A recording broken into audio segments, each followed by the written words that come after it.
Well, everyone knows you love UCF sports, but what do you do when you're not at the games? Oh, really? You love to travel. Where to? Europe? Asia? No? You only speak English. You travel around the country visiting the 30 different chapters of the Alumni Association. Well, that sounds fun. Yes, I know. You're a jet setter. Going global. Absolutely. Find out more about the UCF Alumni Association chapter near you. Call 407-UCF-ALUM or go to UCFalumni.com. Oh, you only fly first class. Yeah, nothing but the best for the best. Super.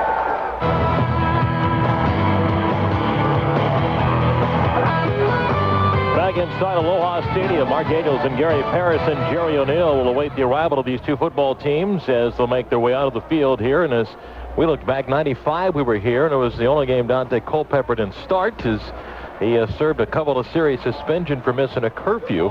This is one of those challenging destinations, Gary, for any football team. There's so much to do, so many sites. No knock on other places, but there's 1,000,001 things to do in Honolulu. We were here for just a couple of days and managed to do a bunch of them ourselves. Well, you know, the one thing George O'Leary did was he gets his kids up early in the morning.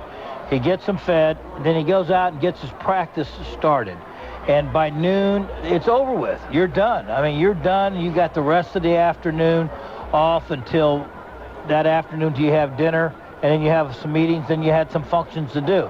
So the kids got to spend 4 hours or so every day doing something, either going down visiting the memorial at the Arizona or at Pearl Harbor, at Pearl Harbor, and getting a chance to go to the cultural center, do some other things that part of this island, luau's, beaches, but it was all under controlled atmosphere because he got his work in first. It was gonna come in after his work. Well, the Knights will be in their home gold jerseys with the white numbers and white pants and gold helmet. Nevada is the visiting team, yet they wear their home blues with the silver numbers and letters. And we'll get set for our coin toss. Although we traveled almost 4,800 miles to get here, we got a good contingent of Golden Knight fans who made the trip over. We had a chance the last couple of days to meet many of them, and it's been a great trip for them as well. It's part of the bowl experience, not just for players, but also for fans to enjoy. And there's some black and gold represented today as the crowd makes their way into Aloha Stadium. It's Christmas Eve, and get some of the local folks experiencing the flavors of this holiday event. We get set for our coin toss before we begin this bowl game, and down to the field we go, and here's our Jerry O'Neill. Our referee is Scott Novak. It's a Mountain West crew that will do this game today. Under sunny skies, temperature at about 80. When Nevada left Reno, temperatures were much colder. They had a blizzard conditions, but our tri-captains again, James Cook, Paul Carrington, and wideout Brandon Marshall.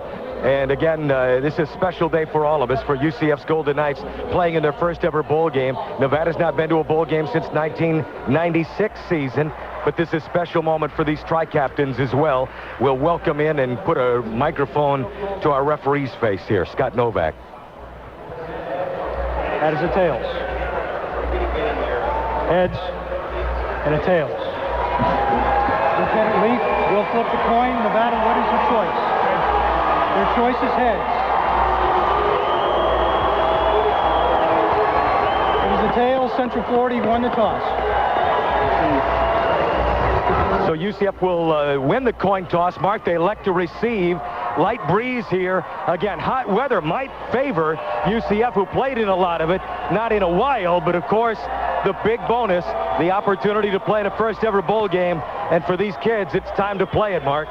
Jerry, the Knights 8-4, the latest football game ever in UCF history. Last trip to Hawaii was in '95. They lost to the home team, Hawaii, in a regular season game. For Nevada, 8-3 in the year, co-champions of the WAC with Boise State. Their 6th year in the conference. They're 2-3 all times in bowls. Their last bowl appearance was the 1996 Las Vegas Bowl. Chris Ault is in his 21st year and 3rd tour of duty as head coach at Nevada. 173-73-1. Only Joe Paterno, Bobby Bowden, Frank Beamer have more wins than are active coaches, and he's a member of the College Football Hall of Fame. And a big reason why Nevada's program has been as successful, whether they play 1AA or Division I. And they come in as a football team that finished strong. They had their big win over Fresno State at the end of the season after Fresno played that close game against Southern Calgary. They won by 3, but really had the game in control and physically outplayed Fresno in that game. And if you watch that game, you had to appreciate the talent that Chris Ault has as a team overall. Overall, good speed, good skilled people. They tackled well. They played a team that was supposed to just dominate that conference. They end up tying it, and really, tell you the truth, this team really thought they were going to the Las Vegas Bowl, and instead we ended up over here. They really thought they were headed to play in the Las Vegas Bowl. Instead, they were chosen to play against UCF. So they come in with a kind of little chip because that's where they wanted to play, was in Las Vegas. Instead, they're having to be over here. Well, ideal conditions, temperature around 80 degrees and a few clouds in the sky. George O'Leary, not one that cares about making fashion statements, but they asked the coaches to wear the Hawaiian shirts. So Coach has the untucked Hawaiian shirt on the far sideline for today's football game. And the Knights will receive the kickoff to start this contest. I think George looks great. I've never seen him look any better. Never seen Coach with an untucked shirt. Never. Yeah, it just looks, he looks good. He looks a little relaxed. All right, we get set to begin the 2005 Sheridan Hawaii Bowl. First ever bowl game for the UCF Golden Knights. Curtis Francis and Jason Benson go back deep for UCF. Curtis averaging 19 yards a kick return. Jason Benson averaging 21. And we get set to kick things off as Robert Jacob will kick off for Nevada. A freshman from Las Vegas. And the first ever bowl game for the UCF Golden Knights finds us in Honolulu as we get set to play the 2005 Sheridan Hawaii Bowl. And we wish all those a very Merry Christmas and Happy Holidays. Christmas Eve back in Central Florida. And late afternoon on Christmas Eve day here in Honolulu. 5-hour time difference. About 3:36 right now as we get set to kick things off. Nevada will kick off from left to right. 8-3 of the Wolfpack on the year. 8-4 UCF. Benson and Francis are back deep to play football here in Honolulu. Jacob approaches the ball, and we are underway. It's a high kick that'll be short. It'll be taken at the 12-yard line by Francis. He's at the 15 to the 20 and stumbles across the 20 up to the 21-yard line. Had a hole for a second, but Curtis is dropped, and UCF will take over the 22-yard line with quarterback Stephen Moffitt.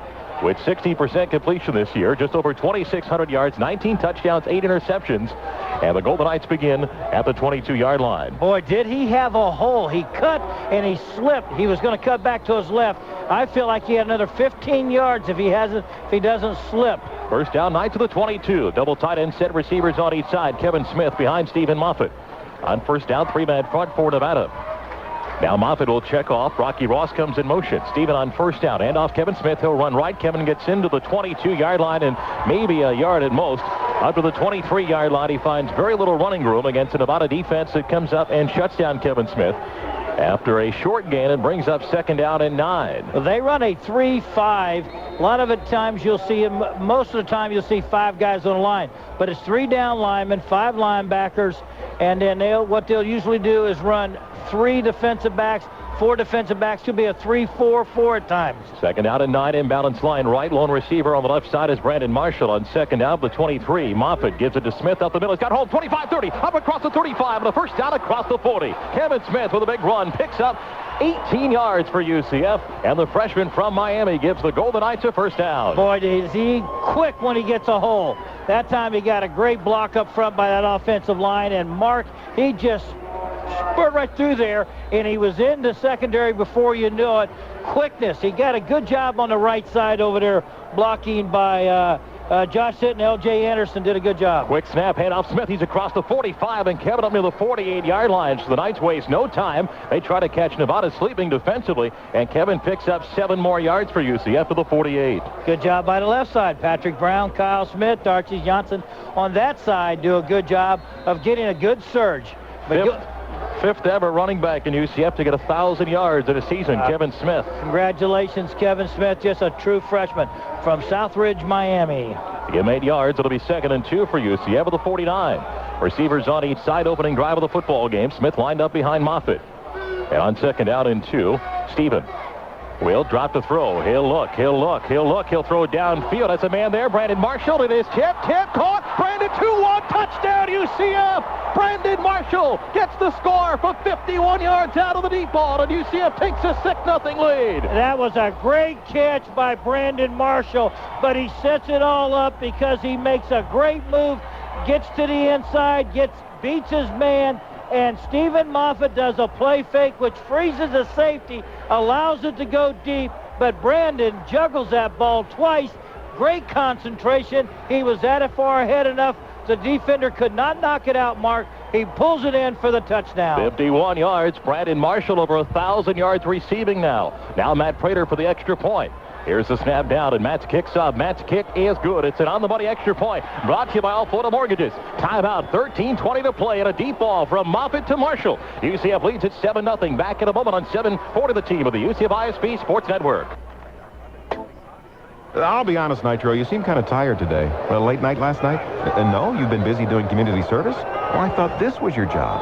Well, it's for the Alumni Association. Association members do thousands of community service hours each year. Well, no wonder you're tired. Oh, and you practice with the offensive line. I see. And no, I'm not going to try to get around you. To find out more about the UCF Alumni Association, call 407-UCF-ALUM or go to UCFalumni.com. Look, I don't want to play football. No, you can't tackle me anyway. Hey, Nitro, homecoming's just around the corner, but you don't have to go far to get back to school. Oh, you don't live at UCF? A penthouse downtown, I see. You're having alumni from out of town stay at your place. Mad parties all week. Well, hey, you better rest up for the game. Oh, you're not missing out on the UCF Alumni Association's week of festivities. Yes, I can see that you like to shake it, but please stop. Find out about Nightfest, UCF's homecoming. Call 407-UCF-ALUM or go to UCFalumni.com. Yes, I see your sword. Okay, shake it all you want. 4 plays, 78 yards, 51-yard touchdown pass. Stephen Moffitt to Brandon Marshall. UCF leads 7-0 opening drive of the Hawaii Bowl. Now Matt Prater will kick off. Robert Hubbard is back deep for Nevada. And Prater approaches the football. Nice high kick by Matt that will go back and out of the end zone for a touchback. And Nevada will start from the 20-yard line. Gary, Brandon Marshall did not have that big of a separation between him and the defender.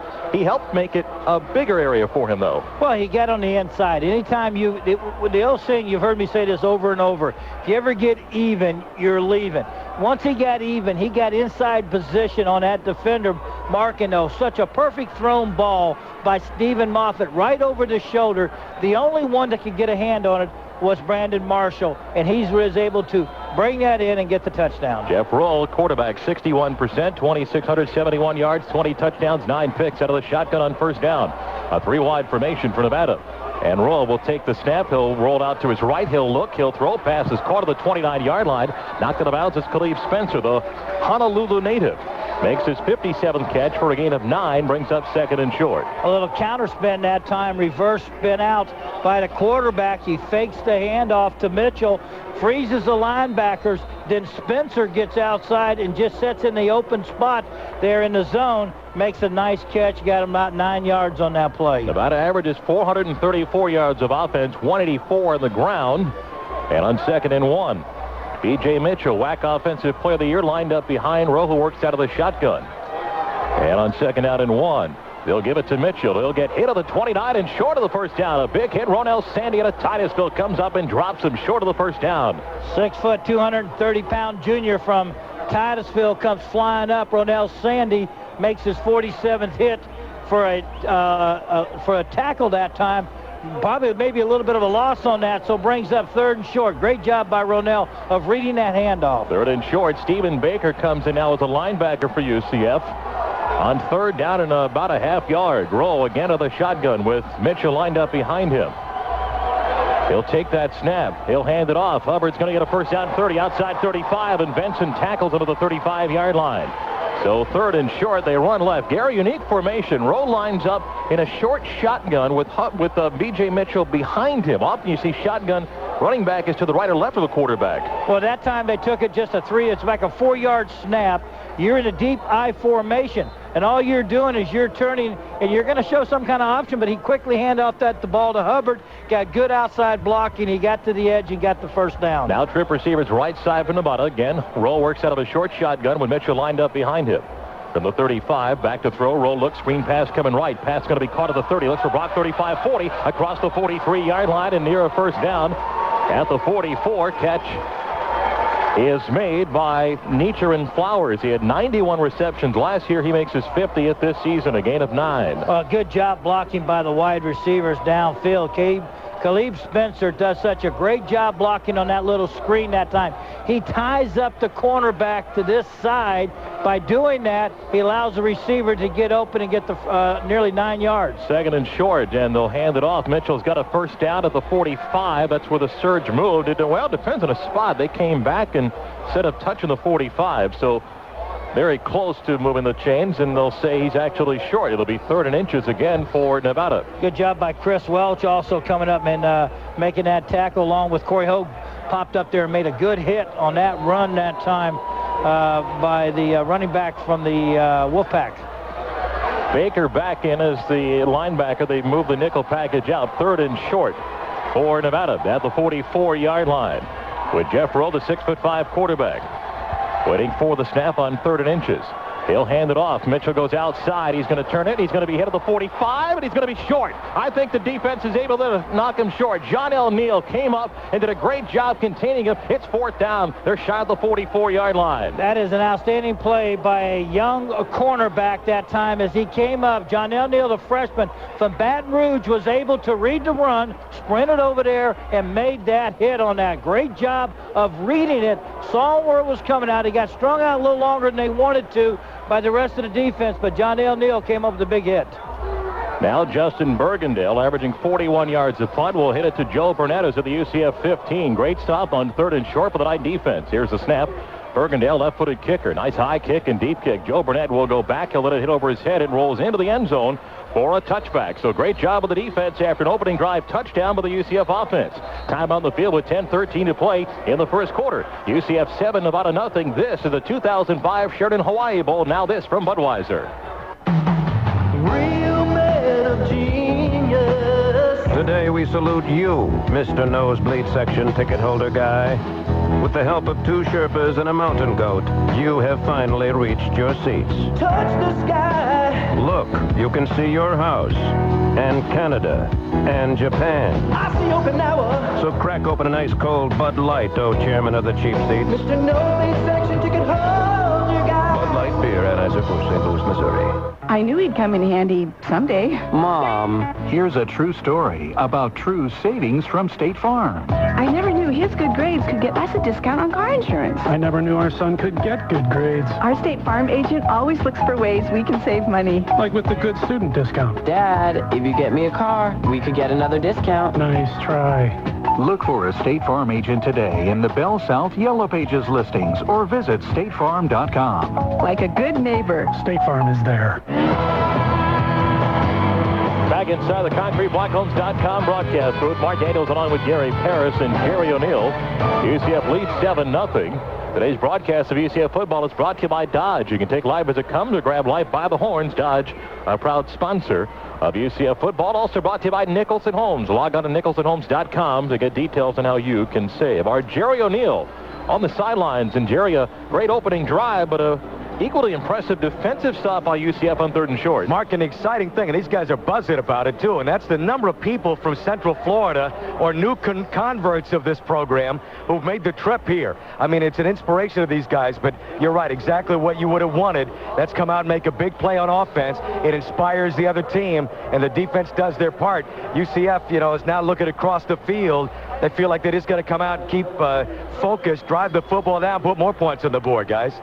Hi, Jerry. Thank you. Crispers, the perfect place to stop in for a meal before and after the game. Dine on garden fresh salads, soups, sandwiches, and new hot gourmet creations in a family atmosphere. Crispers is the place to be. First down to UCF with a 20-yard line. They go right to left.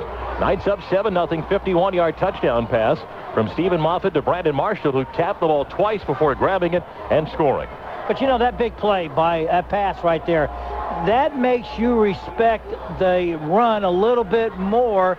And then all of a sudden, you know, but by doing the play fake, he froze him. The success of that touchdown pass because of those good runs, Mark, before then. Kevin Smith, who's gone over 1,000 yards for the season, lined up behind Stephen Moffitt. First down of the night to the 20. End off Kevin. He runs right side, dances across the 20-yard line, and gets hit right there at the 21 and finds little running room at all. He's knocked out of the play by Roderick Stallings, a safety from Reno, Nevada. And maybe 2 yards in the gain for Kevin Smith. Well, good job. Good job by Stallings. Comes flying up in there to make that hit. 5'10", 195, junior. Got 60 tackles. Makes a big hit there. It'll be second down and 8 for UCF. Football to the 28-yard line. Two receivers in Ross and Marshall, the near side left. And on second down, Stephen Moffitt from the 22 in the shadows of Aloha Stadium with some sunshine. Here's a handoff, and there goes Kevin outside 25-30. He's got room 25-40, 45-50, 50 down the sideline. There goes Kevin Smith, 30, 20, 10-yard line won't get him. He's gone. Kevin Smith, 78 yards, and a 13-0 lead for UCF. Oh, my, what a great deceptive move by the quarterback, Steve Moffitt, as he goes one way and allows Kevin to cut back the other way, froze the linebackers. To the right side, he goes for 70 yards.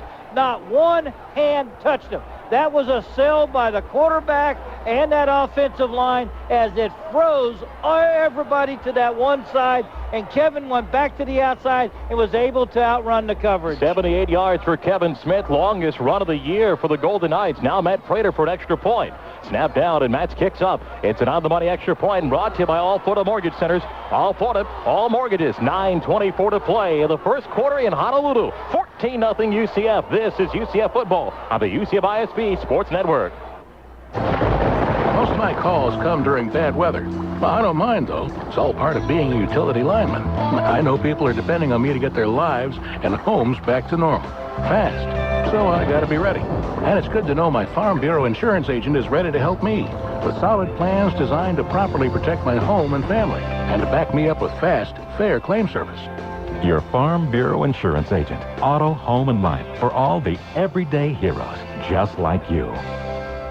The world is changing fast. My students face a lot of challenges. I can't give them the future, but I can help them prepare for it. We're all looking for answers, and my Farm Bureau insurance agent is there, helping me with a solid financial program of life and disability insurance, as well as retirement planning, including IRAs and annuities. And that makes my future more secure.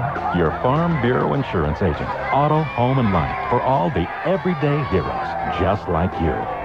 Fast Drive Report is sponsored by the Orlando-Orange County Expressway Authority. Put the Express in Expressway. Get E-Pass. Sign up today at expresswayauthority.com. 2 plays, 80 yards. Kevin Smith ran for 2 yards. Then Kevin Smith takes the second longest run from scrimmage in UCF history. 78 yards for a touchdown. Elgin Davis back in 1986 had the longest run. The second longest run was held by a guy named Culpepper. But Gary Paris, to me, that's a fresh running back who was able to get outside and take off. You talked about it in the pregame that Kevin Smith, Jason Peters had a chance to rest their legs. They were tired. There's a true freshman had not played running back as a senior. He played defensive back, ran a lot this year. In November, he doesn't make that touchdown run, Mark, but because he's had 3 weeks of rest, a chance to get his legs back underneath him, you saw very fast, very quick Kevin Smith on that run. I don't believe he makes that touchdown run at the end of November because he was worn down. Fifth 100-yard gain for Kevin Smith. It comes in the game's first 5 minutes and 36 seconds. 5 carries, 107 yards. Now Matt Prater will kick off a 14-0 lead for UCF. 2 long touchdown plays, a 51-yard pass, and a 78-yard touchdown run. And now Matt Prater will kick off. Back deep is Robert Hubbard. Prater's last kickoff sailed out of the end zone. And Matt approaches the football and sends it high and sends it deep and sends it out of the end zone. I want to go back again to Jerry O'Neill on the sideline. Jerry, we talked about that, a fresh player, but boy, when Kevin got outside, I saw that sideline just full of electricity as he was gone. Oh, man, Mark, down on the field level to see him. Once he hit the corner, you knew he was gone. And an incredible start for the UCF Golden Knights. You know, you look at a team like Nevada on paper, and you say, gosh, they're good. And you know what? I talked to a lot of Nevada people who looked at us on paper and said, gosh, they're good. So far, Golden Knights scripted it the way they'd want, Mark. First down for Nevada. Jeff Rowe, their quarterback, again works out of that short shotgun with B.J. Mitchell lined up behind him. At the 20-yard line, Nevada goes left to right, down 14-0. Here's a snap and a handoff to play fake, rolling out his Rowe. He looks, he's got time, he throws, pass is caught up at the 32-yard line, and tackle made by John L. Neal as he fires and hits his receiver, Caleb Spencer, up at the 33, and a first down, a gain of 13. Hey, if you're Chris Ault, you've been here before. You don't panic. You're down 14 points. They've hit a couple home runs on you. Your offense has stumbled just a little bit, but you feel like you can still move the ball. You stay patient. You stay with it. All you need is a touchdown drive. You're back in the game. First down for Nevada at the 33-yard line. They move 2 receivers left and 1 right. 4-man front for UCF. And Rowe waits for that snap, now takes it. He'll play fake, back to throw, pressure coming. He rolls out, he looks, breaks tackles, running to his right side, gets to the 35, pushed out of bounds to the 36-yard line. As the Knights had pursuit in the backfield, but then eluding it with a tackle made by Keith Shaligan as the sophomore pushes him out of bounds. At the 37-yard line, it brings up second down and 6 for Nevada. Oh, they were trying to go deep to Flowers that time. That was going to be a play fake. They faked the handoff to Mitchell, tried to do that little reverse spin on a fake handoff. Flowers, or wide receiver, tried to hesitate and go deep, but good coverage downfield prevented that. Trip receivers on the left side on 2nd and 6 for Nevada from their own 37. Now Rowe takes the snap. He'll give the handoff. Mitchell gets outside 40. He's got room. 45, 50. He could be gone. 40 to the 30 to the 20. Inside the 20, inside the 10, and knocked out of bounds. Joe Burnett makes the tackle, but a big run to the UCF 4-yard line. And just like that, Nevada's right back in this ball game with a play like that.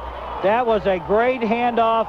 They made a good move to the outside and just good blocking. I mean, UCF got sucked up in on that play.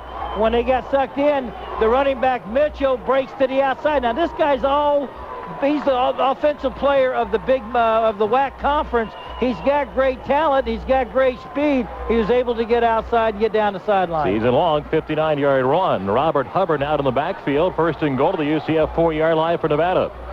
Rowe will take the snap, and he'll hand the ball off to Hubbard. Hubbard breaks 3-2-1, and he's in. Touchdown for Nevada. Robert Hubbard scores for the 9th time this season, and Nevada answers right back in 4 plays to make it 14-6. Well, you knew that was going to happen, and you knew that they were not going to stay scoreless. This is a team that averages 33 points in the ball game. They just got their nose bloodied a little bit. They weren't ready to die, and they come right back, and they just didn't quit and did a good job. This tells us that they're here to play, too, that we got a game on our hands. So that means that get ready. Let's buckle up our chin strap and do it again. Fred Jacob will kick the extra point. Try to make it 14-7. Snap down, and Jekyll's extra point is up, and it's good. So 8:33 to play here in the first quarter in a 14-7 game. As both teams have had big plays.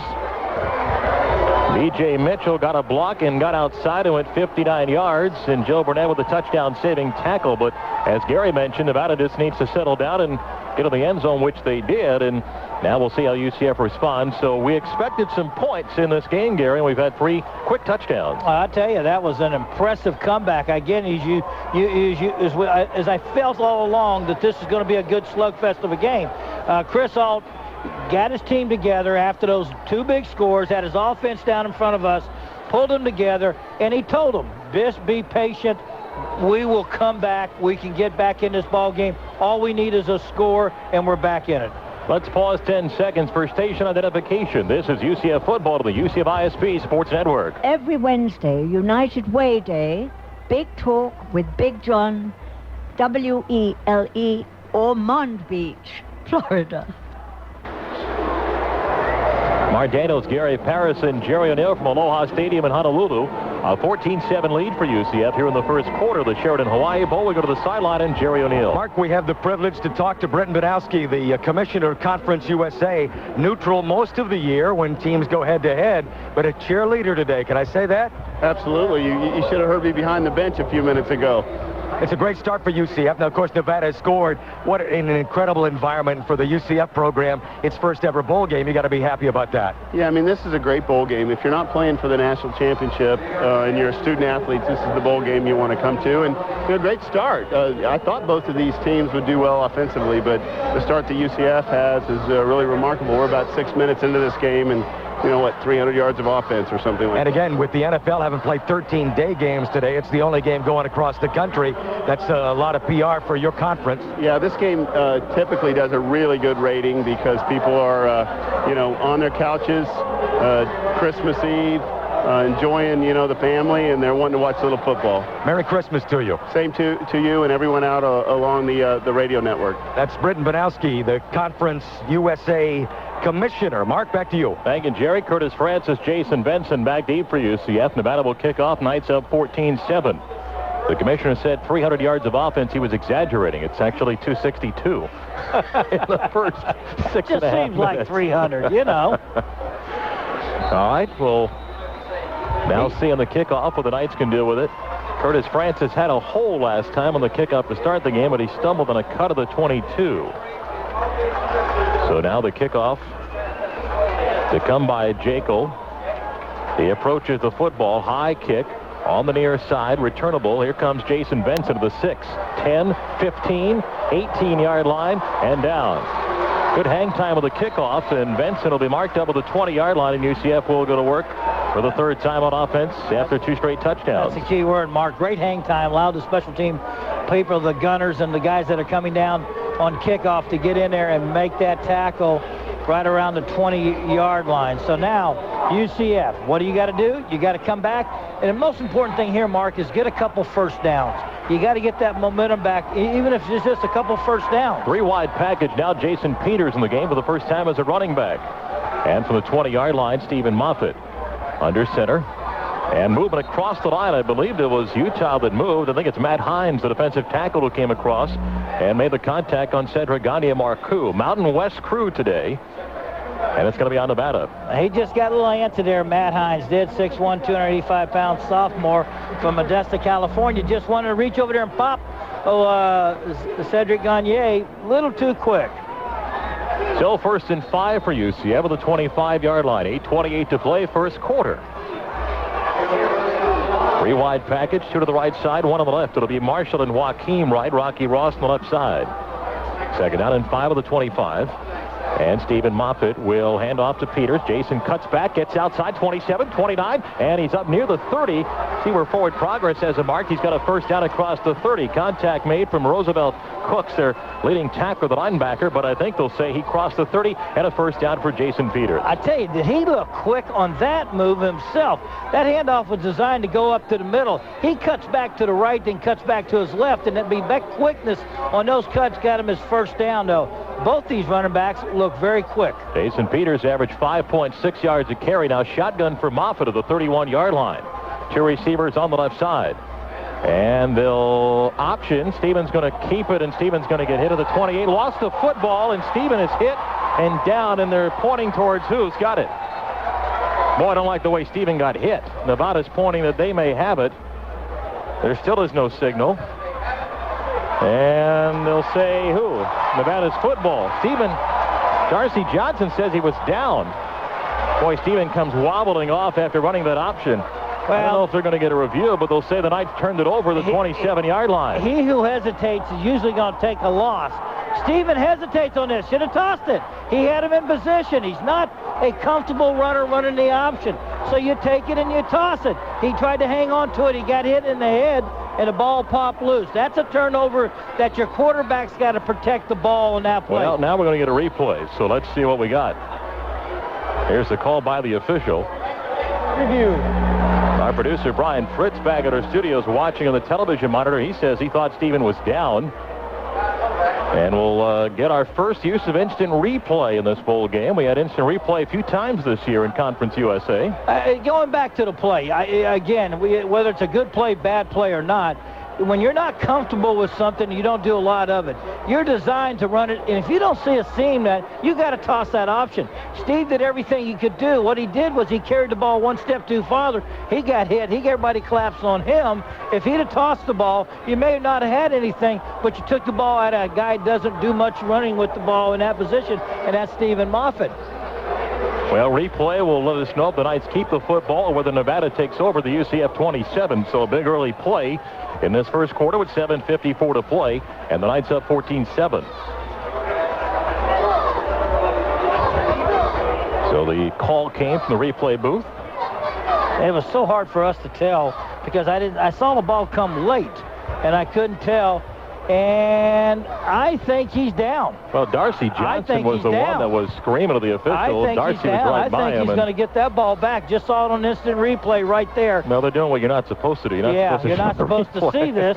But what they see right there, that he was down, in my opinion, and UCF may get this ball back. We're not supposed to see it. Kohler Mortgage is a proud sponsor of the UCF Golden Knights. Contact Kohler at 866-482-8555 for your free mortgage quote today. Go Knights from Kohler Mortgage. 7:54 to play, first quarter, 14-7 UCF in the Sheridan Hawaii Bowl. It looks to me he was setting down on the ground with the ball still in his arms when he got hit. Well, the official still looking at the instant replay. This stadium, 50 years old, is also used for baseball. In a weird way, they split the sideline stands, and it becomes a baseball stadium. And next big event here will be the Pro Bowl. Here's a call. Yep, he's down. That's the right call.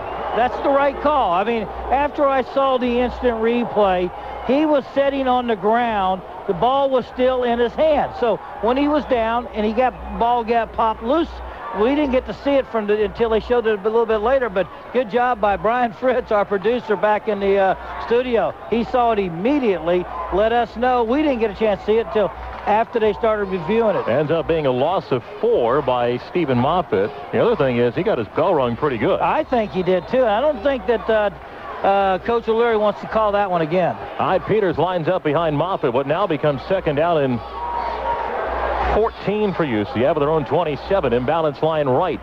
Tight end comes in motion. Now will stay on that right side. They'll give it to Peters. Jason across the 30, 35, up near the 40. Peters got a first down across the 40 to the 42-yard line. Jason Peters picks up 15 and moves the chains. And whether it's Kevin Smith or Jason Peters, the Knights able to establish that ground game. That's a great job blocking by the offensive line. Patrick Smith, Kyle Smith, Gagne Marcoux, L.J. Anderson, and Josh Sitton, along with Darcy Johnson. The tight ends did a great job blocking, gave them that hole. He was able to get the first down. First down for UCF with the 43. They'll pitch it outside to Peters. Peters gets to the 45, but he's tackled hard and flips over. Roderick Stallings, the safety, comes up to stop Peters after a gain of a couple.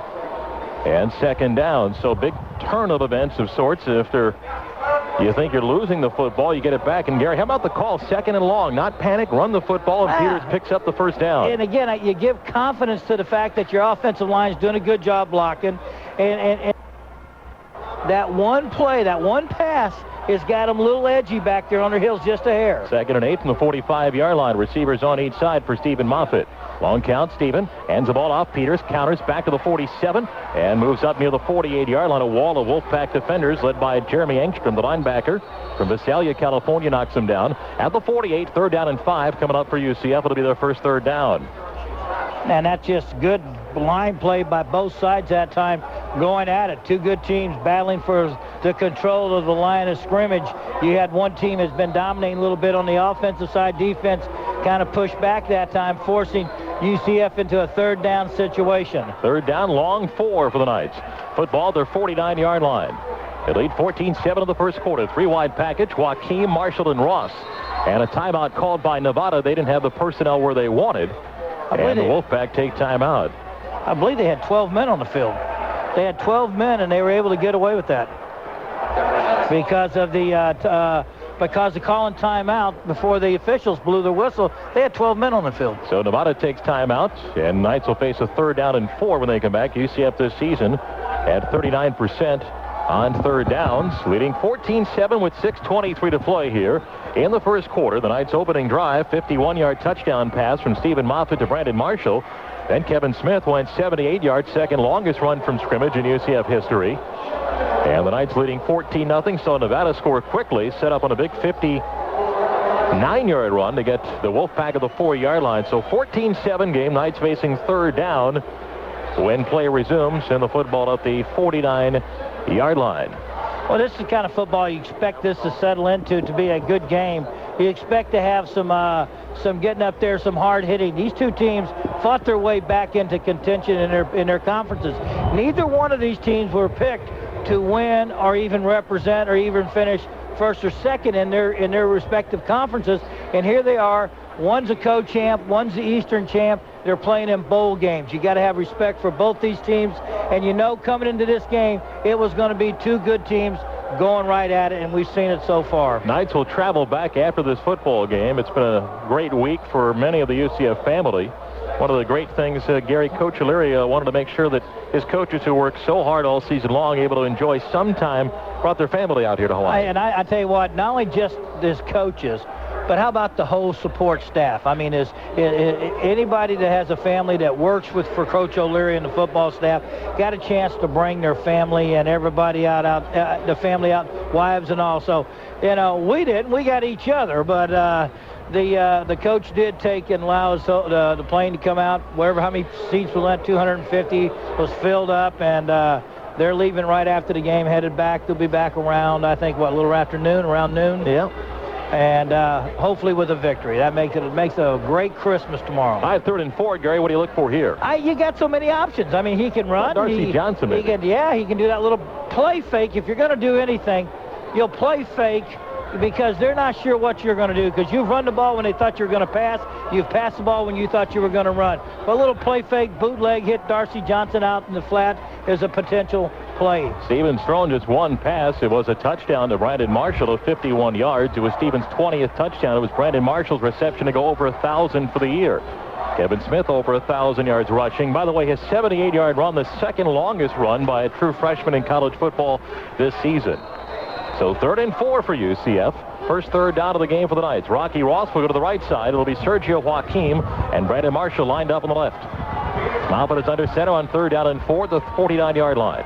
And they'll hand it off to Peters. He barrels his way for a first down. Man, did he lower his shoulder and said, bring it on to the Wolfpack, Gary. He was hit 2 yards shy of the first down. He ran over people to get the yard. He lowered his shoulder on the right side of that offensive line, Mark Daniels, and just, boom, plowed his way through behind the blocking of Josh Sitton, L.J. Anderson.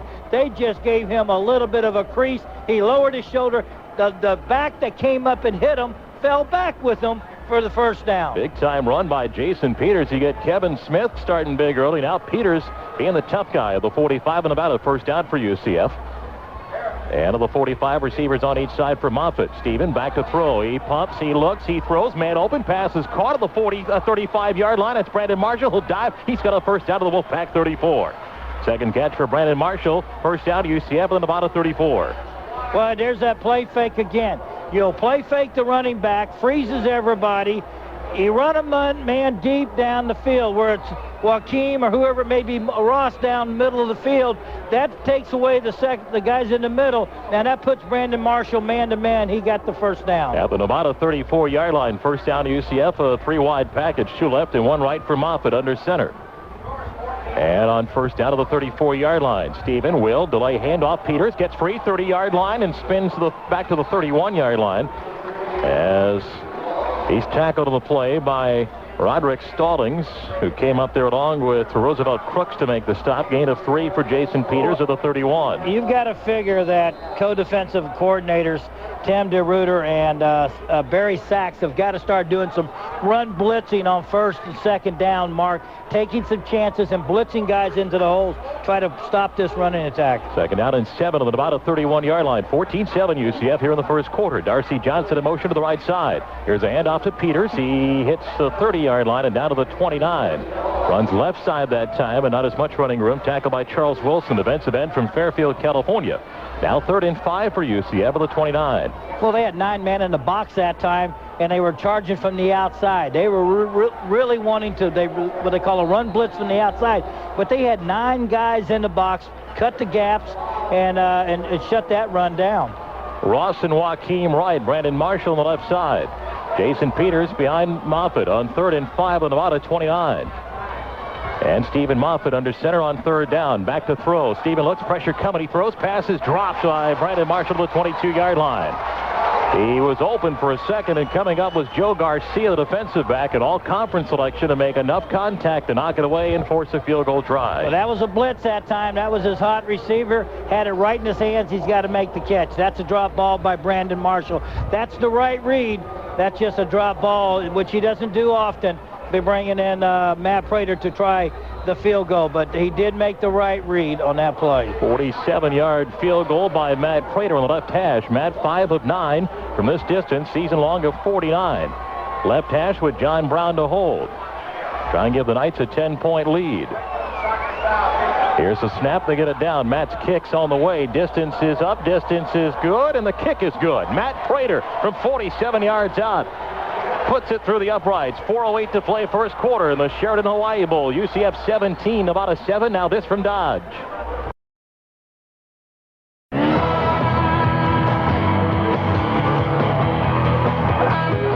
Matt Prater's 47th field goal, second most ever by a UCF kicker. Now will kick off for the Golden Knights with a 17-7 lead. There's a high kick. This could be returnable by Hubbard. 2 yards deep in the end zone. He'll take a knee and will not come out. The drive report for the Golden Knights, brought to you by E-Pass. The E-Pass drive report sponsored by the Atlanta Orange County Expressway Authority. Put the Express in Expressway at E-Pass. Sign up today at expresswayauthority.com. 11 plays, 51 yards, 4:25 off the clock, and the 47-yard field goal is the 47th field goal by Matt Prater in his 47th game as a Golden Knight. It's good numbers. You know, that's the first game since Louisiana Lafayette that we have scored on our first 3 possessions, and that goes back a few weeks. First down for Nevada. Their own 20, left to right, 4:08 to play first quarter, 17-7 UCF. And Jeff Rowe, their quarterback. Out of that mini shotgun, waits for the snap. He'll take it, hand the ball off, and across the 22-yard line up near the 24 goes B.J. Mitchell. 6 100-yard games for B.J. Mitchell. And at 5'8", 210 pounds out of Loomis, California, he picks up 4 on first down. Well, he's got great speed. I mean, just quickness, as we saw in that one run of, 59 yards he made earlier. That was just, he's explosive out of there. His backup, Robert Hubbard, is just a junior. He's also got tremendous speed. 6 carries, 70 yards for Mitchell. Second, and they'll call it 5 in a 3-wide package. At the 25, Rowe back to throw. He looks, he throws. His pass is going to be incomplete. On the near side, John L. Neal came up to knock it away from Nietzsche and Flowers. Good play by John L. Neal. Set a couple of good defensive plays in this first quarter with a big stop on 3rd and short earlier. Well, that was a great read because he came back. He closed back in on Flowers on that time. Flowers was running a comeback to the sideline. He goes down about 14 yards, breaks, comes back to the sideline at an angle, trying to get separation away from John L. Neal, and John L. does a great job of closing and knocking that ball down. Good defensive play. Nevada 1 for 2 on 3rd downs for the year, 48%. 3rd and 5.5. And Rowe out of the shotgun with 3 wide receivers. He takes that snap, back to throw. With time, he looks, pressure coming. He's going to run. He's got plenty of room. 30 to the 35 and up to the 37-yard line where he's hit hard by Jason Venson. But Rowe has the first down. He saw that there was a big opening after pressure was coming to sidestep the pressure and runs for the first down. Well, it was good coverage downfield. Chris Welsh comes from the outside. Nobody else has gotten close to this guy, and what's happening is that Welsh rolls to his outside. He steps up because he saw the running lane, takes off and gets the first down. But good coverage downfield by the secondary. Just need a little more pressure on from the other guys. So first down Nevada, the 36-yard line. They trail 17-7, 3 minutes to go first quarter. And Rowe waits for the snap out of that mini shotgun. He'll drop, rolled out to his left. He'll look, he'll throw. His pass is going to be caught at the 48. Do they say catch? No, incomplete. Out of the hands of Nietzsche and Flowers up at the 48-yard line. I know that's a great hit by Joe Burnett. Joe Burnett that time. Joe Burnett was closing in on him that time on that throw. Reached back and hit him as the ball got to his hands. That's a great job when Joe was able to close in on that route. Running a comeback to the sideline, he was able to reach up and knock that ball down. Good job closing by Joe Burnett. Second down and 10 for Nevada at their own 36-yard line. 17-7 UCF, 2:52 to play here in the first quarter of the Sheridan Hawaii Bowl. On second down, Night Show blitz. They'll hand the ball off. Hubbard gets to the 38, 39-yard line, near the 40-yard line. Jason Benson, along with Brian Gabrielle, bring him down to the 40, maybe to the 41, bringing up a third down situation, about 5, maybe 6. Good job in there by the guys in the middle. Ronell Sandy, Gabrielle was in there. Jason Vincent, as you said, they stopped him from being able to cut back. He may have got a couple yards going forward, but good running backs didn't look for a hole either way to the other side. And those two guys came in and they closed it, did a good job. Third down and 6 for Nevada. 2 receivers go left. And now they'll make it 3 receivers on the left side from the 40-yard line. Here's the snap to Rowe, and now flags come in. That's going to be false start. They had a bunch of guys moving before the snap. It'll be 3rd and 11. Here's the call by our official if his mic is working. First snap, false start on the offense. Number 70, 5-yard penalty. Repeat, 3rd down. I believe that would have been Dominic Green, the center, that had more fault on that because it was about 5 guys moved, Mark, and the ball wasn't snapped. So either the center and the quarterback were out of sync with the rest of the guys, but it's a 5-yard penalty. Burnett in the backfield, the defensive backfield with Sharif Rashad, John O'Neill, Jason Vincent. The secondary now, 3rd down 11 for Nevada, their own 35. They trail 17-7 late first quarter. Night Show blitz, and Rowe will now check off. Play clock winding down at 6, at 5, at 4, at 3. Here's the snap. Knights come with pressure. Rowe, pressure coming. He steps out, rolls out, looking. He'll throw. Pass is going to be caught first down to the UCF 46-yard line. Caleb Spencer makes the catch on 3rd and 11 with great pressure coming on Rowe. You gamble the pressure, you leave yourself in man coverage, and they get a big play to the UCF 47-yard line. That's a great job by Rowe. That's not a great job by UCF at all. They should have had him. They forced him out of pocket. They just got to do a better job of closing in on not allowing him to find that open receiver. He had over 3 seconds after the pressure to throw that ball. That was not a good job by the defense. Wolfpack 3 for 4 on 3rd downs. First out of the UCF 47-yard line. And here's the snap and play fake. Rowe rolls out to his right. Pressure coming. He'll throw the football downfield. Man open. It is going to be picked off. Jason Benson coming the other way. 15-20. Put to the 25. And Benson's going to be stopped at the 28-yard line. Jason Benson was able to sniff that ball as it was floating in the air and picks off his 3rd interception of the season. And the Knights take over at their own 27-yard line. That is what I'm talking about, making a big-time play. Also helping out on that play was Leger Dujable, who had pressure on the quarterback. Now, he doesn't make a sack, but what he does do out there is that Leger makes the fact he throws the ball when he really didn't want to. He threw that ball because he had pressure on his hip. He threw the ball, and he threw it away from the receiver because he hurried it, and that was a great interception. First down, UCF. The Knights get the interception. It's their 19th pick of the season.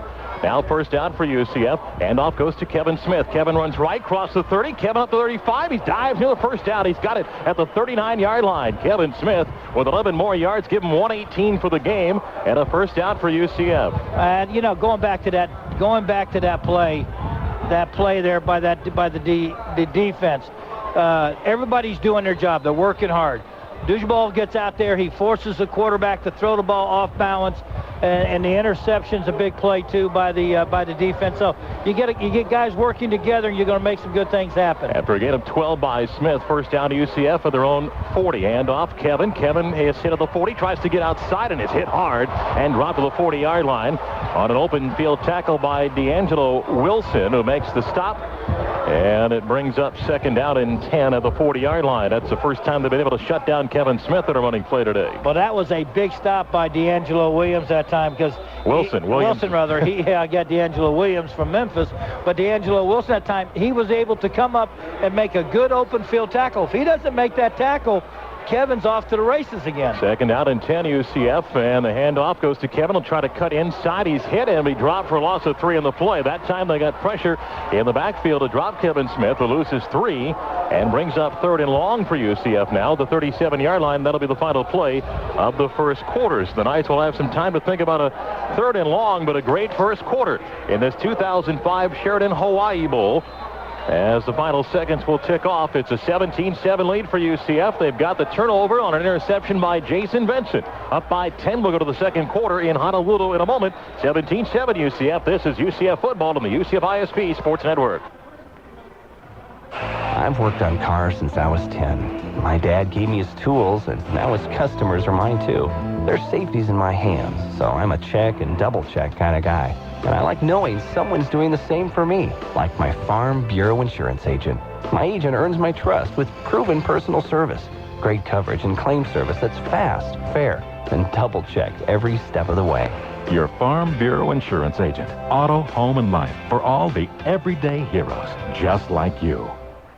At SunTrust, we see beyond how you're banking to how you're living. So it's game day, right? And I have a house full coming over. I have to deposit a check and buy all the munchies, but it's close to game time, right? I run into the SunTrust in my grocery store and start talking TVs with the teller. He said I could use my home equity line to go bigger. I said, plasma? He said, home theater. I said, score. To find out how we can help you get to the better solutions you deserve, visit us at suntrust.com or call 800-SunTrust. SunTrust Bank is an equal housing lender, member FDIC.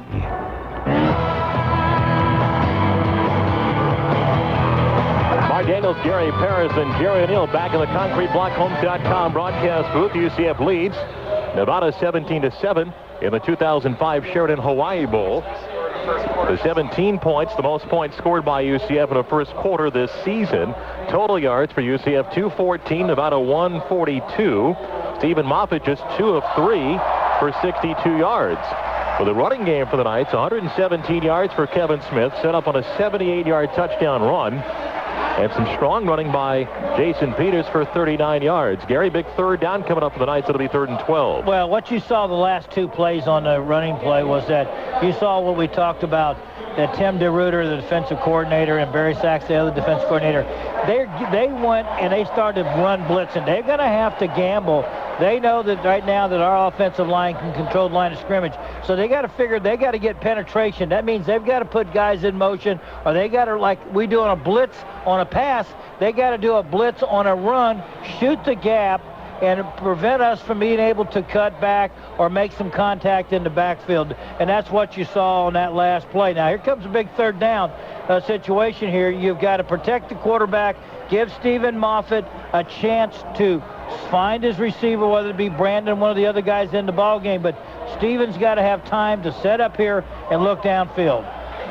3rd and 12, the Knights, their own 38. Willie Thornton wide left, Sergio Joaquim slot left, Brandon Marshall right. And Stephen Moffitt under center from the 38-yard line. Got to get to midfield. First play of the second quarter. Left to right goes UCF. Moffitt back to throw. Stephen looks. Pressure coming. Stephen steps up. He's going to try to run outside 40, 45. Moffitt first down 50, 45, 40. Sideline 35, 30. And he stepped out of bounds.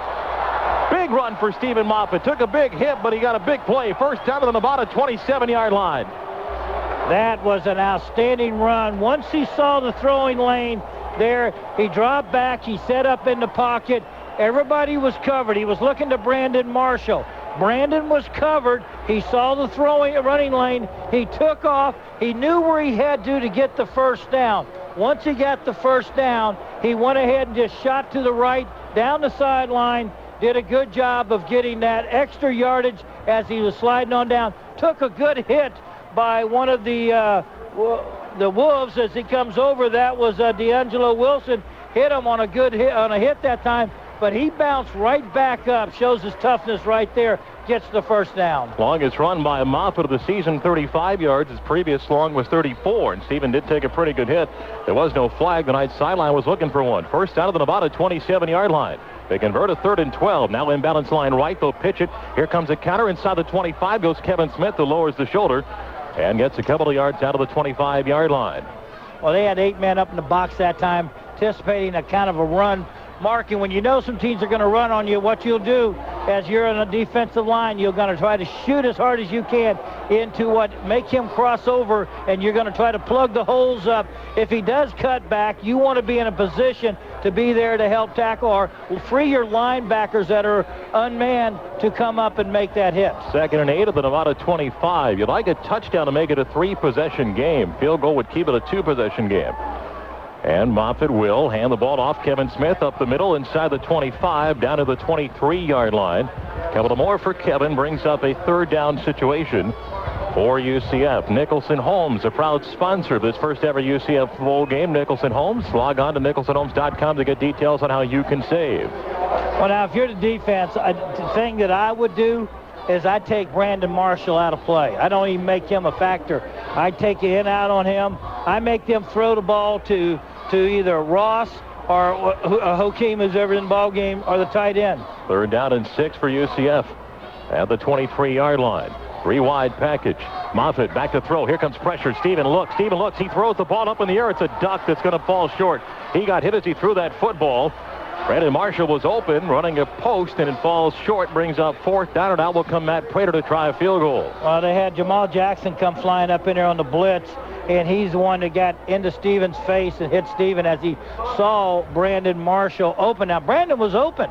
I'm telling you right now, because he was, that's just a miss there, a match in a sense that he got open, but the blitz countered it because the quarterback could not get the ball downfield. Right hash, 40-yard field goal for Matt Prater, who hit from 47 earlier. Try and give the Knights a 13-point lead. John Brown will hold. And now the snap. They got it down. Matt's kick's on the way, and it's going to be well short and left. As good as Matt's kick was earlier, it was not as pretty this time around, and UCF gets nothing after getting the Benson interception, and the Wolfpack will take over 17-7 UCF with 13:21 to play here in the first half. Now, we've seen Matt Prater struggle at times this year. He's really a great kicker. All of a sudden, something has gotten into his mind this year about certain kicks, and either they look beautiful or they just come out ugly, and they just squirm. I mean, that one just squirmed just to the left that time. It was like a whirly-whirl to the left, and he just hooked it to the left. Not a good kick by Matt Prater at all. First down for Nevada, 17-7 Knights. Nevada begins to their own 23-yard line, right to left in the quarter. 3 receivers on the right side. Rowe, the quarterback, back to throw. He'll throw that screen pass right. Pass is caught at the 20-yard line, breaking across the 30 up to the 35 and a first down. Second time they run that screen. And the second time they've had success as Khalif Spencer makes the catch and a first down up to the 37-yard line. Well, that's the bubble screen where you can get that offensive lineman out there to help you. They had 3 guys blocking, and they hit the other hit a receiver catch the ball. He takes a step back, allows the tackle or a lineman to get down into that blocking scheme. He picks up the first down. Well executed screen pass that time. That was Nietzsche and Flowers who made that catch, not Spencer. First down for Nevada. At the 37-yard line, trip receivers left. And Rowe, play fake, rolls out right. He looks, he's going to run at the 40-yard line up to the 46-yard line. So a gain of 8 for Big Jeff Rowe, 6'5" quarterback, 220 pounds, a junior from Reno, Nevada. And an injured Knight player on the far side. That's right by the Kareem UCF Reed. bench. That was like Kareem and Reed. Actually, we may have 2 Knights that are down.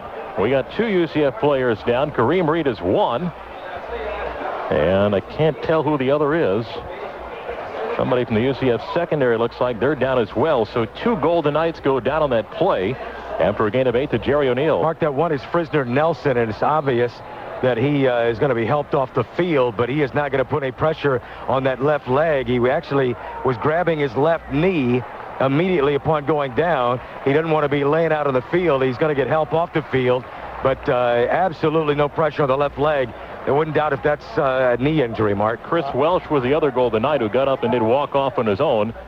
Yeah, I stand corrected. You're right, Jerry. That is Frisner. I said Kareem Reed because I thought it was 99. That was 98. And the other one was who, Mark, you said? That was Chris Welch who got helped off the field. 2 linemen on one play.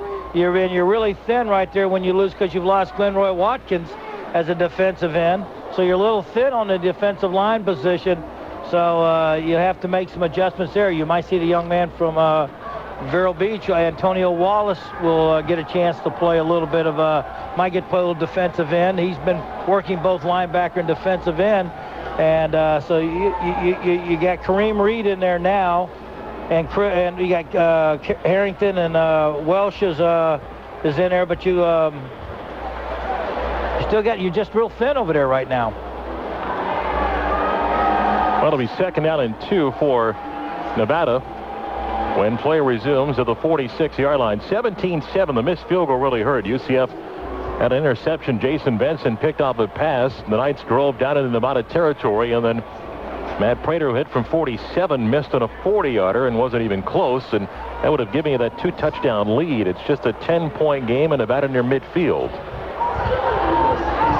Time of possession, Knights have had the football for 10 minutes, Nevada for about 6:40. Well, you see the things that Nevada can do. I mean, they're a type team that either you put them away and you're okay, but if you leave them hanging around, they've got enough skilled plays, Mark. They can come up with some big plays. They can put some drives together, and that's what you've got to be concerned about, that they just won't go away. So 46-yard line is where Nevada's got the football. UCF does have Kareem Reed come back on the field, so he's okay. It was Prisoner Nelson who got hurt. Chris Welsh is on the sideline, so they go Carrington Reed at the defensive ends on 2nd and 2 now for Nevada at their own 46-yard line. 17-7 UCF, 17 Knight points on what has just been 4 passes by Stephen Moffitt.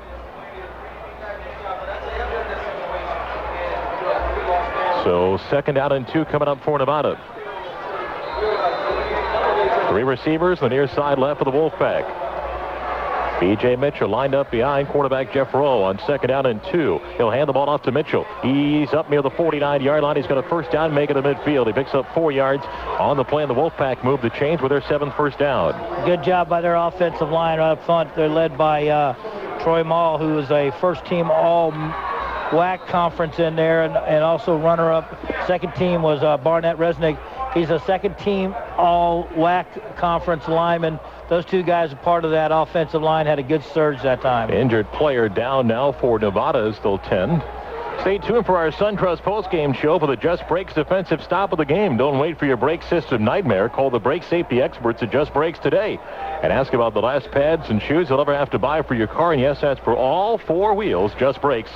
We really do care. Let's go to the sideline and Jerry O'Neill. Mark, let's get you an injury update on both these Golden Knights. Chris Welsh, it is a right shoulder, and even though they're going to try to move him, he's been laying on his back, and they've been working on that left shoulder, and it doesn't look good. I mean, it does look like it gives, right shoulder, and it gives him extreme pain.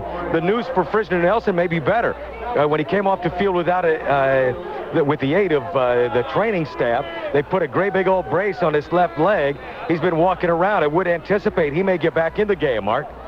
The injury update brought to you by Jordan orthopedic specialist for the UCF Golden Knights. 1st down Nevada at the 50-yard line. 17-7 UCF, 12:15 to play 2nd quarter here in the Sheridan Hawaii Bowl. Out of that mini shotgun by Rowe. Knights show possible blitz. Now back off. Rowe waits for the snap. 4 down lineman for the Knights. And here's the snap. They are coming on a blitz. Handoff. Hubbard. Big hole. 45-40. He's gone. He gets past John O'Neill. 20, 15, 10, 5, and tackled to the 1-yard line. John O'Neill got him at the 1. 49-yard gain, though. The Knights over-pursued in a big hole for Robert Hubbard, who picks up 49. Boy, Robert Hubbard is very quick. You gambled and you lost. He shot through there to one side. There was an opening when he cut back there. That's where the linebacker had cut up in and tried to blitz that time and tried to take away the running lane. He was able to cut back, and once he got into the secondary, everybody was frozen coming up on the run play. He blew right by him, and he went in almost for the touchdown. A couple of long runs for Nevada today have set up their short situation for a touchdown. 1st and goal at the 1-yard line. Mitchell lined up behind Rowe at the UCF 1. Nevada tries to cut it to a 3-point game. Rowe, snap, handoff Mitchell. Mitchell gets to the 1. Touchdown for B.J. Mitchell, who makes it a 17-13 game. Just like that, they're right back in this ball game. They won't go away. Good surge by their offensive line. They call their line the Union. Nobody will divide them as they come. The good surge, good control of the line of scrimmage as it's their another touchdown. So 2 touchdowns for Nevada, and both drives have come in less than 2 minutes, and they're short a player. There you go, trying to get another offensive lineman on the field. Extra point to come now by Brett Jekyll to try and make it a 3-point game with 11:32 to play here in the second quarter. Knights did not get anything after the interception, and now Nevada trying to push it to a 3-point game. Snap down, kick up, and the kick is good. Timeout, 11:32 to play in the second quarter. UCF 17, about a 14. Now this from Bob Dance. Save thousands at Bob Dan Suzuki, Highway 1792 in Longwood. If you're tired of those high gas prices, don't worry, because the gas miser has arrived with the lowest payments in history. Make the smart move with the 06 Suzuki Grand Vitara up to 29 miles per gallon highway EPA, or the 06 Suzuki Forenza up to 30 miles per gallon highway EPA, plus Suzuki's 7-year, 100,000-mile warranty. Bob Dan Suzuki, Highway 1792 Longwood, where everybody rides. Log on at bobdance.com. Let's go, Ray! This guy's on my fantasy team. Let's deal in reality. Why don't you have Singular? Because I'm too busy calculating this guy's stats and knowing that he wore number 32 in high school. But with Singular's all-over network, you'll be part of the largest digital voice and data network in America. You know Singular. Yep. More bars in more places. Cool. You could be calling real people. Like the two guys in my fantasy league? Like over 50 million people, the largest mobile-to-mobile calling community. Wow, that's a lot of wheeling and dealing. Singular, raising the bar. More bars claim compare Singular before to after merger. The all-over network covers over 270 million people. Coverage not available in all areas. Mobile-to-mobile available on select plans.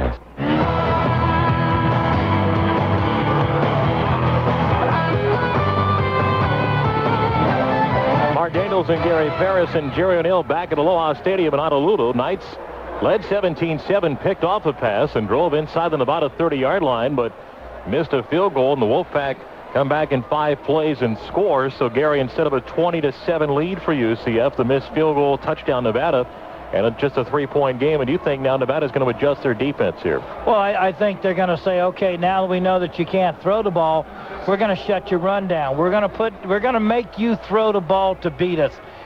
You've only completed 2 passes. We were fooled. You got the big one early. Since then, we don't think you can throw the ball that well. We think we can get after your quarterback. He likes to get, he has tendency to run out of pocket. He's going to get, they call that quick feet in there. So I think that's what they're going to do, Mark. I think they're going to force us to hope to go into 3rd and long situations. They think they'll win the game if they force us into 3rd and long right now, because we've only completed 2 passes, and both under Brandon Marshall. So Stevens going to have to come up with some completions.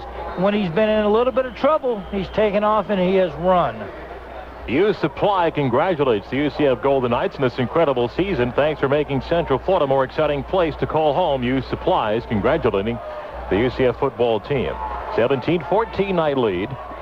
And Jason Benson and Curtis Francis will go back deep to get the kick. That will come from Brett Jekyll. We've had in this first half, and there's still 11:32 to play, we've had 472 yards of combined offense. So now the Wolfpack will kick off. And Jekyll's kick, high kick, and a deep kick. Francis, a yard deep in the end zone, coming out 5-10, middle of the field at the 15, and up to the 18-yard line. And the Knights will start there as Curtis decided to bring it out. And now we'll see if Stephen Moffitt can move the football, as Gary alluded to. Now the challenge with what he feels is an adjusted defense for Nevada. Well, I think you've seen a lot more run blitzes. We were talking about it during the break. In the last 2 breaks, that you feel like they're going to have to start doing it. They're going to have to take some chances on defense, and that means blitzing. And if you can catch it right, you can get a big run. If not, they're going to have to get too much penetration. Willie Thornton, one receiver, and Brandon Marshall, the other. First down to UCF at the 18-yard line. And on first down, back to throw, play fake. Moffitt looks. He'll throw deep ball downfield. Willie Thornton is there. Willie Thornton has it knocked away at the last second. Good defensive play by Joe Garcia, the defensive back out of Westminster, California. The speedster Willie Thornton was going deep.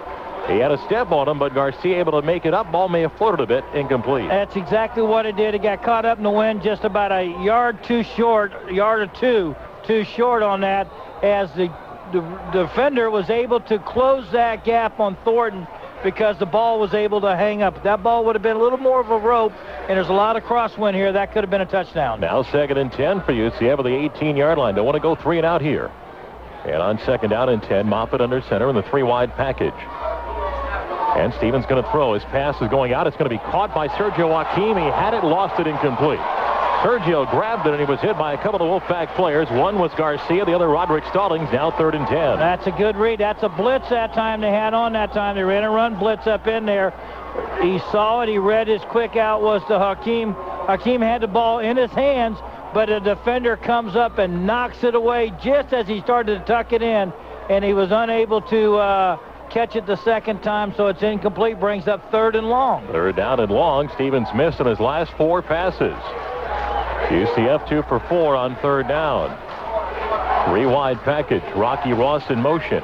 Moffitt back to throw. Here comes the pressure. Steven looks. He'll throw a pass caught. Marshall 20, 25, across the 30, 29-yard line. First down, 30-yard line. Brandon Marshall. Big play. He got hit a few times. Brandon found that first down marker, then cut and got yourself a little scared thinking he's going to go backwards. But when Ford picks up an extra 5 yards, gain of 15, first down, big 3rd and 10 conversion. Good block by Joaquim on that one as Sergio Joaquim comes up and makes a hit there right near the first down, allows Brandon to spin. That was a little crossing route. He got open, made a couple great moves, one good block, and he's got a first down. At the 33-yard line, Jason Peters lined up behind Moffitt. Imbalanced line, handoff. Peters still run right. Flags will stop the play. Boy, there is a big hole. 2 going right. There. That'll cost the Knights 5, and that was painful because Jason had a lot of running room. Prior to the snap, false start on the offense. Number 88, 5-yard penalty. Repeat, first down. Sergio Joaquim was the guilty one who moved. It'll be 1st and 15. You hate to see one of your wide receivers cost you a play because, you know, either he's looking in, there's no reason, or if he's in motion, there's no reason for him to be moving up until the ball snapped and see guys coming across. But, boy, Mark, did he have a hole to the right side. 1st and 15, UCF with their own 28-yard line, leading 17-14, 10:32 to play in the half. Handoff Peters. He'll get to the 29, 30, and up to the 31-yard line. Picks up 3 as Jason carries for what is another carry for the Knights and brings up a 2nd down, about 12 situation. Well, they were not going to allow him to cut back. They're doing a good job of putting 8, 9 guys in the box, Mark. And when they do that, that means a lot of times if you don't hit it quick and hit the seam right, then you're going to get jammed up there. There's not going to be much room to cut back. 2nd down and 12. The Knights of 31. 2 receivers left, 1 to the right. Tight end lines up right. Haven't thrown to Darcy Johnson today yet. On 2nd down and 12. Moffitt back to throw. Here comes pressure. Stevens hit. Stevens going to try to dance away from it. Roll out to his right. He'll look. He'll throw the football downfield and out of bounds.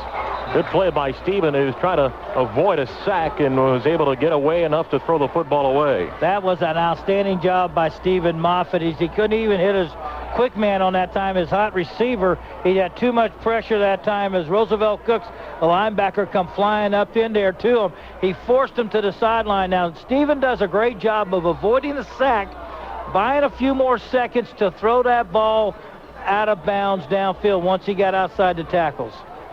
So now 3rd and 12. The Knights 3 for 5 on 3rd downs. The offense ran easily early. Now not much of ease on offense on 3rd and 12 of the 31. Moffitt to throw. Again, pressure coming. Stevens steps up, hit, goes down. They sent more than UCF could block, and Scott Garrison, the junior linebacker, drops Moffitt to the 21. Got a flag down, though, on the far side. Hold on. Let's hope it's offside. Let's just hope it's offsides encroachment by the defense. That's the only thing I can say. Or at least dead ball. Here's the call by the official. There is no foul on the play for ineligibles downfield. So Stevens sacked, and now the Knights have to punt. A lot of that early momentum now is shifted to Nevada. And again, it goes back to what we talked about. They can challenge us now. They don't feel that we can throw the ball enough downfield. And Stevens become a threat throwing the ball, Mark, so they're going to gamble, play man-to-man coverages, and they're going to go after him on the blitz and also the run. Aaron Horn to punt. Aaron's kick off the side of his foot, an awful kick. I mean, it is an awful kick that is going to be marked out of bounds where? Inside the 35, right to the 35-yard line. A 14-yard punt by Aaron Horn off the side of his foot. And things like this happen. Momentum in the game will shift. It can go up and it can go down. It'll come back around. You got to make some things happen. Now, defense has got giving them a short porch here. They got some momentum going with them now. the Wolfpack does from Nevada. So you've got to be fired up. You got to go across. You've got to pop them too right now. Defense has got the work cut out. Knights led early in this game 14-0. Now Nevada can tie with a field goal, take a lead with a touchdown to the UCF 35 and a 3-wide package. First down for quarterback Jeff Rowe. And Rowe will take that snap. He'll play fake, rolled out. He'll look. He's going to try to run. He's going to get to the 30-yard line and inside the 30 down to the 27-yard line. James Cook is there to push him out of bounds. Rowe picks up 8. He faked the handoff and came back near side left. And 2nd and 2 now. He's a good athlete. He's just looking downfield, fake the handoff, roll to the right. You'll see us do that a lot of times with Darcy Johnson, our tight end. Good coverage downfield. Nobody really shadowing him. That means that nobody was out there to pick him up as he rolled around. Picks up 8 yards on that play. 2nd and 2, Nevada in field goal range. Knights offense scored its first 3 possessions, but since then, UCF's had a missed field goal and a punt. At the 27 of UCF, Nevada's got 2nd and short. Here's a handoff. Mitchell. He's got a first down inside the 25, down to the 19-yard line. As B.J. Mitchell picks up a gain of 8, first down to the Wolfpack. And they're just coming up right now, and Mark, they're controlling the line of scrimmage. They're doing a good job of rearing back and popping that forearm of theirs, and they're just teeing off right now at the line of scrimmage. They feel the momentum has switched. We need to come up with a big play and stuff it and cause a fumble here. At the 19-yard line, red zone for Nevada, who's 2 for 2 with a couple of touchdowns, so they get inside the 20 today. At the 19-yard line, movement up front, and Nevada is going to get 5 yards. Knights came across. That's a good bark that time by their quarterback, because that was 3 guys jumped, or there was an illegal procedure against them. But I believe they're going to get us for encroachment. Good bark by the quarterback. Offside on the defense, number 99, 5-yard penalty, first down. Kareem Reed is guilty of being the first goal tonight to come across and make contact. Nevada now the 14-yard line of UCF.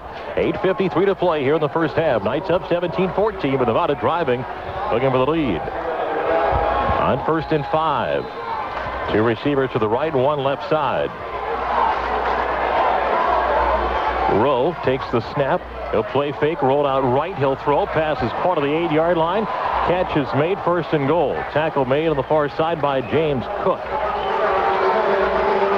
That was Spencer, I believe, that made that catch. Does a good job. Good to get another little play fake, roll out to his right. Spencer lines up, works his way either inside or outside, depending on who the coverage man is.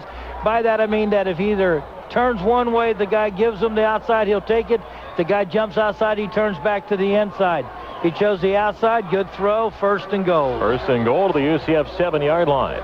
B.J. Mitchell's run for a score. He's lined up behind Jeff Rowe, that mini shotgun. Here's a snap. They'll give it to Mitchell. He runs right. Gets inside the 5, down to the 1-yard line. Mitchell picks up 6 yards. It's 2nd and goal to 1. Man, this is a totally different team than we saw from first period. They now got a lot of confidence, a lot of swagger in their walk right now, Mark, because they believe that they are what was why they're here, because they're a good football team. They got their walk back right now. 2nd and goal to the UCF 1. Nevada looks to take the lead with 7:49 and counting, 2nd quarter. Imbalanced line, actually wings on each side of the line. Here's the snap, and off to Mitchell. Mitchell gets towards the 2-1. Power second surge in. Touchdown for Nevada. Knights stop in the first surge, but back came B.J. Mitchell with more muscle, and he scores, and Nevada takes the lead for the first time. That's just good control of the line of scrimmage, good surge, and you win. The key word is for the offense is surge. Key word for the defense is penetration. If you can penetrate, you're going to win. If you're surge on the offense, you're going to win. And too much surge, not enough penetration. Well, the extra point by Jacob to try and make it a 21-17 Nevada lead with 7:37 to play here in the first half. Here's the snap. They get it down, and Jacob's kick is up, and the kick is good. 7:37 to play in the first half. It's Nevada 21, UCF 17. Now this from State Farm. When we got married, suddenly we had 2 of everything. 2 dinette sets, 2 dogs. 2 car insurance companies. This is a true story about true savings from State Farm. We had to get rid of a few things. What's my chair? He had State Farm. And she had the gecko. His agent helped us compare. There was no comparison. This time, one of his things stayed. Find an agent today in the Bell South Real Yellow Pages or visit statefarm.com. Like a good neighbor, State Farm is there. Savings based on home and automobile discount. We're the skyscrapers. We're the wrecking crew. We're the frontliners. We are what we do. This is Budweiser. This is clean. Budweiser. King is here. Budweiser. This is big. Anheuser-Busch, St. Louis, Missouri. Back in Aloha Stadium in Honolulu, Hawaii, and for the first time today, the Nevada Wolfpack lead UCF by a score of 21-17. Gary, the Wolfpack have had 3 scoring drives, minute 45, 5 plays, minute 49, 5 plays, 51 seconds, 4 plays. And they can move the ball, but when you get an opportunity, how big does that missed field goal come to play back now and haunt you? Instead, like you said, instead of having a 20-7 lead in the ball game, now you're trailing, and those are the little things that hurt you in a game. Well, we talked special teams, the missed 40-yard field goal, then the 14-yard punt by Aaron Horn. So special teams certainly magnified there as it short the field, 35 yards. Exactly right, and then not taking advantage of an opportunity. When you get a turnover, when Jason Vincent intercepts that ball, you move down, you got to put points on the board, and we didn't do it. Again, you lose some of the momentum, especially in a game where 2 teams are pretty well equal, or if a team has maybe a little more advantage than you do, and you've got to make things happen, and you do that by creating turnovers. You get a turnover, you got to take advantage, and we didn't take advantage of that. Now, same thing. George O'Leary's had his team on the sideline and said, hey, look, we're not out of this ball game. It's 21-17. Let's get back in it. Let's go downfield. Let's put points on the board. Let's do what we know what we can do.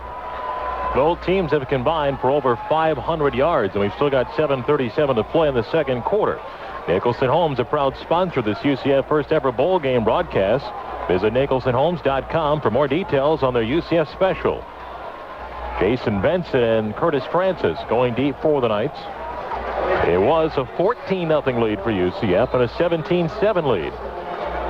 But now Nevada's up by 4, 21-17. And the kickoff by the Wolfpack. Short pooch kick. Fair catch called for by 3 Knights. And Jason Peters takes it to the 29-yard line. Mark it up back to 30, actually. And that's always scary because 3 guys all putting their hands up, calling for the catch. Well, Brett Jekyll that time kicked a pooch kick. Just a pooch kick up there. Didn't want to get a return back. And UCF, 2 guys put their hands up for a fair catch, which was a smart thing to do. Yet Stephen Baker, who is a linebacker, wide receiver type guy, he's put his hands up. So he's the one that caught it, and it starts at the 30. Jason Peters caught it. Or Jason Peters did, but Baker's the first one to put his hand up. At the 30, first down to UCF, left to right in the second quarter. Knights now trail for the first time of this game. Kevin Smith in the backfield, Stephen Moffitt. On first down, Darcy Johnson goes in motion. And play fake. Stephen rolls out. He'll look, he'll throw. Pass going to be caught and hit and dropped. Brandon Marshall had it, but took a big-time hit. Good pass by Stephen Moffitt, but Brandon got hit hard and lost it. And look who was downfield, wide open. Nobody picked him up. Stephen could not find. Rocky Ross blew right by the coverage. A blown assignment. The Wolves are right now looking at each other and said, you blew the coverage. Rocky went rolling down the field, run right by everybody. Nobody picked him up. He chose to throw the ball underneath, and that's not having your vision. That's not being able to look downfield on Stephen Moffitt. He missed a golden opportunity there. Now 2nd and 10 of the 30-yard line. Knights need some positive things on offense here. And on 2nd down, handoff Kevin Smith. Kevin tries to get outside, and he's dragged down to the 30-yard line. And Joshua Magua comes up and stops him after Stephen was able to get out, Kevin able to get outside earlier. That time he's wrapped up by the Wolfpack defense. 3rd and 9 now for the Knights. That's what they want to put UCF into. They don't believe UCF has a passing game now. They believe UCF has come in to try to dominate this game by running it. They've stuffed us at the line of scrimmage, forcing us to have to throw the ball. This plays right into their hands. Kevin Smith had an early 119 yards. Since then, he's had 5 carries for 3 yards. 2nd out and 9 for the Knights in a 3-wide package. Moffitt back to throw. Steven, pressure coming, steps up. Steven's going to throw. It's going to be caught and hit hard as Kevin Smith. He holds on. Roosevelt Cooks popped him. But Kevin Smith held on. Knights have to punt the football. And seeing not enough protection for Kevin Smith. For Stephen Moffitt. Stephen had to dart the first guy. This offensive line is not allowing him time to look downfield. Mark, they're blitzing. They don't have any respect at all for our passing game now. They're going to take the chances and think that they're going to get to Stephen first, and they're going to get pressure on him. They're not going to be able to throw the ball. Aaron Horn's next punt, nice high kick. And a fair catch called for, taken at the 17-yard line. Now a 50-yard punt for Aaron Horn after a 14-yarder before. And now Nevada, with all the momentum going, will take over with 6:06 to play here in the first half at their own 18-yard line. Now here's where your defense has to buckle down and make a big play. They got to make some adjustments too. Now they cannot allow them to rip off 5 and 6 yards running. 3-wide package for quarterback Jeff Rowe. He'll take that snap, straight drop. He'll throw underneath pass. It's going to be caught 15-yard line to the 20, 25, breaking free 30, 35, 40, and a foot race is on at the 40 of UCF and down to the 29-yard line. Catch is made by Nietzsche and Flowers. And a first out of the UCF 28. Little middle screen that time where the linemen are allowed downfield. The receiver has to catch the ball behind the line of scrimmage. He catches the ball behind the line of scrimmage, gets a great seam in there. He's off to the race. And the only reason he got nailed is that UCF's got tremendous speed in by their safeties as they were able to run him down. As, again, a great play that time by a good call by the Wolfpack. Timeout called by UCF. All the momentum has now shifted. It was all on the Knights sideline. Now Nevada's making big hits, making big plays, and the Knights are back on their heels. Let's go to Jerry O'Neill. Mark, all that momentum and, of course, all the positive energy. Anything but on the sideline. Anything for these hundreds of fans who traveled mostly from Central Florida here to root on the Golden Knights.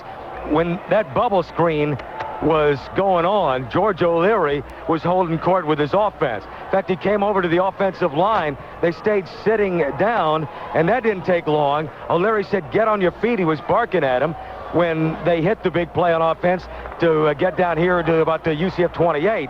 He's the one who called timeout. He wanted to go out and talk to his defense to try to stop this momentum that Nevada obviously has, Mark.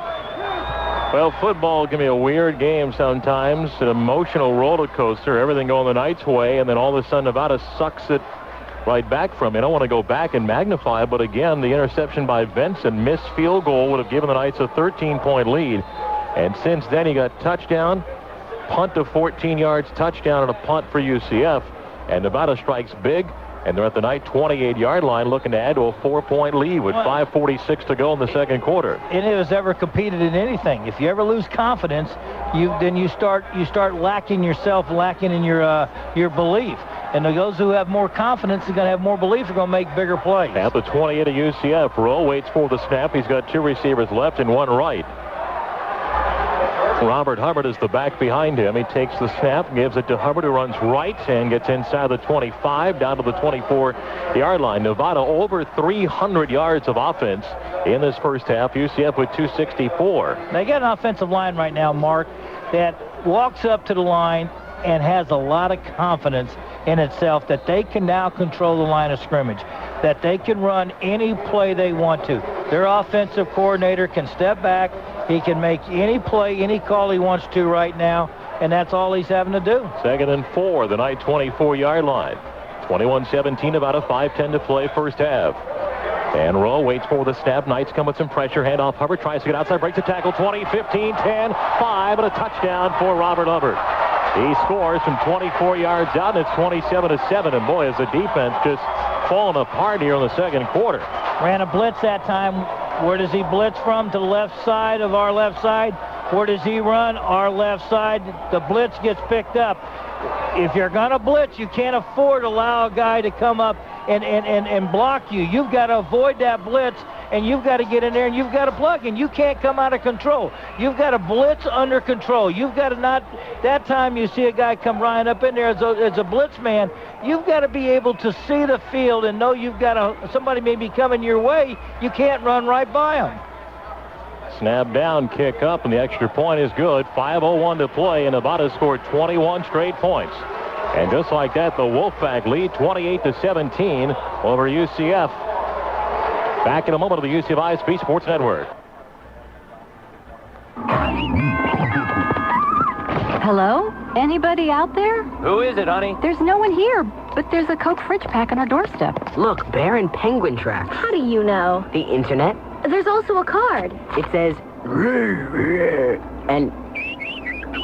Oh, that means Happy Holidays, signed the Penguin and the Bear. How do you know? Because I'm your mother. Oh. Stock up on holiday cheer this season with a fridge pack of Coke. Coca-Cola. Give, live, love. UCFathletics.com is your home for up-to-the-minute Golden Knight sports news. Log on to UCFathletics.com and you'll find exclusive stories, updated stats, ticket and schedule information, and much more on the official website of UCF Sports. Plus, you can tune into live games and coach a show broadcasts from anywhere in the world. Follow your favorite Golden Knight team online. Keep up with Golden Knight sports news as it happens on UCFathletics.com, the official website of UCF Sports. Well, Nevada's touchdown drives have been quick. 3 for 82, 5 for 35, 5 for 77, and 4 for 80 yards in all less than 2 minutes. And they lead 28-17 with 5:01 to play here in the second quarter. And a high kick to Jason Benson. Comes and takes it to the 6-yard line. 10, 15, 20, and up to the 22-yard line. And the Knights will start there, and they've got to have some sort of success on offense. The big run early by Kevin Smith, a long pass to Brandon Marshall, but since then the Knights have had a tough time moving the football on Nevada. Well, we talked about preventing the big plays and making them drive the length of the field. Too many times so far in this first half is that they've had too many big plays, Mark. Now the offense itself's got to settle down. And what you need more than anything here right now is Stephen Moffitt needs 2 or 3 first downs. Stephen is 4 of 10 for 79 yards. And on first down to the 22-yard line. Stephen will hand the ball off to Kevin Smith. Kevin spins up to the 24, maybe the 25-yard line. Kevin began the game with a big 78-yard run on the second possession for UCF at a quick 119 yards and has been shut down since then, as has the Knight offense been shut down. Well, and again, that's when I talk to you about important things. It's taking the steps of just getting some first downs, not going 3 and out. They need a couple first downs to get a little confidence back. 4:25 to play, second quarter, 28-17 Nevada.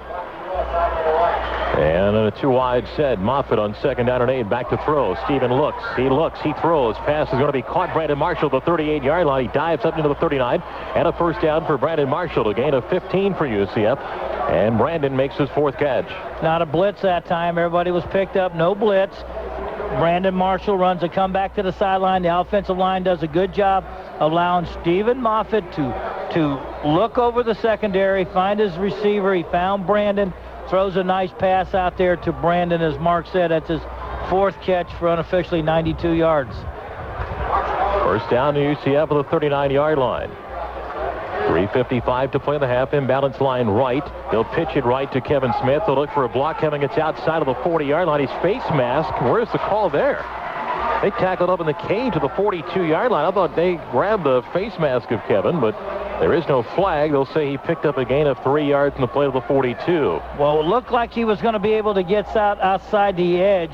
Was closed off pretty quick and pretty fast that time. Good job by the defense of getting over there and shutting that down, as Joe Garcia, a defensive back, a all-conference back, was able to slide over there and make the tackle.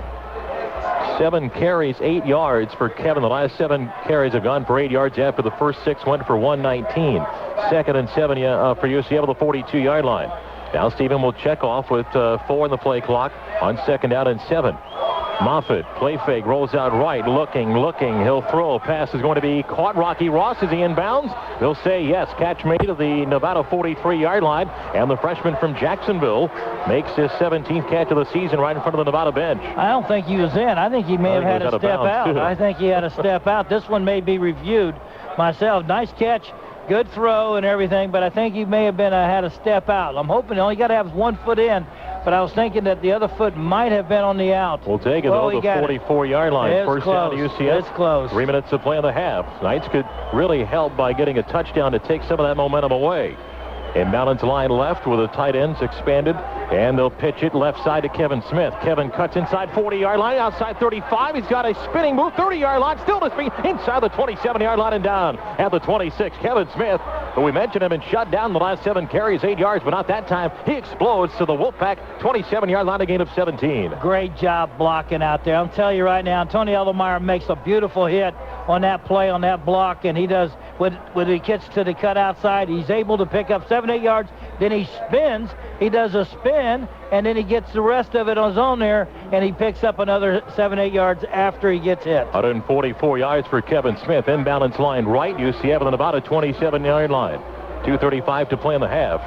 Moffitt pitches it to Kevin, and he gets to the 25, dives inside the 23-yard line. And a gain of 4 for Kevin Smith as the freshman from Miami picks up 4 more yards. Knights have to really think touchdown here, Gary. You don't want to move down this area, down 11, and have to settle for 3. You want to take some momentum back with a late score. Amen. And I tell you right now, I take it all the way down. Don't leave any time on the clock if you can, because this team scores too fast.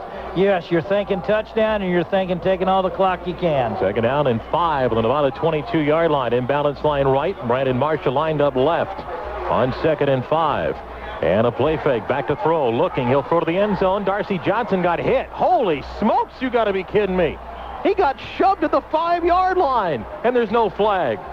He was pushed out of bounds to the 5. Wow, I don't know. How do you not throw that? I don't know that the official thought the ball was in the air. I don't know how they missed it. Darcy's ball's in the air, and Darcy gets knocked out of bounds. He gets shoved out of bounds, and they don't call a flag. That's that one may have been a gift that time to Nevada. Brings up 3rd down, big 3rd down here for Stephen Moffitt and the Golden Knights. Knights 3 for 7 on 3rd downs today. 2 receivers on the left side. Kenny Jackson along with Rocky Ross. Brandon Marshall right. And on 3rd and 5, back to throw. Here comes pressure. Stephen looking. He'll throw. Pass is caught.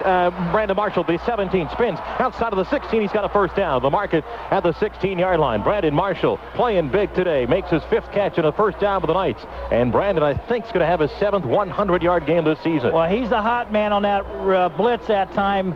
Stephen Moffitt knows where he's got to go. He reads the blitz. They blitz. Brandon comes right across the middle real quick like. Stephen sees him, hits it, puts the hands in the 6'4", 230-pound wide receiver as he makes a couple moves and gets the 1st down. He's got 98 yards. 1st down to UCF, 127 and counting at the Nevada 16-yard line. Down by 11 late 2nd quarter. 2 receivers right, 1 left for Stephen Moffitt, who drops. Stephen looking. He'll look. He'll throw. Rocky Ross was held, and the pass is going out of the end zone. Rocky cut. Somebody grabbed his jersey. Kenny Jackson was also deep in the corner. And that's where the ball went incomplete. 1:16 to play in the half. 2nd and 10 to the Wolfpack 16.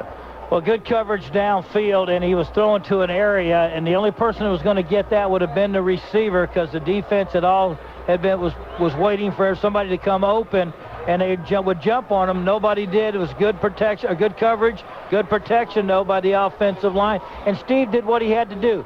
Throw the ball away where nobody could catch it. Moffitt is 7 of 15, 114 yards and a touchdown. 2nd and 10, UCF with the Nevada 16-yard line. Knights trail 28-17. Imbalance line right. Marshall lined up left. They'll pitch it to Kevin Smith. He'll try to get outside, and he'll get smothered and drop to the 26. Boy, how do you put so many blockers, Gary, on the right side and see 5 Wolfpack defenders in front of Kevin Smith? That's missing blocks and left and right. Timeout UCF. It's the key word, penetration. That's too much penetration.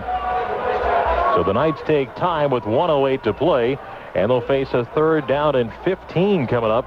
And now you put yourself back in a situation, if you don't convert, to put Matt Prater, who hit earlier but then missed a 40-yard field goal.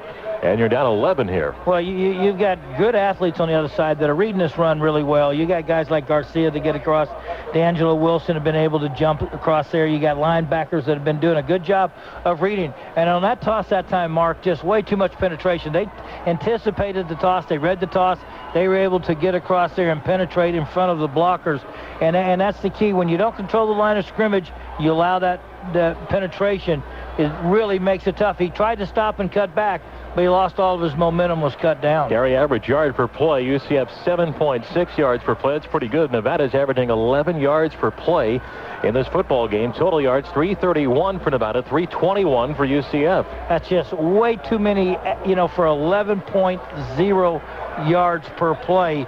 It's just unheard of.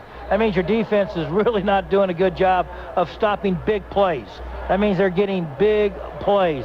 I'm trying to find a stat, how many plays that they had the ball. They've had it 30 times compared to our 42 times. That's the tale right there. It tells you too many big plays on the other side. Well, 3rd and 15 now for UCF after Kevin Smith lost 5 on that run. And you don't want to have to settle for field goal. That would bring you within 8. You'd like to get in the end zone here. And a Knights face 3rd and 15 now at the Nevada 21-yard line. Moffitt under center. And Steven drops a throw. Pressure coming. Steven steps up. He throws into the end zone. Passes up and Brandon Marshall got smothered by 2 defenders. He even lost his helmet coming down. Good throw, but good defensive play. They had the double coverage on Brandon Marshall, and it brings up 4th down to the field goal try. Well, he tried to put one in on Brandon. Now, the ball got in there. I'm not sure if he lost it in the sun that comes to that side or if he got deflected on that play, but he tries to throw into the zone. He had him beat, and I tell you what, ball got hit by the defender, too. 38-yard field goal by Prater. He's hit from 47. He's missed from 40. Trying to pull UCF within 8. With 1:01 to go in the half. Snap down. Matt's kick's on the way. Matt's kick's up. Matt's kick is good. So with 56 seconds to play in the half, Matt Prater brings UCF within 8 at 28-20 in an offensive first half. Knights settle for just 3 and trail by 8. But Gary, plenty of time left for this Nevada offense. They've only needed about 1:20 to get down the field and score per drive. It's amazing. That's why I said you want to take as much of the clock off as you can, because you don't want to leave any clock left on. You're hoping to get 7 points. Watch that instant replay again. When I did, it looked like that when the throw was a little late, that Brandon Marshall was open, and the safety in the corner, they were trying to get back. Good recovery. The throw was just a hair too late, allowing the defender from behind the corner to come back and knock that ball away. That was a good route, and he just was a hair too late. Today's UCF Bowl game is brought to you by Nicholson Homes. Log on to nicholsonhomes.com to get details from the UCF special. And the Florida Dairy Farmers are proud sponsors of the Golden Knights. Remind you to get your 3 servings of dairy a day. Visit 3at8.org for more details. Got milk. Now Matt Prater will kick off. With Robert Hubbard back deep, Knights trail 28-20. They led 14-0 and 17-7. Still with some defensive work to do. Nevada will get the ball to start the 3rd quarter. Now the kickoff by Prater. High kick. Hubbard will go back 3 yards deep in the end zone and take a knee. And Nevada will start at the 20-yard line. The Wolfpack with 2 timeouts left. And they'll begin at the 20-yard line. Coming up on the Geico Halftime Show. Recap of the first half. Jerry O'Neill will talk with Sports Information Director Jason Baum, who will recap the week in Hawaii for the UCF football team. And we'll check the scoreboard in both college and pro football. I like to be a fly on the wall in that locker room. Like to hear what Coach O'Leary's going to say about the what to do the second half. First down about at the 20-yard line, right to left, and they ain't about to take a knee. Rowe out of that mini shotgun, waits for the snap with B.J. Mitchell lined up behind him. Here's the snap. Rowe will now give it to Mitchell. He gets a hole 25 outside of the 27-yard line, cuts back to the 30. He's got a first down up to the 32. Knights kind of spread the defense out wide. It opened up a big hole for Mitchell, who picks up 12, maybe 13 yards. That's just good man blocking by the offensive line, Mark. They do a good job of getting a zone blocker, man, or whoever's in front of them, and he just turned them outside. It's like a draw play. They use it to freeze everybody, and then he picks a seam and he got a good run. At the 32, roll back to throw. He looks left, he pumps, he throws. Pass is going to be caught at the 47-yard line. Knights had both Joe Burnett and John L. Neal right in front, but somehow Caleb Spencer slid right in and made the catch. Can't let that happen. No, sirree. That was a great catch. That was a great throw by Rowe. I thought there's no way they could get that ball in there, and they did a good job as he was able to slide on his leg and make that catch. Gain of 16. Plenty of time left for Nevada. 30 seconds to go in the half. 3 receivers right, 1 left. Here's a snap to Rowe. He drops, he throws underneath. Pass is going to be caught by Hubbard at the 50-yard line, and he's tackled to the 46-yard line of UCF. And now Nevada will burn a timeout with 18 seconds to play in the half. And they're at the UCF 46-yard line. So very quickly, the Wolfpack trying to march into field goal range and get those 3 points back. Well, they got one more timeout left, and what they'll do during this timeout is set up a couple plays. They'll set up a play that they can go to the middle of the field with if they want to, or they can go to the sideline. Now, if what they prefer to do is run a sideline pattern, catch the ball, get out of bounds if they can, that still allows them a pass play to the middle of the field if they want to, or a shot at the end zone and kick the field goal. So you're trying to set your next 3 plays up right here on this timeout with, is that next play will be most likely a pass play to the sideline where you catch it, you step out of bounds. And if you have to go inside, then you're going to have to call timeout, and you're going to have to go kick your field goal mark because you won't have enough time left to try to throw the ball down again. Gary, Knights have had few pressure situations by that defensive line today, and both times that I remember, Rowe was able to sidestep it to make something happen. Well, it's the last 2 games. I mean, it goes back to the Tulsa game. They weren't able to put pressure on the quarterback then, and they've been unable to put any pressure on this quarterback here. Part of the problem is these guys have got this, they can move real well. Rowe's a good guy that can slide from left to right. 686 yards combined offense in the half, and we still got 18 seconds to go. Nevada leads 28-20. 3 receivers right side for quarterback Jeff Rowe.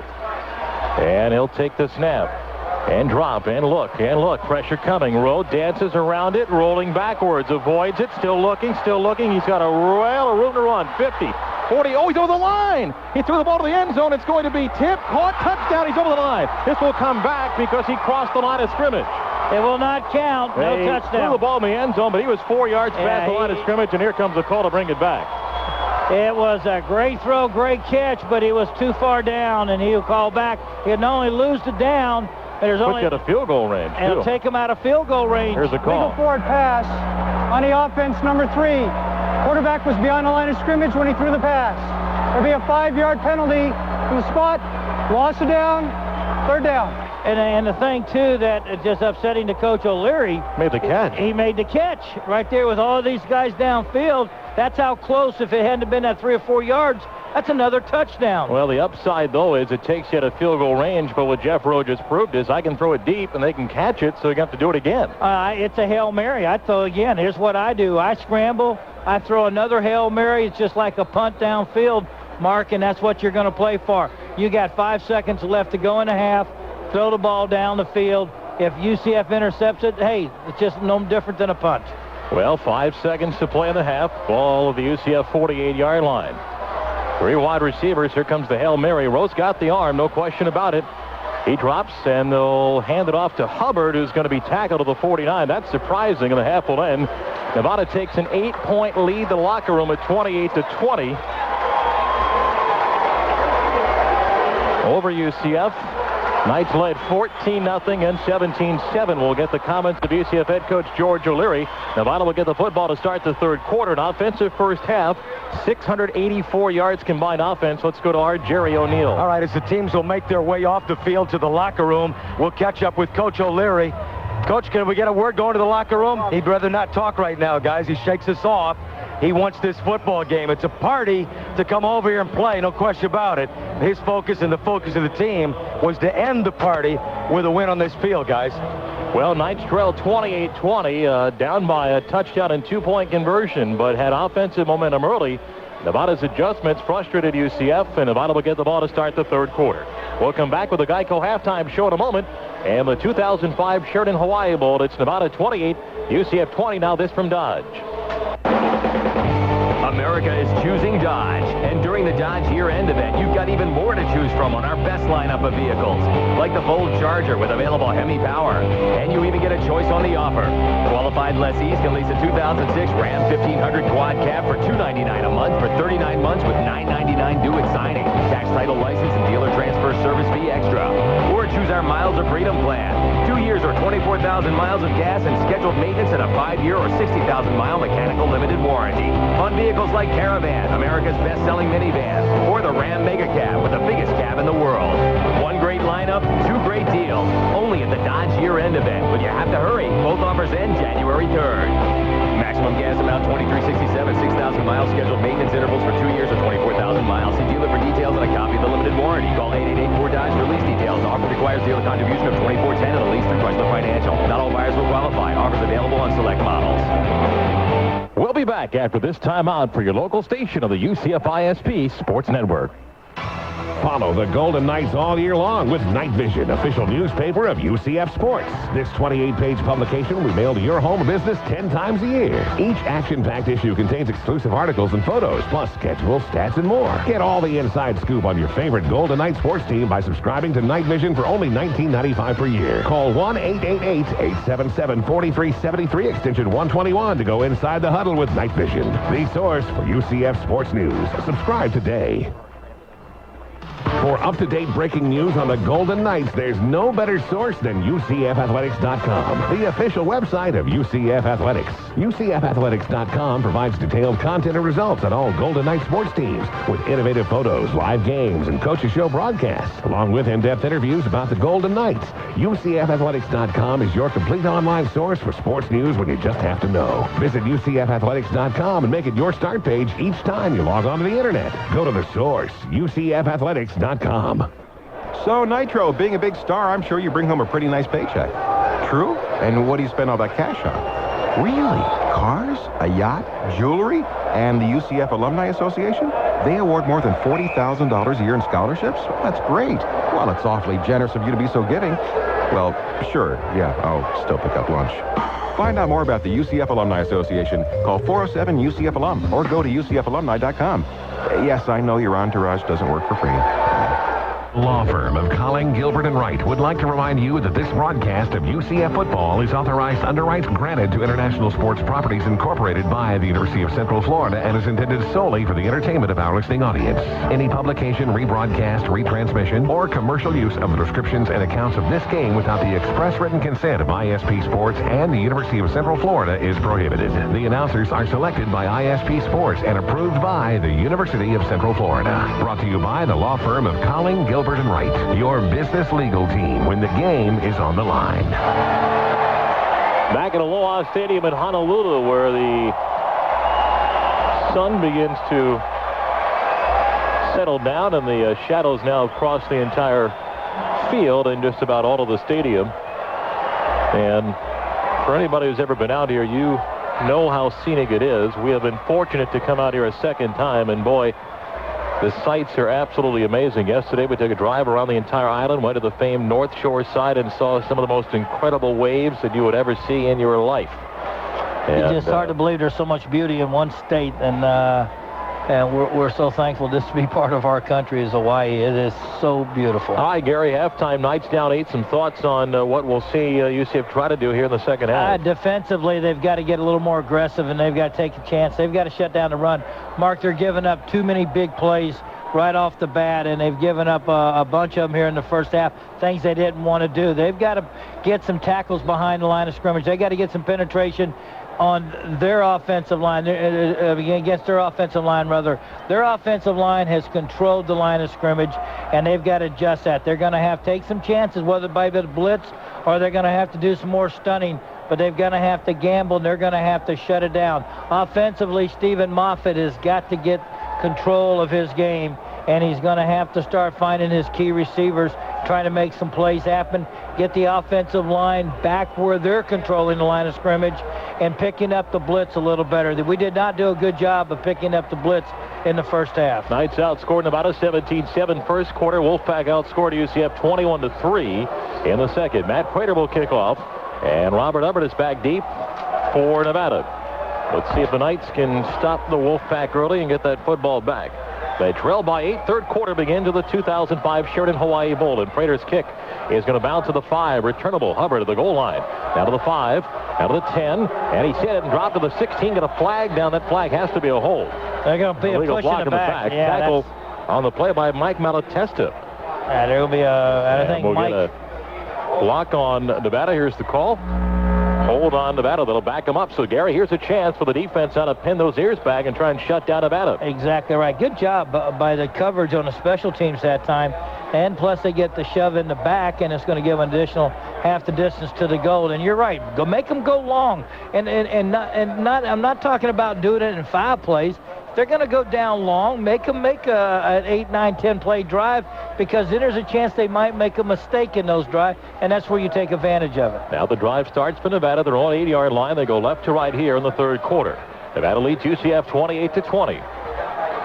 And quarterback Jeff Rowe. First half, Rowe was 9 of 12, 147 yards with an interception. 3 wide package. And Robert Hubbard starts as the back behind Rowe. From the 8-yard line, 4 down linemen for UCF. Here's the snap. Here's a handoff to Hubbard, who gets outside of the 9, 10-yard line up near the 11-yard line. And he's tackled at the 11-yard line. First contact from Jason Benson. He dives up across the 11. Near the 12, they'll give him a gain of 4. There must be something wrong with Corey Hogue. He's not starting. Stephen Baker now is in at linebacker. Converted starting. Wide receiver. Yeah, he's Stephen Baker to Ocala. Second down and 6 for Nevada. Their own 12-yard line. Opening drive of the third quarter. Wolfpack lead 28-20. Here's the snap. Knights are offside. That'll be 5 free yards. And I believe they're going to get Kareem Reed moving across. Again, Kareem starting this half because Risk Welsh was injured at the end of or in the second quarter. That's offside. That's on the defense, number 99. That's 5-yard penalty. Costly penalty right there. See, now instead of you had a second and long, now you've got second and short. So it's almost like giving them 2 downs here now to get 1 yard. It's just focus and discipline. I know you take a chance, you want to get across the ball, but that's not what I'm talking about. I'm talking about aggressively making blitzes and stuff. You've got to be disciplined on that line of scrimmage and focus in on your job. Second and 1 now for Nevada, the 17-yard line. And play fake roll, rolling out. He'll throw. Pass is caught. Spencer makes the catch at the 24-yard line. As Khalif Spencer pulls in his 6th catch, they throw on second and short. And a first down, and after having him pinned back at the 8-yard line, the Wolfpack now out to the 24. That's a great call because you got a third down. You can get the short yard. They do a play fake, freeze everybody, and Spencer just slides out in the flats. He just runs a pattern where you either give him an inside or outside route. He took it, and good throw by the quarterback. At the 24, first down for Nevada. 2 receivers left and 1 right. And Rowe waits for the snap. And he takes it, hands off to Hubbard, has a hold at 29 up near the 30-yard line. Boy, he's quick. He lowers that shoulder. Keith Shaligan wrapped him up, but he has 6 quick yards and brings up second and 4. Boy, the inexperience of Stephen Baker showed right there. Baker read it well, just ran right by it. I mean, he was looking upfield. He had a blocker on him. He's got to be able to take on the block, and he's got to be able to find the running back. That time he was consumed by the blocker and not trying to find the running back, and went right by the run. Second out and 4 for Nevada. At their own 30, opening drive, third quarter. Rowe the snap, now hand off to Mitchell. This time the Knights wrap him up well to the 28-yard line. A tackle for a loss. I believe it was Keith Shaligan hit him first. Then he got some help. And it'll be third down and about 6 for Nevada. Nice stop by UCF up front. Prisoner Nelson back in the game there, part of that stop along with Shaligan. Good job by those 2 guys. They tried to sell a draw that time. The quarterback did on the running back, and those 2 guys in the middle did not buy it. Shaligan and Prisoner Nelson. Good job of stopping that play. Nevada 3 for 5 on third downs. They got a 3rd and 6 to their own 28-yard line. They'll have triple receivers on the right side. Rowe takes that snap, back to throw. He looks, he pumps, he's going to run, he's going to be hit, he's going to be stopped short of the first down. At the 31-yard line, he's tackled, and that time Emeka Okamore came up to make the stop. Good job with the defense, and Nevada has to punt. Mark, I tell you who makes that play is James Cook. They were going to bring Mitchell out of the backfield that time, and he was going to run just a little circle route over the middle. James Cook picked it up. He latched on Mitchell, and the quarterback wanted to throw the ball to Mitchell. He saw Cook on top of him. He was forced to run. UCF's defense did a good job. Let's see if Joe Burnett can help the Knights here in field position. Justin Bergendale got a 56-yard punt earlier. Here's the snap, and here's his punt. High kick. And Burnett, near side of the field, calls for a fair catch. It bounces inbounds and then out of bounds to the market at the 25-yard line. Timeout in the field. 11:38 to play. Third quarter of the 2005 Sheridan Hawaii Bowl. It's Nevada 28, UCF 20. This is UCF football on the UCF ISP Sports Network.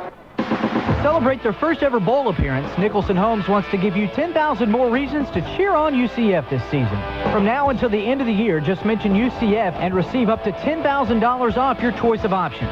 To find a model center near you, call 800-771-0003 or visit them online at nicholsonhomes.com. Nicholson Homes and UCF, a winning combination. Nicholson Homes! Nicholson Homes!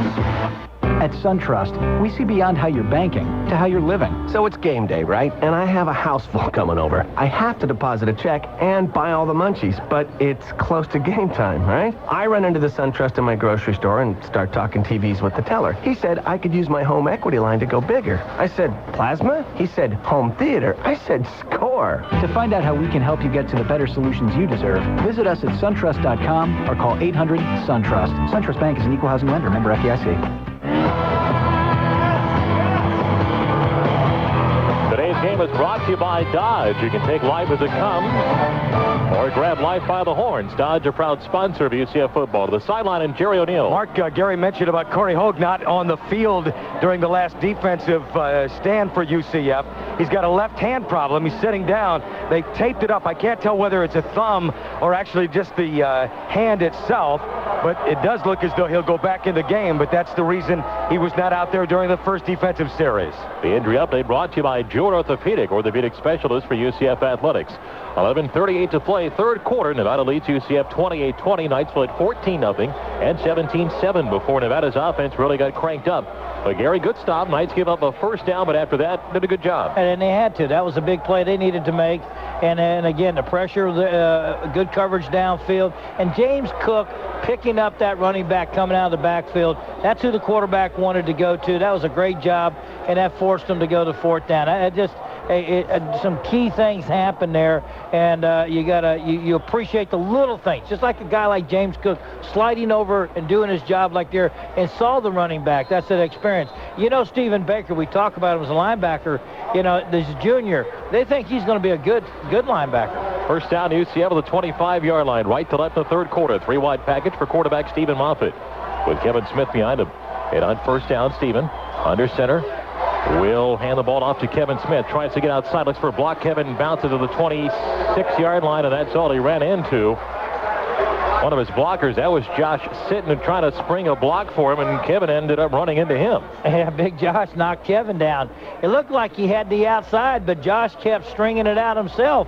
If Josh probably would have stopped and turned up and blocked, he probably would have been better off. There was a blocker out there, and that's what Josh was trying to do.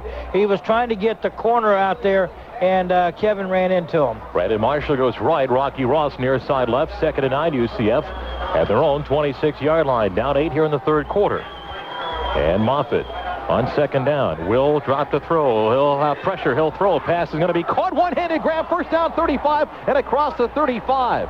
Darcy Johnson cupped it one-handed, his first catch of the football game, and a big catch. First down. There was pressure coming at Stevens. Oh, unbelievable. That was the blitz that time. They threw the blitz. Stevens saw he had to get the ball to Darcy Johnson. Just before he got hit, Darcy reached behind him. I mean, he cannot use two hands. He had to reach behind and turn back. He puts his big mid out there, makes a one-handed catch, and gets the first down. Second team all-conference tight end Darcy Johnson. First down to UCF at their own 39.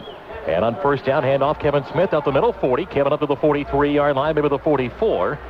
Kevin with 149 yards now in this football game, and very big catch by Darcy. Hopefully gives him confidence, and this UCF offense trying to just gather themselves. Only down 8, but the offense has been struggling a bit. Shoot, that was a great catch. What are you talking about? I mean, just reached back with one hand and pulled that ball in. Wow. 2nd and 5 for the Knights of the 44. Receivers on each side in a double tight end set. Now Rocky Ross comes to motion on 2nd down. Handoff. Kevin looks to stutter outside. 45 up near the 50. He's got a first down. Kevin Smith picks up 6 more for UCF. Knights move the chains of their midfield. That's a great run that time. That's just getting the tempo back in the ball game. And what you do is you try to get your tempo working with your line, and you see the running back. He starts to the right, stutters, then he cuts back to his left, and he's able to get the first down right there. You're trying to keep a tempo, and a tempo by mean that you get everything in rhythm with your line and your running back's timing. 5 200-yard rushing games for UCF this year. First out of midfield. Handoff Kevin Smith, and Kevin stumbles to the 46-yard line. And an injured Knight. He rolled on somebody's ankle. He hit one of his own men. That was Kevin Smith that hit him down. It looks like Kyle Smith, maybe? I don't know. Gagne Marcoux. That's Cedric Gagne Marcoux. Yeah, he's not coming out. He said, he's banging the chest of somebody else. Well, Cedric hasn't missed a snap this year. No, sir, he is not coming out. I mean, he says, he got hit downfield by his own man. He was blocking downfield on that play, and he's not coming out. 2nd down and 7, UCF on about a 46-yard line. 9:22 to play, 3rd quarter. UCF trails 28-20. On 2nd down, Stephen Moffitt will play fake. Back to throw. Stephen looks. He'll look. Throw the deep ball downfield. Rocky Ross is there. Pass is going to be knocked away. That ball hung up in the air again. D'Angelo Wilson. Now a flag comes in. He put his hand on his back. And I think that's what Gary's talking about, and he's correct. That hand got to the back to slow down Rocky Ross. That'll be a flag and a first down. You cannot put your hand on the back, and what he did was that as Rocky had to step on him, the ball's thrown late. Here's the call. Well, let's see if we get the call. The official's mic has not been the best today, but now let's see what we get. Pass interference on a defense, number 4. 15 yards from the previous spot. Automatic first down. You can't put your hand on the back and try to go and knock the ball away at the same time. And that's what he did. He put his hand on Rocky's back, and then he knocked the ball away. By putting his hand, that slows your runner down. That's a good call by the official. First down now, UCF at the Nevada 30-yard line. 9:11 to play, 3rd quarter. UCF trails 28-20. Imbalance line left. Brandon Marshall, lone receiver right. Now Darcy Johnson in motion. Now he'll come back on the left side, and Moffitt will hand off, and Kevin Smith stumbles inside the 30 to the 29-yard line. And a little running room for Kevin Smith as he's brought down after a short gain. That's a good call. Yard. Scott Garrison, the linebacker, with a tackle. That's a good call on the play before to go vertical. You got to keep honest and keeping this secondary honest. Don't allow them to keep cheating up on you, especially those safeties. Those safeties anticipate you're going to run a lot. They're going to keep cheating up on you, and they're going to start coming up making tackles right at the line of scrimmage. 2nd and 8 at the Nevada 29-yard line. Receivers on each side for UCF. Moffitt back to throw. Pressure coming. Stevens sees the blitz. Steps up. Throws out. Passes. Incomplete. Almost intercepted. He threw it far side, and Brandon Marshall was there, but so was Nevada's defense, and almost picked off in the play by Joshua Mugwa. Scott Garrison was one that came up the middle, put a little pressure on him. See, he does a play fake, and when he does a play fake, he turns his back, Mark, on the linebackers. He doesn't read the pickup on that play. When he turns around, he sees the pressure coming. Then he knows where he's got to go. The problem was he was not able to plant and throw over there. So now 3rd down for UCF. Knights on 3rd down today, 4 to 9 rather. And at the 29-yard line, 3rd and 8 for UCF. In a 3-wide package, Moffitt to throw. Here comes the heat. He throws. Pass caught. Brandon Marshall, 20-yard line. He's got a first down outside 15 to the 10. Stiff arm to the 5. 2-1. Touchdown, Brandon Marshall. He powered his way in the end zone and scores from 29 yards out. And with 8:19 to go in the 3rd, it's a 2-point game. That was a great read on the blitz. Brandon was a hot receiver. He knows where he's got to go. Steven steps up, hits his big guy, 6'4", 230-pound wide receiver. He makes one move, and then he takes off down to the sideline. He stiff arms. They jump on his back. He drags them in for the touchdown. 6th 100-yard game for Brandon Marshall, and George O'Leary going for 2 here with 8:19 to go in the 3rd. So not playing the extra point. He goes now for a 2-point try. Knights trailing 28-26. It'll be Marshall lined up on the right side in a 3-wide package. They've got Jackson, Ross, and Marshall lined up right now. Ross comes left. Moffitt under center. Knights go for 2 for the tie. Play clock at 3 at 2. at 1. Stephen Moffitt back to throw. Stephen looking, throwing out. Pass is going to be incomplete, and the Knights do not get the conversion. Darcy Johnson of the 2-yard line was the intended receiver, but that's not where you want to go when you're looking for 2 points in the end zone. Timeout, 8:19 to play. Third quarter of the 2005 Sheridan Hawaii Bowl. It's Nevada 28, UCF 26. Now this in the Florida Lottery. The E-Pass Drive Report is sponsored by the Orlando Orange County Expressway Authority. Put the Express in Expressway. Get E-Pass. Sign up today at expresswayauthority.com. Knights go 8 plays, 75 yards, and a 29-yard touchdown pass from Stephen Moffitt to Brandon Marshall. Brandon with a big day for UCF. And his touchdown makes it a 28-26 game. Knights went for 2, did not convert, so they trail 28-26 right now. But Gary, defensive stop, little offensive movement, big play, and get the touchdown. You know, the key was the ability to be able to come back and make some runs. And you saw Kevin Smith come out there. The offensive line gave him a little bit of a surge, and he was able to run the ball. Then, you know what I really think the key thing was is when they went vertical with that long pass, that keeps the defensive back from creeping up on you. And then on the third down, they were able to, a great catch by Darcy Johnson on the one side on that third down catch, Mark. And then you hit your key receiver on the with Brandon Marshall on that one for third down. He makes on a blitz, makes the catch, and what a great run. A good move, a good stiff arm, and just strong legs as he drug everybody into the end zone. I think Brandon's a kid who's looking to get himself a job on Sundays, and plays like that. Well, he is. He's caught between being a tight end and a wide receiver. They like that big wide receiver in college. He just doesn't, I mean, in pros, he doesn't quite have the speed they'd like, but he has tremendous speed for a tight end. Now Matt Prater will kick off. Knights trail by 2, and Matt approaches the football. And a kick that should be returnable. Hubbard will take it at the 2, goes off his hand to the end zone. That's a live ball. He goes back and takes a knee. And a touchback up with the football at the 20-yard line for Nevada. Crispers, the perfect place to stop in for a meal before or after any game. Dine on garden fresh salads, soup sandwiches, and new hot gourmet creations. In a family atmosphere, Crispers is the place to be. Not making the 2 hurts a little because instead of it, you know, you're still down by the 2. You need a field goal though, but it just wasn't a good play. Ran out of time on the clock, and he was forced to throw to somebody. They put a little pressure on him. Wasn't a great call because I think it took too much time. Take a station ID after this play. First down Nevada from their own 20-yard line, left to right. They'll lead 28-26. 8:16 to go, third quarter. Receivers on each side. Jeff Rowe waits for the snap. He takes it, hands the ball off to Mitchell. He's got a hold of the 25-yard line, and he picks up 5 on first down. Let's pause 10 seconds for station identification. This is UCF football to the UCF ISP Sports Network. WELE Norman Beach. They may try to stop us, but they can't. The alternative talk station. Daytona's Real News, Real Talk. Mark Daniels, Gary Paris, and Jerry O'Neill, engineer Frank Lover. In Hawaii, Brian Fritz, our producer, back in Orlando. 2nd and 5 for Nevada. At their own 25, they lead 28-26 here in the third quarter. From the 25, 3 wide package. Rowe will take that snap. He'll play fake, back to throw. He'll look, pressure coming. He rolls out to his right. He'll still look. He'll throw. Pass is going to be caught, then dropped at the 43-yard line. His intended receiver was Mike McCoy. Again, the Knights had the pressure coming, but Rowe able to get rid of it and find somebody open. Boy, he's big. It's 6'5", Gary. He finds a way to just get out, and throw the ball. He's got quick feet. I mean, he's got quick feet enough. And I tell you what, by being 6'5", he's got the sense. He's got that, what they call that 6th sense as a quarterback, to feel the pressure, and he has the ability just quick enough to find an open area. He had a man open that time, just couldn't hang on to it. Here we go, 3rd and 5. Nevada 3 of 6 on third downs today. 2 receivers left and 1 right at their own 25.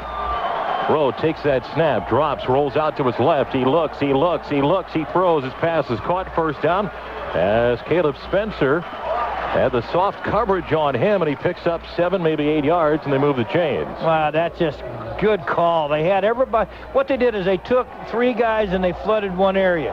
2 guys deep. Caleb Spencer kind of just sneaks up underneath. Now, Joe Burnett is in behind him. What he's waiting to see if Joe's going to jump back or jump up, and he just rolls it, finds Spencer wide open. Joe waited too late. 7 catches, 78 yards for the Honolulu native Caleb Spencer. About a first down to the 33-yard line. Rowe takes the snap and drops, rolls out to his right now. He looks, pressure coming, he's hit, and he will go down. Stephen Baker makes the sack at the 25-yard line. That's the first sack by UCF tonight. Now, what happened was Stephen Baker has got tremendous speed. He's a former wide receiver. He lines up to his left. He gets in position, and now he forces the quarterback have to do something. Good coverage downfield, but I tell you what, I don't think Rowe anticipated the quickness by Baker getting there, and he thought he could buy more time. Great job. Loss of 7 on the play.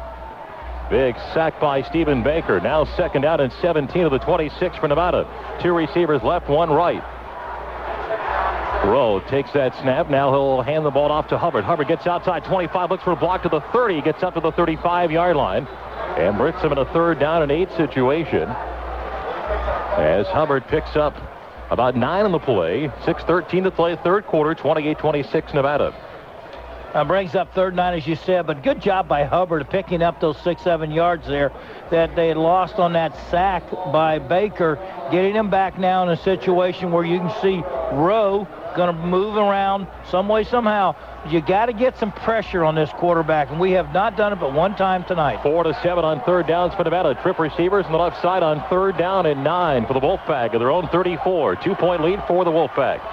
Here's the snap. Rowe drops. He looks. Pressure coming. Steps up. Eludes it. Now rolls out, and he's got wide open to run. He's at the 35. He's at the 40, and he's going to move for the 1st down. He kept forcing UCF to commit to him, and the Knights bit. He was already past the line of scrimmage. You got to come up and close on him. Instead, he runs for 10 yards and a 1st down. That's just unforgivable to allow a guy to scramble like that and get a 1st down. You've got 4 guys rushing, 7 guys covered. As Mark says, once he passes the line of scrimmage, you've got to react. You put him in a position where he's controlling you. You're not controlling him. I guess I sound very frustrated because that was a big 3rd down situation. If we could have shut him down right there, we could have gotten the ball back in this momentum. Instead, they get a 1st down. At the 43 for Nevada, 2 receivers right, H-back lined up left. And the snap to Rowe. And off to Hubbard, and that time he hits a wall of Golden Knights who are there to stop him. And Ronell Sandy with the linebacker came up and made the stop. At the line of scrimmage, it'll be 2nd down and 10. And Gary, little things like that add up to big things. It puts your defense back on the field, wears them down even longer. Well, it's just you're in a position, you got some pressure on them. You got pressure up the middle that time. I believe it was Frisner Nelson or Duzable, I'm not sure which one, got pressure on them. They forced them out of pocket, but nobody was there to pick them up. 2nd down and 10 for Nevada. 2 receivers right. Jeff Rowe works out of that mini shotgun. Now make it 3 receivers on the right side. Here's the snap. He drops. Here comes that screen pass. It is going to be caught, but that time the Knights read it perfectly. Joe Burnett comes up along with Stephen Baker. He lost a yard in the play. Good play by UCF as Nietzsche Flowers is hit for a loss of a yard. That's just great read that time by Baker and Joe Burnett. Joe Burnett says, you've got me on that once before. He shakes his blocker that time, and then he comes over and he gets some help from Baker. Now brings up 3rd and about 12, and I believe there's a timeout on the field. Now we had a fan who decided to run across the field. So Knights got to get back out there. They didn't call timeout. Had a fan who came running across the field. They break the huddle. UCF just now setting up. 3 receivers lined up left. 3rd down and 11 for Nevada. Out of the shotgun, 3 receivers on the left side. Rowe waits for the snap. Looks like he checks off now with 10 of the play clock. And on 3rd down and 12, he's back to throw. He looks, pressure coming. He'll throw. His pass is going to be caught 1st down to the UCF 44. Did he drop it? Or did he hold on? Incomplete. Incomplete. Oh, it was in and out of his hands on the UCF sideline. I thought Caleb Spencer had it, but it came out of the last second. Would have been a 1st down. Instead, 4th down, and Nevada's going to punt. I tell you what, that was a catch, and I tell you what, you'll see 2 guys come up and hit him on that throw. The ball's in his hands, but Joe dropped it, actually. Yeah, Burnett was right there, and Cooks, he just dropped the ball. That was just a drop. Now punt from the 41-yard line, Justin Bergendahl. Will punt 56 and 43 yards on his punts. Here's the snap. And Bergendahl's punt almost blocked, but got it off. Joe Burnett on the near side will watch it sail out of bounds. And let's see where they mark it. And still moving up, 23, 24, 25-yard line. Still moving. And they'll mark it there at the 27. Time on the field, 4:22 to play in the third quarter. Nevada 28, UCF 26. This is UCF football, the UCF ISP Sports Network. Wow, Nitro, just listening to this crowd, it's obvious you're a popular guy. Well, yes, you are really good looking. But do you know all these people? Oh, you met them at Alumni Association events, socials, networking events, service projects. I suppose you could run for office. But, well, no, of course, I trust a guy who goes everywhere wearing armor. Find out more about all the activities the UCF Alumni Association has to offer. Call 407-UCF-ALUM or go to UCFalumni.com. No, that's not it. Look, I think you're a fine speaker. I'm curious, Nitro. Got any family here at the game? Really? Well, it's nice of your parents to come just to see you. No? Are they then tailgating with the Alumni Association? Well, I didn't know your parents went to UCF. They didn't. They're from the 1300s. Oh, so if you're the parent of a UCF student, you can join the Alumni Association. Oh, that's great. Right, even if you're 700 years old. Find out more about the UCF Alumni Association and its parent program. Call 407-UCF-ALUM. Oh, it's great that your parents are so active. Well, they like shuffleboard, too.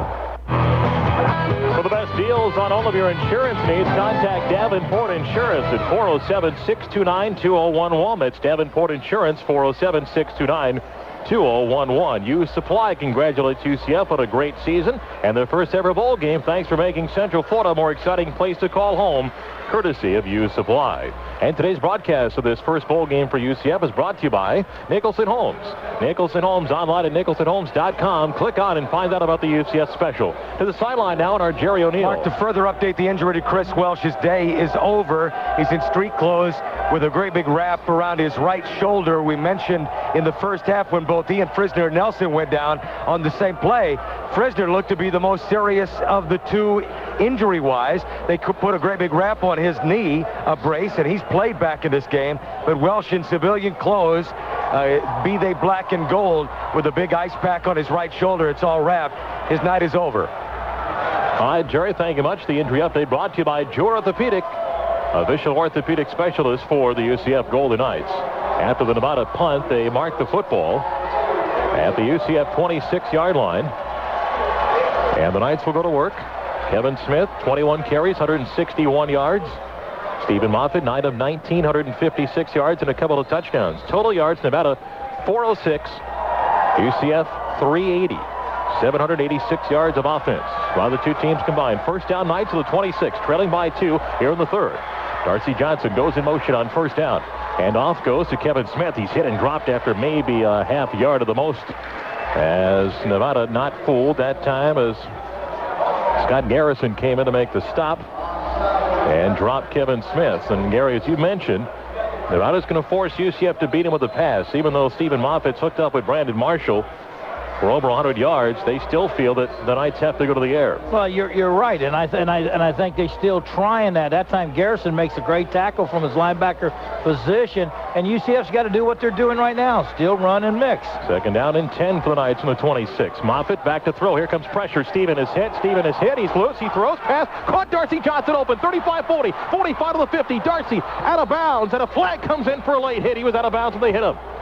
Tack on 15 more. That'll put it at the Nevada 29-yard line. Stephen did a great job. The pressure coming both sides. He stepped up to avoid it. And now more damaging. Darcy Johnson is down to the Nevada sideline. Boy, let's hope he's not hurt. But I tell you what, Stephen Moffitt does a great job of doing. Well, I don't like the way Darcy's rolling on the ground. That just doesn't look good. Nah, that's not good. And man, what a great athlete. What a great guy, too. Just a wonderful guy. But Stephen Moffitt avoids the sack not once but twice. Finds Darcy doing a cross route over from the right to left, is open. Darcy gets the ball, takes off down the sideline. Now he's clearly out of bounds. He'd already stepped out when he got hit.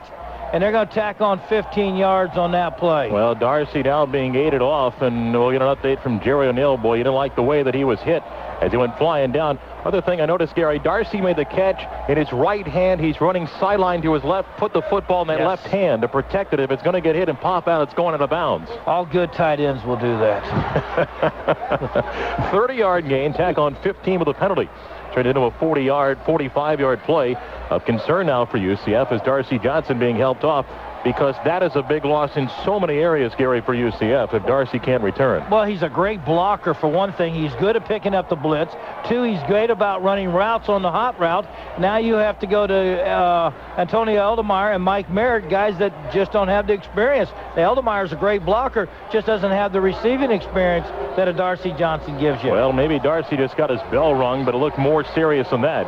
Right now, UCF comes out on a 3-wide package. Tight end lined up right side. 2 receivers left, one wider than about a 29. Down by 2 late third quarter. They show blitz. Stephen Moffitt under center with Kevin Smith behind him. Now Stephen will change the play. Play clock at 7, at 6, at 5. Moffitt drops to throw. Stephen pumps. He'll throw. Fade route going down to Rocky Ross. Goes up and can't hold on to the 8-yard line. Rocky had it. Oh, here comes a flag. Oh, boy, I tell you what, that's a gift because Rocky dropped the ball. And he literally just dropped let's make sure it's on Nevada instead of on UCF. Here's the call by the official. Pass interference on a defense, number 4. 15 yards from the previous spot. Automatic first down. I didn't see it. Sometimes you just pull your helmet down harder and just go back to the huddle when you wonder why you got a break. I did not see it, I'll be honest with you. It looked like to me that Rocky just drops that ball. I mean, that's a great throw and well-thrown pass up in there. I thought he just dropped it. I did not see the pass interference. We might have missed it, though. Knights moving the red zone. It's the Sprint Yellow Pages red zone. The Sprint Yellow Pages, the best red Yellow Pages. We see the replay, and there wasn't any call that would have indicated pass interference. So you take the break you get, right? No, that was a drop ball. Let's just go on. First down, UCF with about a 14. Kenny Jackson, Brandon Marshall line up right. Rocky Ross on the left side. Knights try to take the lead here late third. Stephen Moffitt under center with Kevin Smith behind him. Flags come in. Knights are going to be guilty of moving. Nah, they got 7. They have 7 men on the line of scrimmage, okay. I almost believe. I think that's the call. That'll cost UCF 5 yards and back them up to the 19. In my opinion, now, let's see, there may have been some movement, but I thought Rocky should have been on the line of scrimmage. Here's the call by the official. Ball start on UCF. Legal procedure. Legal procedure. Will Nevada take the player penalty. Let's go to Jerry O'Neill. Marco, I want to update you on the status of Darcy Johnson. They've taken off his right shoe. They're going to rewrap or tighten the wrap on his right ankle. It looks as though he's in, obvious pain, but not the type that would not see him back in a ball game. I think you'll expect him back. But again, they're going to look at that ankle, rewrap the right ankle. Injury update brought to you by Jor Orthopedic, the official orthopedic specialist for the UCF Golden Knights. Football has moved back to the 19-yard line. 3:20 to play, third quarter. UCF trails Nevada 28-26. 3-wide package, 2 right, 1 left. Moffitt under center. Kevin Smith lined up behind Moffitt. Play clock is at 7, at 6. Long wait for Stephen, who drops, pumps, still rolling out, looking, throws off his back foot, throws the football out of play on the far side. It's a good play by Stephen as the pressure was coming. Just make sure you throw it as far out of bounds as possible. Well, here's a play. They were going to run up, like a go, a stop and go. The problem is that they had too much of a cushion. You run that play when you've got a guy kind of tight on top of you, then you run it. But when you've got a guy 7-8 yards back and he doesn't close in on you, you've got to switch things around. And he should have known it when he saw him back that deep that he wasn't going to do it. He did the right thing by throwing it out of bounds. Ross right, Marshall left, Moffitt under center, Smith the running back. 2nd and 15 from the 19-yard line. Back to throw. Stephen looks. Stephen punts. He throws. Caught by Brandon at the 14, 15-yard line. Breaks the stiff arm at the 13 to the 12 to the 10 and slides down to the 7-yard line. Oh, Brandon Marshall bringing an A game in his final college football contest. He should have been down for a gain of maybe 2. Flag is down, though. Flag is down. And roughing the passer on Nevada. That'll be a first down tacked on. The play and the penalty. Oh, that's great. That's a dead ball foul. Now, did you see the adjustment that Brandon and Moffitt had there together, okay? What happened was that he ran that same play back to this side. Instead, Brandon read it. He said, hey, look, he's too deep. So he runs a quick hitch. They throw the ball, then he makes everything else happen after that. My point is that that's 2 guys on the same page on that route. 3-yard penalty for the personal foul. Now 1st and goal for the Knights at the 3-yard line. Trying to take the lead third quarter here in Hawaii. Kevin Smith lined up behind Moffitt. First down and goal for UCF. Now in motion comes Brandon Marshall on first down and goal from the 3-yard line. Here's a handoff. Kevin Smith to the 2-yard line, and that's all Kevin gets. The Wolfpack defense will stop him there. Clock running, 2:24 to play, third quarter, 28-26 Nevada. Good penetration that time by the Wolfpack as they tried to bring a man in motion. UCF did. Stop, turn back out. Then they were going to come in and use a lead blocker there. And they'd sense it. They've seen it before. They watch a lot of film. When you've had 3 weeks to prepare for a team, you get a chance to watch a lot of film. They shot that gap and stuffed us right there. Neil Batongan as a blocking fullback for the first time of this game. Knights don't want 3. You want 7 here. Handoff, Smith, left 2-1. Kevin's in, touchdown UCF. Kevin Smith scores from 3 yards out of it. 1:51 to play in the third. UCF retakes the lead. Nice job by Baton. He comes smashing up in there, former defensive lineman. He just goes flying up in there, makes a great hit. Kevin comes in behind him. What a crease that was. And he just goes into the end zone. Good job. That's a great drive by the offense. Boy, they needed that. And I'll tell you, they mixed the pass and the run. Kevin Smith, 2 touchdowns tonight, now 8 in the season. Knights will go for 2 now to try and make it a 6-point game. They lead by 4. Moffitt under center. Again, a 2-point try. Missed earlier. And Steven in a 3-wide package. Back to throw. Here comes pressure. He'll throw, and it's going to be incomplete, almost intercepted. So the conversion fails again. 1:51 to play, third quarter. And UCF has taken the lead, 32-28. Back to Aloha Stadium in a moment. Now this from Publix. Celebrate their first ever bowl appearance. Nicholson Homes wants to give you 10,000 more reasons to cheer on UCF this season. From now until the end of the year, just mention UCF and receive up to $10,000 off your choice of options. To find a model center near you, call 800-771-0003 or visit them online at nicholsonhomes.com. Nicholson Homes and UCF, a winning combination. Nicholson Homes! Nicholson Homes! For more than 65 years, the Jewett Orthopedic Clinic has been treating Central Florida sports fans. Whether your playing field is in your home, workplace, or on the links, Jewett is there, caring for all your injuries. Jewett physicians are fellowship trained, board certified, and specialize in sports, back, joint replacement, foot, ankle, and hand injuries. Jewett Orthopedic Clinic, one of the largest, most well-trained and experienced orthopedic groups in the state of Florida.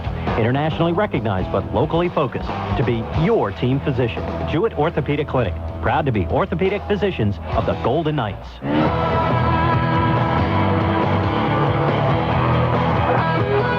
Nighttime of this Christmas Eve in Honolulu. And as Santa makes his way across the globe, we've got ourselves a tight football game here in the Sheraton Hawaii Bowl. Gary, UCF started out big offensively in the game. Then Nevada made adjustments and their offense took off here in the third quarter. Here's how the possessions have gone. Nevada punt, UCF touchdown. Nevada punt, UCF touchdown. Knights up 32-28. That's like you like to see those kind of adjustments. A game goes through emotional ups and downs, and you'll have those where momentum will switch back and forth. But what I like so far has been the play by the offensive line. They've come back. They're playing well now. They're picking up the blitz a lot better, and Stevens playing a much better game. He's reading it much better out there himself. And again, some big plays are happening with big-time guys. Darcy Johnson, you're seeing Brandon Marshall have a heck of a game. Kevin Smith is having a great game. Jason Peters not carrying the ball as many times, but when he does carry the ball, is making things happen. And so you're seeing a lot of things happen that's important. Well, with 1:51 to go, drive report brought to you by the Owina Orange County Expressway Authority. Put the express in expressway. At ePass, sign up today at expresswayauthority.com. 6 plays, 74 yards, and 2:31 off the clock. Kevin Smith's second touchdown, a 3-yard run, helped by some Nevada penalties. Roughing the passer, a couple of pass interference, and as we look back, big moments can come often on penalties. And well, you got to take advantage of them. I mean, there's one thing is getting them, but it's being able to take advantage of them, and that's what we were able to do. Matt Prater will kick off, and Robert Hubbard is back deep. Knights have 12 points in the third quarter, 2 touchdowns, 2 missed 2-point conversions. Now Prater will approach the football. That's kick, high kick, and deep, and that will sail to the back of the end zone. That's great. That's just absolutely an outstanding kick that time by Prater that time. He just nails it. And again, deeper you can start them, make them go the length of the field. 80 yards is a heck of a lot better than the short field. So Defense has got the work cut out for them again. They know they're going to get some momentum, but, keep coming up with the big plays they've been making, and that's all you need. First down, Nevada, the 20-yard line, left to right, late third quarter here in the Sheridan Hawaii Bowl. Receivers on each side for Jeff Rowe, the quarterback, who's 12 of 17, 160 yards and an interception. He waits for that snap, and he'll roll out opposite side, looking to throw. His pass is going to be caught at the 30-yard line. John O'Neill, the coverage, for a nice catch by Caleb Spencer. Has got a first down across the 30 to the 31-yard line. Boy, they've made a living off that play tonight. I mean, that's only about the 5th or 6th time he's caught it. I think he's got about 8 catches, Caleb Spencer, but I think 5 or 6 of them have been that one play right there.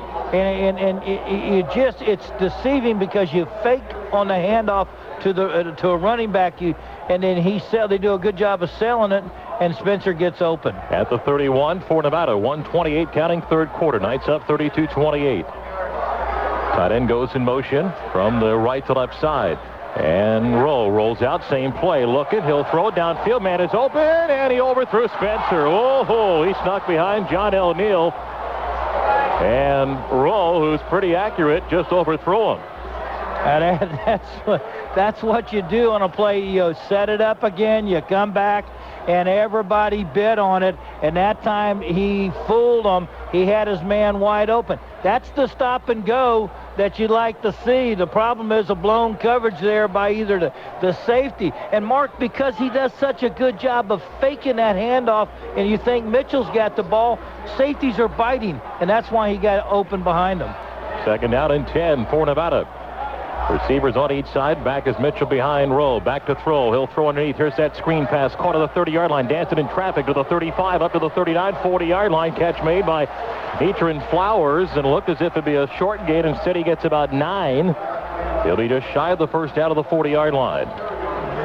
It's going to be just a half a ball short on that. That's a great catch. Good movement. I thought Keith Shaligan was going to get in position to make it, but he's such a great athlete, Flowers, as he's able to make Shaligan miss him, and he gets nearly a first down. 91 catches last year for Flowers. That is catch number 5 for him tonight. Third and short for Nevada at their own 40-yard line.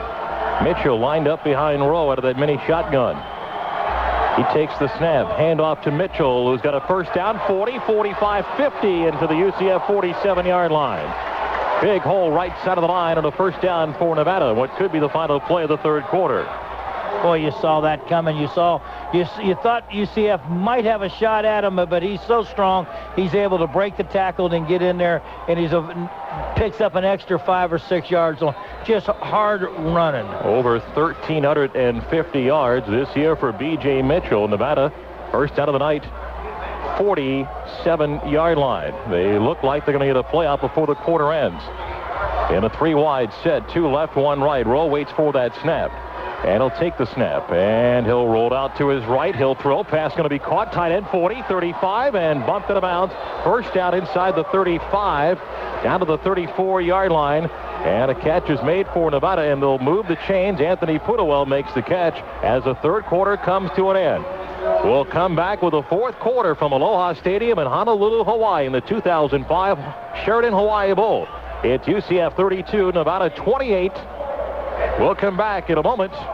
This is UCF football on the UCF ISP Sports Network.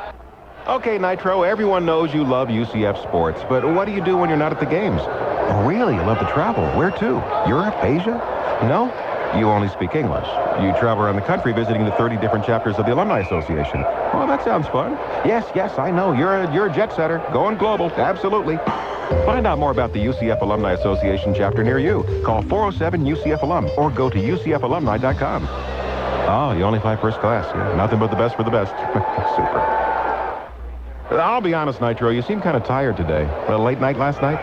No, you've been busy doing community service? Well, I thought this was your job. Well, it's for the Alumni Association. Association members do thousands of community service hours each year. Well, no wonder you're tired. Oh, and you practice with the offensive line. I see. And no, I'm not going to try to get around you. Find out more about the UCF Alumni Association. Call 407-UCF-ALUM or go to UCFalumni.com. Look, I don't want to play football. No, you can't tackle me anyway. Subscribe today.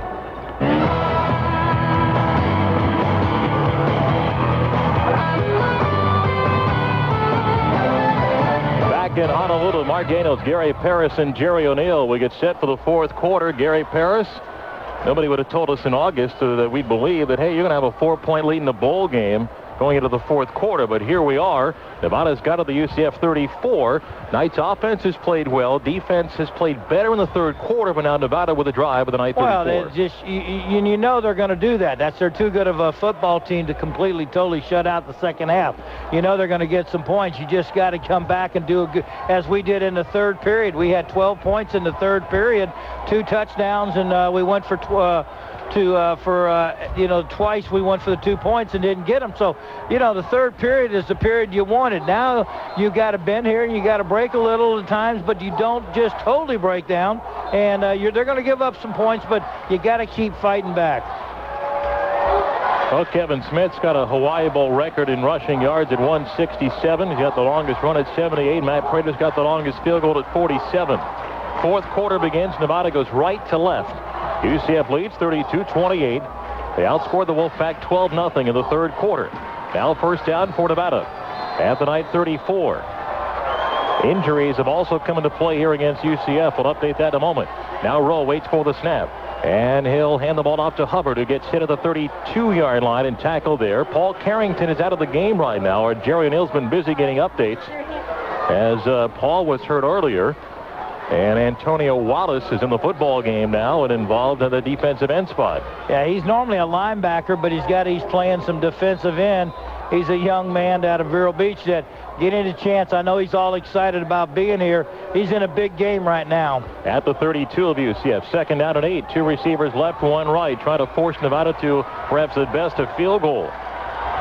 And the snap, Rowe will roll out to his left. He'll look, he'll throw a pass, going to be caught. Spencer steps out of bounds at the 28-yard line. They'll need about 3.5 to make a first down. Third down coming up. That's good coverage downfield. I'm telling you, that was the only guy they could get to. James Cook does a great job of forcing Spencer to the sideline, not allowing him to get upfield anymore. He jams him when he comes off, and he gets pushed out that way. He does not have the depth. That's a good job by James Cook. Third down for Nevada. They'll need 3 yards of the UCF 27-yard line. Nevada 6 for 10 on third downs. 2 receivers right, 1 left for quarterback Jeff Rowe. And movement. Knights came across. That'll cost him 5. Antonio Wallace was the guy who moved. That's the third time, Gary, UCF has jumped across offsides. And it happens, it seems to be at the defensive end position. And there was a bark. I believe they're getting him on the bark. You got a guy like Rowe up there. You've got to watch the ball. And they're going to call that one against Antonio Wallace as he jumped off sides. He was trying to get penetration on the play. But what's happening, and the guys have probably gone to the sideline and have said, look, Coach, they're barking up there, and we're just not, they're yelling the signals out, and that's what's making them jump, trying to get anticipation. You've got to look down. You're on defense. You've got to look down. They're going to do some hard barks, and they're going to bounce his head up and down. You just can't be fooled by it. At the Knight 22-yard line, first down. That penalty converts the first down for Nevada. And from the 22, here's a handoff. Play fake, rolling out right is Rowe. He'll look back left now, going to run the football. He gets to the 20. He gets to the 15-yard line, and actually shy of the 15 to the 16-yard line. And he's tackled, but Rowe picks up a gain of about 6 on the play. And it brings up second down and 4. James Cook in there to make the stop. Well, what he does so well, Mark, once he gets outside those tackles to tackles, then he becomes a real big weapon, because you don't know whether he's going to throw the ball, run the ball. That time he chose to run the ball. He picks up 6 yards, 7 yards on a play. He's very dangerous. If you think you got him hemmed in, he'll find an open receiver. He's a good athlete. Nevada inside the UCF red zone now, the 16-yard line. Second down and 4. Single receivers each side. Tight end in motion from left to right. Here's the snap. Here's the handoff to Mitchell. Big hole inside the 10 and down to the 6-5-yard line. A big hole for B.J. Mitchell, who runs for a gain of 11. First and goal for Nevada, the 5. You run the blitz to the right side of our right, their left. They run the ball back to our right, our left. We're weak there. They hit the right spot that time, as he was able to get it the first down, first and goal. That's a good call, and we chose the blitz. We died by the blitz on that one. Nevada came in averaging 184 yards on the ground. They got 278 on the ground tonight. First and goal to the UCF 5. Roll takes his time. Here's the snap. He'll give an end around to his wide receiver. Gets outside of the 5 to the 2 to the 1 and diving touchdown for Nevada. They actually had Robert Hubbard lined up as a receiver. He comes around for the handoff and scores from 5 yards out, and Nevada takes the lead back 34-32. And just like that, they can do that. They can have the ability to march down the field. And hey, listen, you don't get discouraged. This is a long ball game. It's one of them games you get your team on the side and you say, hey, look, you know they were going to come back. We know they got the ability to score. And we just say, listen, let's regroup. Offensively, we got to come back. We've got to answer with our chance when we get the ball back. Now the extra point for Jekyll to try and make it a 3-point game. Here's the snap. They get it down. His kick is up, and his kick is good. 13:02 to play in the football game. Nevada 35, UCF 32. Now this from Singular Wireless. Let's go, Ray! This guy's on my fantasy team. Let's deal in reality. Why don't you have Singular? Because I'm too busy calculating this guy's stats and knowing that he wore number 32 in high school. But with Singular's all-over network, you'll be part of the largest digital voice and data network in America. You know Singular. Yep. More bars in more places. Cool. You could be calling real people. Like the 2 guys in my fantasy league? Like over 50 million people, the largest mobile-to-mobile calling community. Wow, that's a lot of wheeling and dealing. Singular, raising the bar. More bars claim compare Singular before to after merger. The all-over network covers over 270 million people. Coverage not available in all areas. Mobile-to-mobile available on select plans. All Florida Mortgage Centers is a proud sponsor of UCF Sports, and its president, Jeff Perdue, is a UCF grad. All Florida Mortgage Centers, where there's never an application fee. They offer free consultation by phone and have a wide variety of mortgage programs, from the Space Coast to the Sun Coast and everywhere in between. Call toll-free 1-888-511-6060 or on the web at allfloridamortgagecenters.com. All Florida Mortgage Centers. All Florida, all mortgages. 13:02 to play in the 2005 Sheridan Hawaii Bowl. And Nevada goes 10 plays, 80 yards, and 3:49. They take a 35-32 lead on UCF. And now the kickoff for the Wolfpack. High kick, trying to buy some hang time. Here's Jason Benson at the 9, 10, 15, 20. Hit to the 23-yard line and down there. So UCF had outscored the Wolfpack 12-0. They march down and score. Now, Gary, the offense just needs to settle down and move the football. Exactly right. Now, they know that what they've done the last 2 possessions, they've had some success. They know they've seen every blitz they can throw at them now. What they've got to do is just come out, stay confident. And, again, the key word is confidence. Stay focused and do your job. Darcy Johnson back in the football game for UCF. Doesn't look like he's 100%, though. First down, Knights to the 24-yard line. Trailing by 3 early fourth quarter.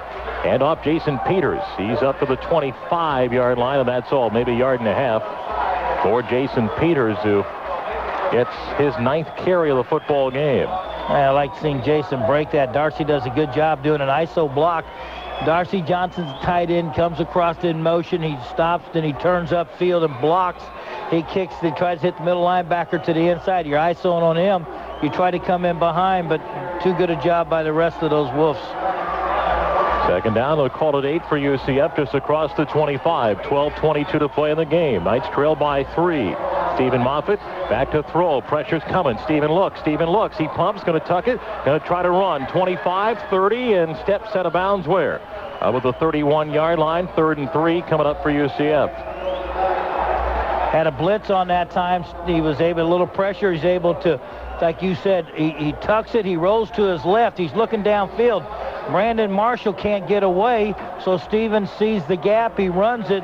So now he brings up 3rd, and he needs 3 yards to go. Big 3rd down for UCF. 12-12 to play in the game. Knights are 5 for 10 on 3rd downs tonight. 3 wide package, 2 right, 1 left.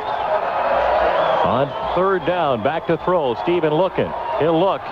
He's got pressure, rolls out, now steps up. Now it's hit, now goes down. That is a coverage sack. Back of the 25-yard line as Steven goes down. Knights have to punt. Not what you wanted, to go 3 and out. You called that one right. That was just good coverage downfield. They ran a delayed blitz, but he was picked up. But the problem was nobody was there. And Steven tucked the ball instead of, was trying to run to find a seam, and nothing was there. Get a good punt from Aaron Horn right now. Snap will come with a 25. Here's the snap. Here's the kick. high kick. And it'll be taken to the 22-yard line, to the 25, and going down to the 24-yard line. Nice punt by Horn. And with 11:22 to go in the game, we've got an injured player, and I think that's the return guy who spun his ankle and went down.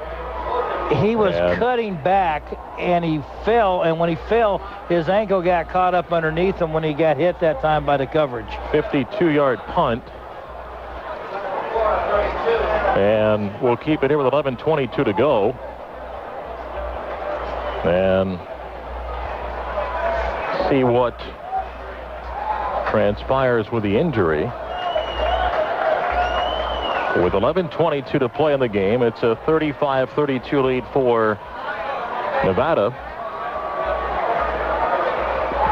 And the Knights didn't want to go 3 and out there, and they give the ball back to the Wolfpack, and it puts pressure on your defense right now to buckle down, because we know Nevada can score quickly, and you don't want to let them march down the field. Now, there's 11:22 to go in a game of a 3-point offensive shootout, and they just collected the MVP ballots.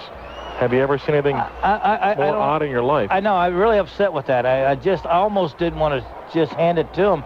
I mean, there's still too much game left in here.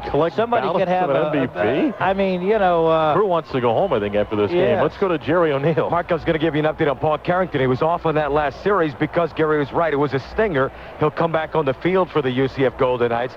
He's not had a Paul Carrington type of game, and is a senior co-captain with 11:22 to go, and a game up for grabs. One would maybe circle his name and see if he can make a play or two at the line of scrimmage here. They're helping the returner off, putting no weight on his left foot, so I would think that his night is over. But again, Coach O'Leary came over to this defense, encouraging them as he did at the halftime. You know, he needs big plays on this defense to get a stop and get his offense a chance to give them the lead again tonight, Mark. Alex Rosenblum has helped off the field. He rolled his ankle when he stopped and cut, trying to spin for extra yards the punt return. Total yards in this game, 481 for Nevada, 427 for UCF. First down for Nevada at the 25-yard line. They go right to left in the fourth quarter. UCF trails 35-32 in this 2005 Sheridan Hawaii Bowl here at Aloha Stadium. And the Wolfpack will have 2 receivers on the left side. And B.J. Mitchell lined up behind quarterback Jeff Rowe. And on first down, Rowe waits for the snap again into that mini shotgun. And gives it to Mitchell, who is hit and moves up maybe 2-3 yards. Boy, tell you the thing about B.J. Mitchell, Gary. He's so strong. He turns a 1-yard run. By the time his body falls forward, he picks up 2 more yards. You notice, you see how he runs? He runs low to the ground. He's one of these guys that doesn't run straight up or anything. He runs with his shoulder low to the ground. He's leaning forward, and just about right before contact, he really does lower his shoulder a little bit more. Second down and 7 for Nevada, their 28-yard line. Again, they lead by 3 with 10:45 to play in the game. Rowe takes the snap. He'll throw that screen. It's going to be caught by, dropped by Spencer. Caleb Spencer was open. He would have had some running room, too, before Joe Burnett was about 8 yards downfield. Incomplete, now third down. Well, you don't see Caleb Spencer do that often. That kid has had one of these nights where you just kind of dream about it. He had 9 catches going into that. That would have been his 10th catch for over 100 yards. And he drops one. He pulled his head up. He was looking to see where to run before he caught the ball. You've got to look it all the way into your hands. He's too good a receiver. That's a break there for UCF. Third down and 7. Nevada 6 of 10 for third downs. Knights getting personnel on and off the field, and now they got to burn a timeout. They did not have what they wanted. And George O'Leary, knowing the significance of this play, or perhaps he wasn't the one to call a timeout, his defense did, and Coach O'Leary is really barking right now. He knows the value of timeouts in a football game like this. He did not want to call a timeout. He did not have enough defensive backs. They got some people in, they got some people out of there, but they didn't have the right personnel in at the time, Mark. And wisely, he called timeout because they were all confused. Today's broadcast of this UCF Bowl game is brought to you by Nichols & Holmes. Log on to nicholsandholmes.com and check out the UCF special at nicholsandholmes.com. 10:41 to play in the football game, and UCF trails 35-32. Knights trail to the half by 8. Outscoring about a 12-0 in the third quarter. Wolfpack have gotten a touchdown here in the fourth. And have the ball with a big 3rd and 7 coming up. Well, is it big? Is it big? This is where you want to get the ball back. You want to stop them here. You want to prevent them from getting any more momentum going. And you feel like you've got some momentum lifted in yourself. You know you want the ball back. I know the coaches do, and at least players do right now. 3rd down and 7 for Nevada. Their 28-yard line. They put trip receivers the near side left. Rowe waits for the snap out of that gun formation. 3rd and 7. Here's the snap. He looks, he pumps, he throws, passes, caught, first down. Spencer, the 37, 40, 41-yard line. He was open middle of the field and didn't have a linebacker come back, to be honest with him, and instead he's left all alone, first down to the 42. Well, he had too much time. I mean, he just had all the time in the world to throw the ball. He had 2 players he could have gone to. He had over 4 seconds to throw the ball. Mark, there wasn't a soul that didn't got to him at all. I mean, you can't allow a guy that much time to pick you apart. At the 42, first down for Nevada. The clock moves, 10-20 to play in the game. Nevada up by 3. Rowe takes the snap and drops, rolls out right. He's looking. He's going to run to the 40-yard line and be hit. And down to the 43, maybe the 44-yard line. Picked up a couple. Well, the thing that Rowe does, Gary, in that play fake, he rolls opposite side. He's got so much room. Well, it allows him to look downfield and say, hey, I got 5 yards if I want to run, but let me see what's down there. Well, Danny, when he does that roll out, that play fake, he buys himself some depth. So he's got separation. Then all of a sudden he's strong enough and he's fast enough, Mark, that he can read it from there. He either finds an open guy or he takes off and runs. 2nd and 7 for Nevada, the 45. 9:32 to play in the game. They lead by 3. 3 receivers on the left side for the Wolfpack. Here's the snap to Rowe. He looks left. He throws out. Pass is going to be caught. And a first down. Joe Burnett makes the tackle, but it comes late on Kyle Salmons. They'll move the chains to the night 47-yard line. They get just a hair too late by Joe Burnett on that play. Joe just read it, but he just was a half a second too late reacting on that play. And again, he throws steps, 3-step drop after he's in a shotgun, throws the ball, and he's there. I mean, it's just he's got pitch and catch right now with his wide receivers. 9:13 and counting. Nevada, a couple of first downs on this drive. Well, we just got to get some heat on him and make him throw a bad pass. Need that magical turnover the UCF has come up with so many times this year in the regular season. At the 42, Rowe will give it to Hubbard. He looks for a block, follows it, 45, and down to the 41-yard line. He picks up a strong 6 yards on first down, maybe 7. Boy, he is so good. I'm talking about Hubbard's ability to run the ball. And again, you look like you got him jammed at the line of scrimmage, and then all of a sudden he finds another 5 or 6 yards. And that's what you like. You see, good athletes can do things like that, is that they've got so much strength. They're patient. He's patient with his running blockers, and then when he sees he got no more, then he goes on his own, picks up 4 or 5. Working the clock, 3 minutes on this drive with the UCF 41, 2nd down and 3.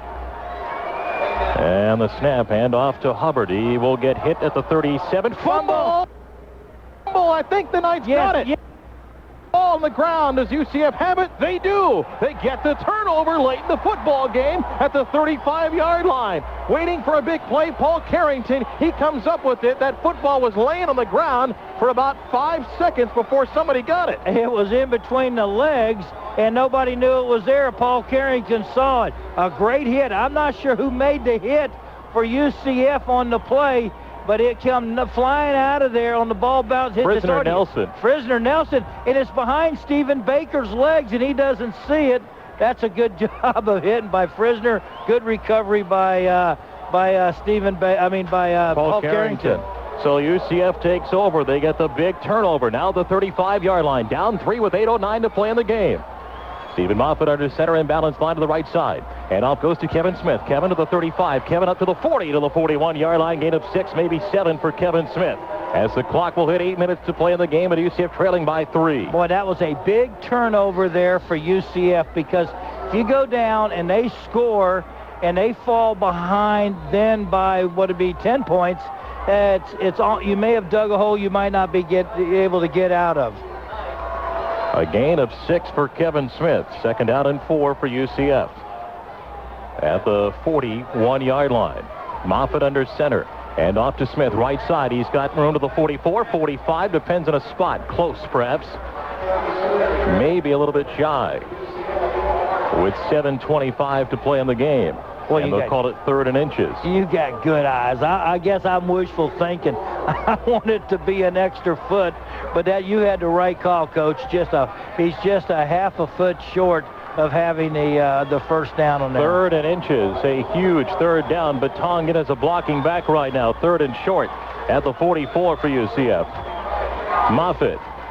Handoff Smith. He will get the first down. Kevin up to the 47 near the 48-yard line. Move the change with 6:54 to go. Man, this is such a crucial drive. Great job by the offensive line that time, knowing what they got to do. Everybody knows what's going to happen. That's what you call gut check time. You get up there and you just rear down. You're going to control the line of scrimmage, and you just get as tough and mean as you can because it's just a pure gut check block, and that's what UCF got that time. First down, Knights to the 48. Clock will start. 6:43 and counting. Knights trail by 3 here in the 4th quarter. And Moffitt with receivers on each side. Steven back to throw. Pressure coming. He'll throw the deep ball downfield. Willie Thornton's air pass is underthrown. It's going to be intercepted at the 13-yard line to the 20, to the 25, to the 30, to the 35, 40, to the 45, and near midfield. Pass intercepted by D'Angelo Wilson. Flag comes in. That'll be a late hit on UCF. That'll be 15 more yards. And boy, that play really fights UCF. Brandon Marshall comes over barking at Stephen Moffitt. It was underthrown very, very poorly, and got an injured Knight player now in front of the Nevada bench. Everything fell apart in that one play. Poorly thrown ball, intercepted, long return, late hit. Well, one thing, he never got the real separation that he needed on that play. I mean, it was man-to-man coverage all the way down the sideline. And Mark, you say to yourself, okay, it's okay to make, but you're running the ball so well. You want to take some time off the clock, and you choose to throw it. No pressure. He just throws. Personal fouls on Nevada. Intercepting team. 15-yard penalty from the end of the run. Well, first down. That'll back them up, but you lose all that momentum on a pass that was so poorly thrown. It was 5 yards short. I mean, that's how, it was 5 yards short. The defender looked back over his shoulder and came back and made the interception. Came back and made it. Timeout, 6:22 to play in the game. Nevada leads 35-32. Now this is an Expressway Authority. Get where you need to go on time with ePass. ePass is a statewide electronic toll payment system brought to you by the Orlando-Orange County Expressway Authority, the first to bring you express lanes where you can travel through a toll plaza at highway speed. Now you can even use ePass when parking at the Orlando International Airport. Start enjoying ePass. Sign up today at 407-82-EPASS. That's 407-82-EPASS. Or visit our website at expresswayauthority.com. To celebrate their first ever bowl appearance, Nicholson Homes wants to give you 10,000 more reasons to cheer on UCF this season. From now until the end of the year, just mention UCF and receive up to $10,000 off your choice of options. To find a model center near you, call 800-771-0003 or visit them online at nicholsonhomes.com. Nicholson Homes and UCF, a winning combination. Nicholson Homes! Nicholson Homes!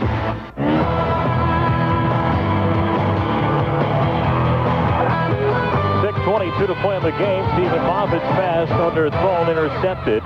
Knights had the football near midfield. Tack on the penalty against Nevada. They'll start from their own 36-yard line with 6:22 to go in the game, and Nevada leading 35-32. Nicholson Homes, proud sponsor of today's coverage of the UCF Bowl game. Log on to nicholsonhomes.com to get details on the UCF special.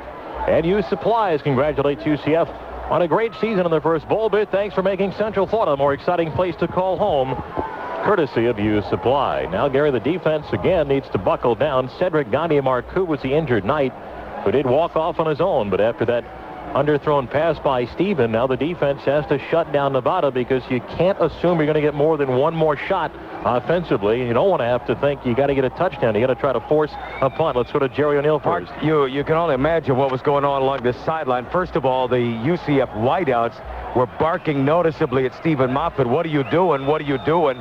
And then Coach O'Leary came over and said the same thing. The quote was, "What were you thinking, son? What were you thinking, son?" in trying to throw the ball deep and really with not a play to be made right there, Mark. Well, now you focus on your defense, shutting down Nevada, who's thinking a few first downs and run some clock. 3-point game. Knight defense got the turnover before they were looking for. Can they do it again? They got to. They got to step up, make some plays here. Got to get them shut down here 3 straight downs and get the ball back. First down, Nevada. 2 receivers to the right side. B.J. Mitchell lined up behind quarterback Jeff Rowe. Hand off to Mitchell. He'll run hole 40, 44, outside 45 to the 50 and into UCF territory to the 49-yard line. Well, that won't help you right there. That's such a great athlete. Again, great athletes will make great plays. UCF has 2 timeouts left. They had to take 1 because of not having the right personnel on the field here in the second half. And they got 2 left. There's a first down run right there. Need to get a first a stop here. Get some good penetration on first down here. Force them to go second and long. At the 9:49, clock moves. 5:58 to play in the game. Nevada leads by 3. Mitchell lined up behind Rowe. Here's the snap. He fakes. He looks to throw. His pass is going to be caught by Khalif Spencer. Joe Burnett makes a tackle, but it's at the UCF 43-yard line. That's good for a gain of 6 yards. Just a pitch and catch out there. Joe Burnett gives him a little bit of a soft cushion. He knows what he's got to do. Good call, good throw. They're just buying time, keep the clock running here. And UCF now is got to come up with some big plays, Mark. You know, Mitchell's a candidate to get this ball, and he's so strong. Can you shut him down on 2nd and 4 to force a 3rd down play? At the 43-yard line, clock runs with 5:12 in the game. Here's a handoff to Mitchell, and he will be hit. He'll keep the legs moving forward, and he's got a close enough to a first down. He should have been stopped for about a 1-yard gain. He gets about 4, and it's a first down to the 39. 5:02 to play. He's an outstanding athlete. I tell you, he is. I can see why he was Western Athletic Conference's Player of the Year. This is just a great athlete here. Boy, what a great game. You hate this. You go out and you make things. Your defense comes up with a big fumble recovery. You're marching downfield. You get a couple first downs, and then you try to go vertical, and you just underthrow the ball, and it comes back to haunt you there. First down about at the UCF 38. Under 5 to play. Need a stop. And again, the Knights jump offside for the 4th time. Antonio Wallace is guilty of 2 of those 4 offsides. They're going to call him. He jumped that time. There's no doubt about it in my mind that they're arguing, but it's not going to help. Number 44, contact in the neutral zone. 5-yard penalty, first down. Well, now you put them in near field goal range with 4:44 to play in the game. UCF trailing 35-32. Big interception by Stephen Moffitt with 6:22 to go. And Nevada now trying to milk the clock and win the game. At the 33, it'll be first down and 5. Could there be another turnover? Knights desperately need it. At the 33. Rowe, play fake, back to throw. He's looking, he steps up. He's going to run wide open at the 35 of the 30, at the 25, and he steps out of bounds at the 22-yard line. Every time he has dropped back and stepped up, there's nobody within 15 yards of him, and he runs for a first down. Well, you can't afford to put a shadow on them because they got too many good athletes. A shadow is somebody that kind of sits in the middle and reads your quarterback, and you've committed him to doing that. And if we were to do that, then they wouldn't be running, but he would be picking somebody else apart because somebody else would be open. So what you're relying on is somebody being able to react and get some speed to catch up to him. We just don't have it right now. At the 22-yard line, 4:31 to play in the game. Nevada trying to put it away with a touchdown. Knights trying to stop him. Here's the snap. And off to Mitchell, inside the 20, inside the 15 to the 10, and down to the 8-yard line. B.J. Mitchell putting Nevada closer to the end zone and putting them closer towards a victory in this game. And an injured Knight player, the 18-yard line. And I think that's Prisoner Nelson. He might be cramping up. Boy, he hits the seam so fast, Mitchell. He's just an outstanding athlete again. Great running back. I mean, just a great running back. He's got power. He's got a momentum going right now. This defense starting to feel it a little bit, Mark. They've been out there a little bit more this time than they usually you'd like for them to be, and they're starting to wear down. Well, what you got to do, though, is buckle down. You give up a touchdown here, you can probably put the game away. If you force a field goal, you stay in the contest. So you got to dig down hard here and force a stop a few times. Nevada's going to work that clock. 4:18, 4:17 and counting. The lead 35-32. First and goal to the UCF 7. Can't give up a touchdown. One receiver right. Mitchell lined up behind Rowe. Tight end goes in motion. Here's the snap. Hand off to Mitchell. He is hit by Shaligan and company at the 7-yard line.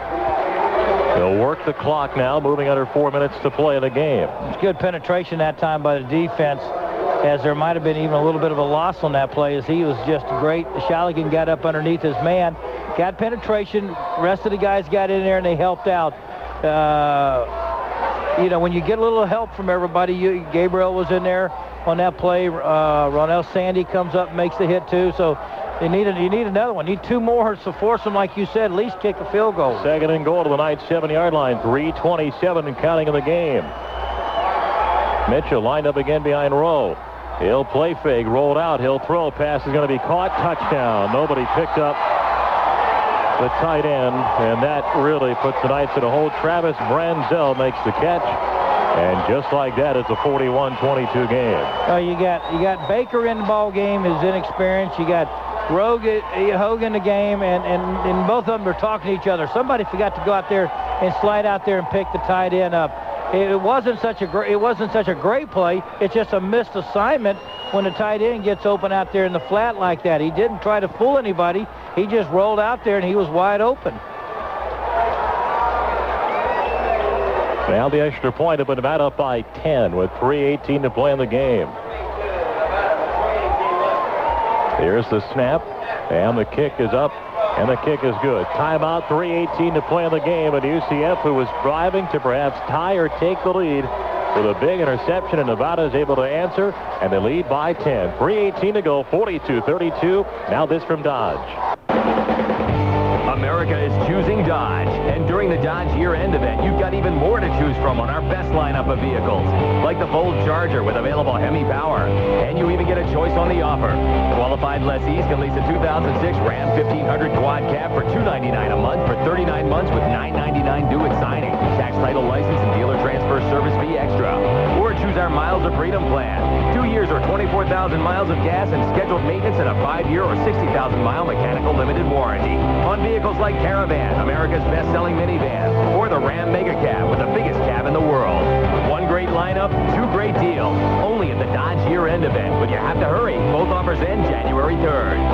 Maximum gas amount $23.67, 6,000 miles, scheduled maintenance intervals for 2 years or 24,000 miles. See dealer for details and a copy of the limited warranty. Call 888-4DODGE for lease details. Offer requires dealer contribution of $24.10 and a lease through Chrysler Financial. Not all buyers will qualify. Offers available on select models.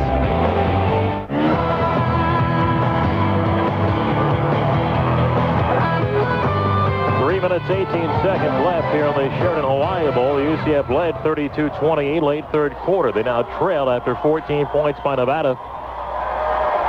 In the two possessions for UCF, they went 3 and out in a punt since Nevada took the lead and got a fumble and drove down to the Nevada side of the field.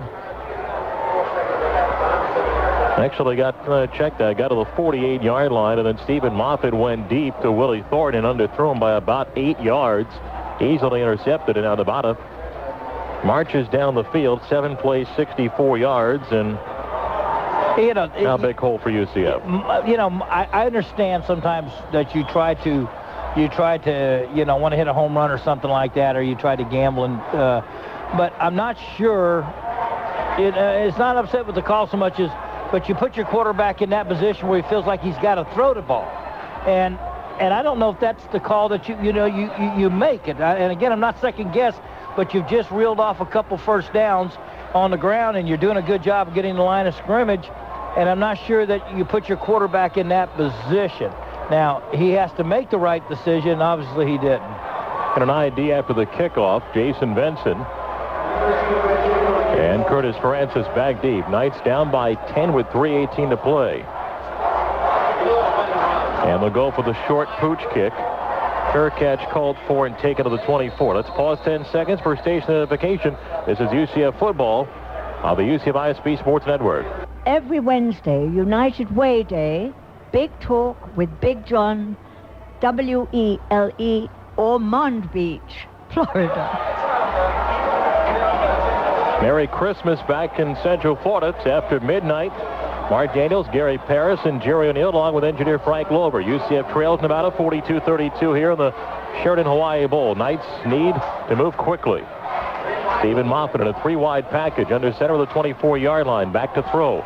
Stephen looks, he'll throw. Pass is caught underneath at the 30. Jason Peters gets up to the 35, and that'll stop the clock to move the chains. Well, they got a 2-minute offense in right now, so that means everything's got to be called at the line of scrimmage. You got to hurry up.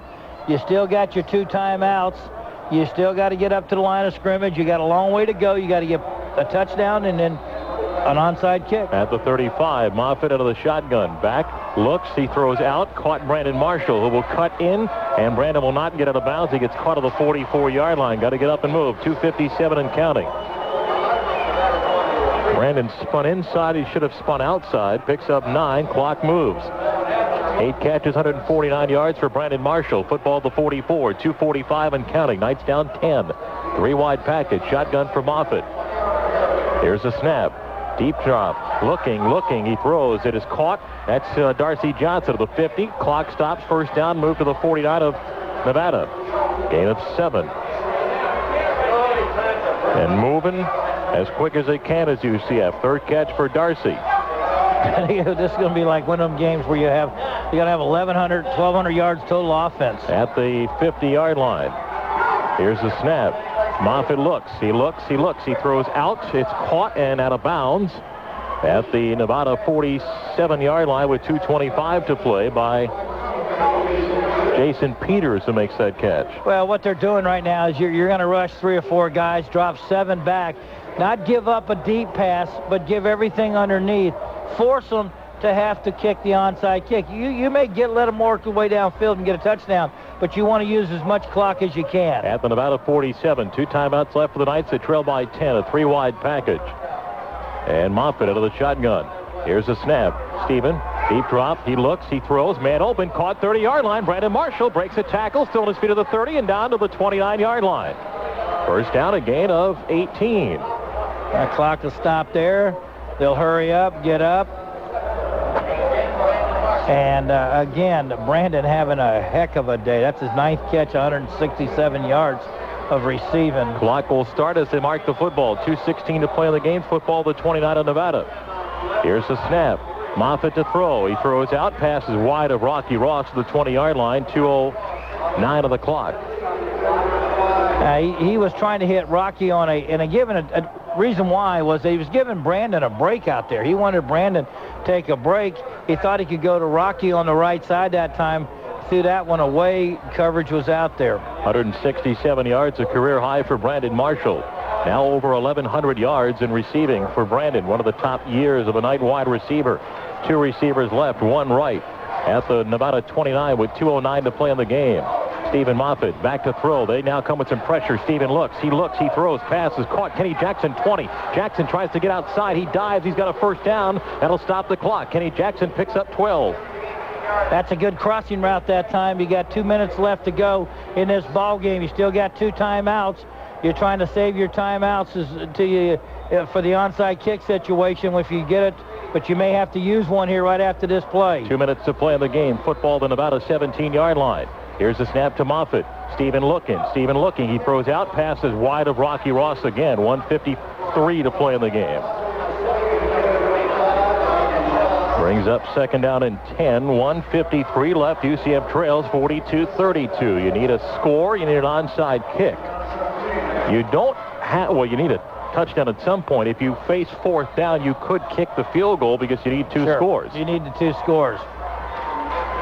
In this football game, almost 1,200 yards, almost 1,100 yards of offense. 2 receivers right, 1 left. Out of the shotgun for Moffitt. 1:53 to play in the game with the Nevada 17. Knights down 10. Stephen back to throw. He looks. He throws into the end zone to Brandon Marshall off his hand. Got a hand on it, but couldn't pull it in. Now third down. Well, that was about 6 inches too far. Brandon Marshall does a great job of running a deep post route to the middle of the field. Stephen steps up under a little pressure and throws it in there, throwing it where he thought he should. And it wasn't a bad throw. It just was right on the hands. He couldn't get it. Needed to be about 6 inches less. Now third down. And again, if you don't convert here, you still kick the field goal, I think. Peters lined up behind Moffitt. 2 receivers to the right. Timeout called by UCF. George O'Leary perhaps saw something. So the Knights take a timeout after an incompletion.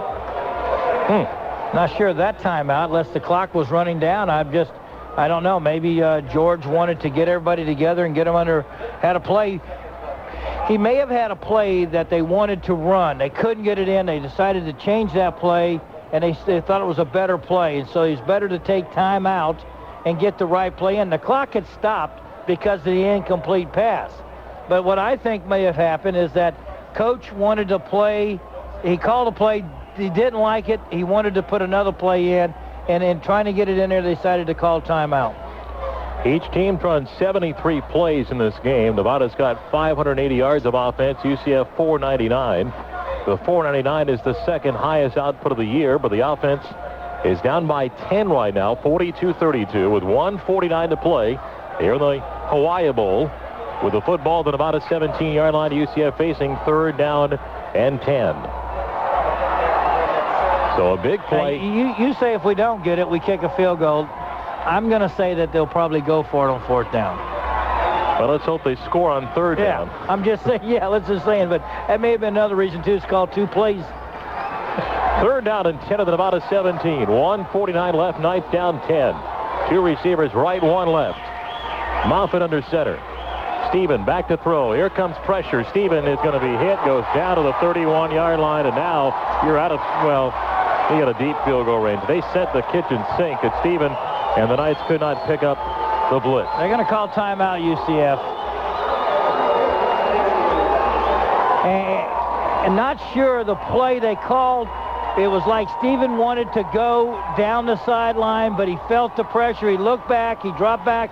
He was looking, and then he flushed himself out of the pocket. He felt the pressure, and he flushed himself out of the pocket. He only needed to get the ball down to about the 8-yard line for the first down. Well, he lost 12 on the sack, so now you take yourself from a field goal situation of 34 yards to now it's a 46-yarder if you try the field goal here. And it's 4th and 22, so you need a field goal at some point, but I don't think they're going to kick a field goal. I just didn't believe. Well, they're going to do it right now. Well, I'm wrong. They will kick a field goal. They're going to do it right now. I don't believe if he would have missed that last one, I think he would have gone for it at that point, because you only needed like 8 yards or so. Here's your ball game. 46-yard field goal. If Prater makes it, Knights still need an onside kick. If he misses, the game's over. And Nevada can take a knee a couple of times. 42-32.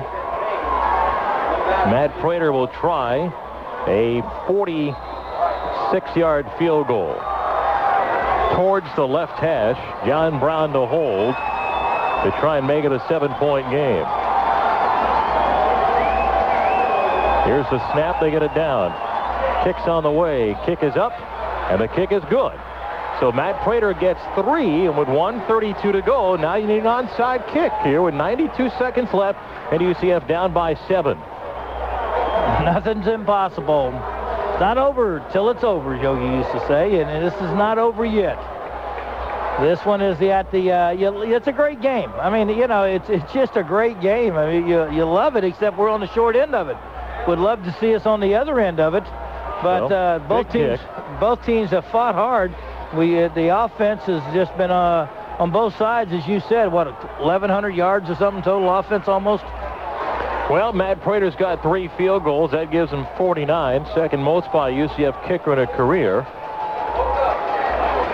But now the onside kick. You work on it in practice all the time. The way it's designed to go, it's to you kick it, and you do it. It's a bounce. The second bounce is a high bounce, And that second bounce, you want to go high in the air, and that's where you got a chance to get the ball. If it takes the high bounce first, then it's going to be short.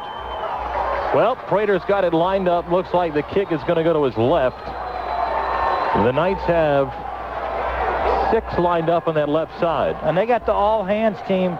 They keep their all-hands team, and they bring those in. That'll be wide receivers, tight ends, defensive backs, people are skilled people, running backs are the people that are in on the for the Wolves. All right, Prater's got it on the tee. Here we go. Need an onside kick here to be recovered by UCF to have any chance. And Matt will approach the football as he sets himself up at the 35. And here comes Prater. He approaches it. Here's his kick. High in the air. That's a loose football bouncing around. UCF says they have it, and they...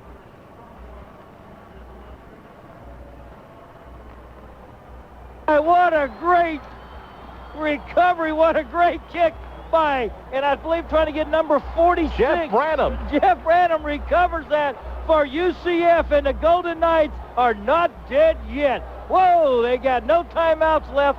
Got 1 minute and 32 seconds, and Matt Prater kicks a 46-yard field goal and comes right back and gets a successful onside kick. Night football, the Nevada 48-yard line with 92 seconds to go and some life in Honolulu. Brandon Marshall will line up left. 2 receivers to the right side. Need a touchdown now with 92 seconds to play and no timeouts. Moffitt under center. 2 receivers right, 1 left. Steven drops to throw. Here comes pressure. He looks. He'll throw. His pass is going to be caught. Brandon Marshall, 35, cuts outside. He's got room to the 30, outside of the 25. Looks for a block and steps out of bounds to the 21-yard line. Brandon Marshall picks up 27. First out of the Wolfpack 21. And he does a great job of catching the ball, doing a deep crossing pattern. Once he makes the catch, his ability to stop, he fakes a little bit, takes to the sideline, freezes another guy, and steps out of bounds with a 1:23 left to go. More important, though, 1st and 10 from the 21. At the Wolfpack 21, first down UCF with 1:23 to play. 2 receivers right, 1 left. Moffitt under center. Steven drops. Here comes pressure again. He looks. He's going to be hit. Loose football on the ground, and they'll rule an incomplete pass. They're going to rule an incomplete pass. With 1:15 to play. Ooh. Stevens got to get rid of that one. He's got to feel the heat. He's got to get rid of it, Mark. That's a good job of the official. He got the ball going forward, but he's got to sense it, and he's got to take and get rid of it just a half a step quicker than that. Nevada thought they had a fumble recovery. Second down of the night to the 21-yard line. 1:15 to play. They trail 42-35.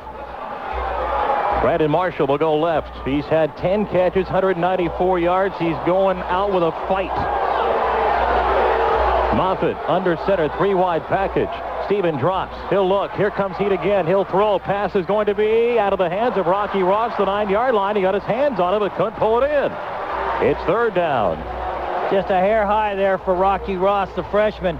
He's got to be, timing's off on that one, just a hair off, and he throws that ball. He steps up, voids the pressure, throws it over there, and Ross has got to make a big catch, but that was a little high. 1:10 to play in the game. 21 yards to the end zone, or an extra point to force overtime, perhaps.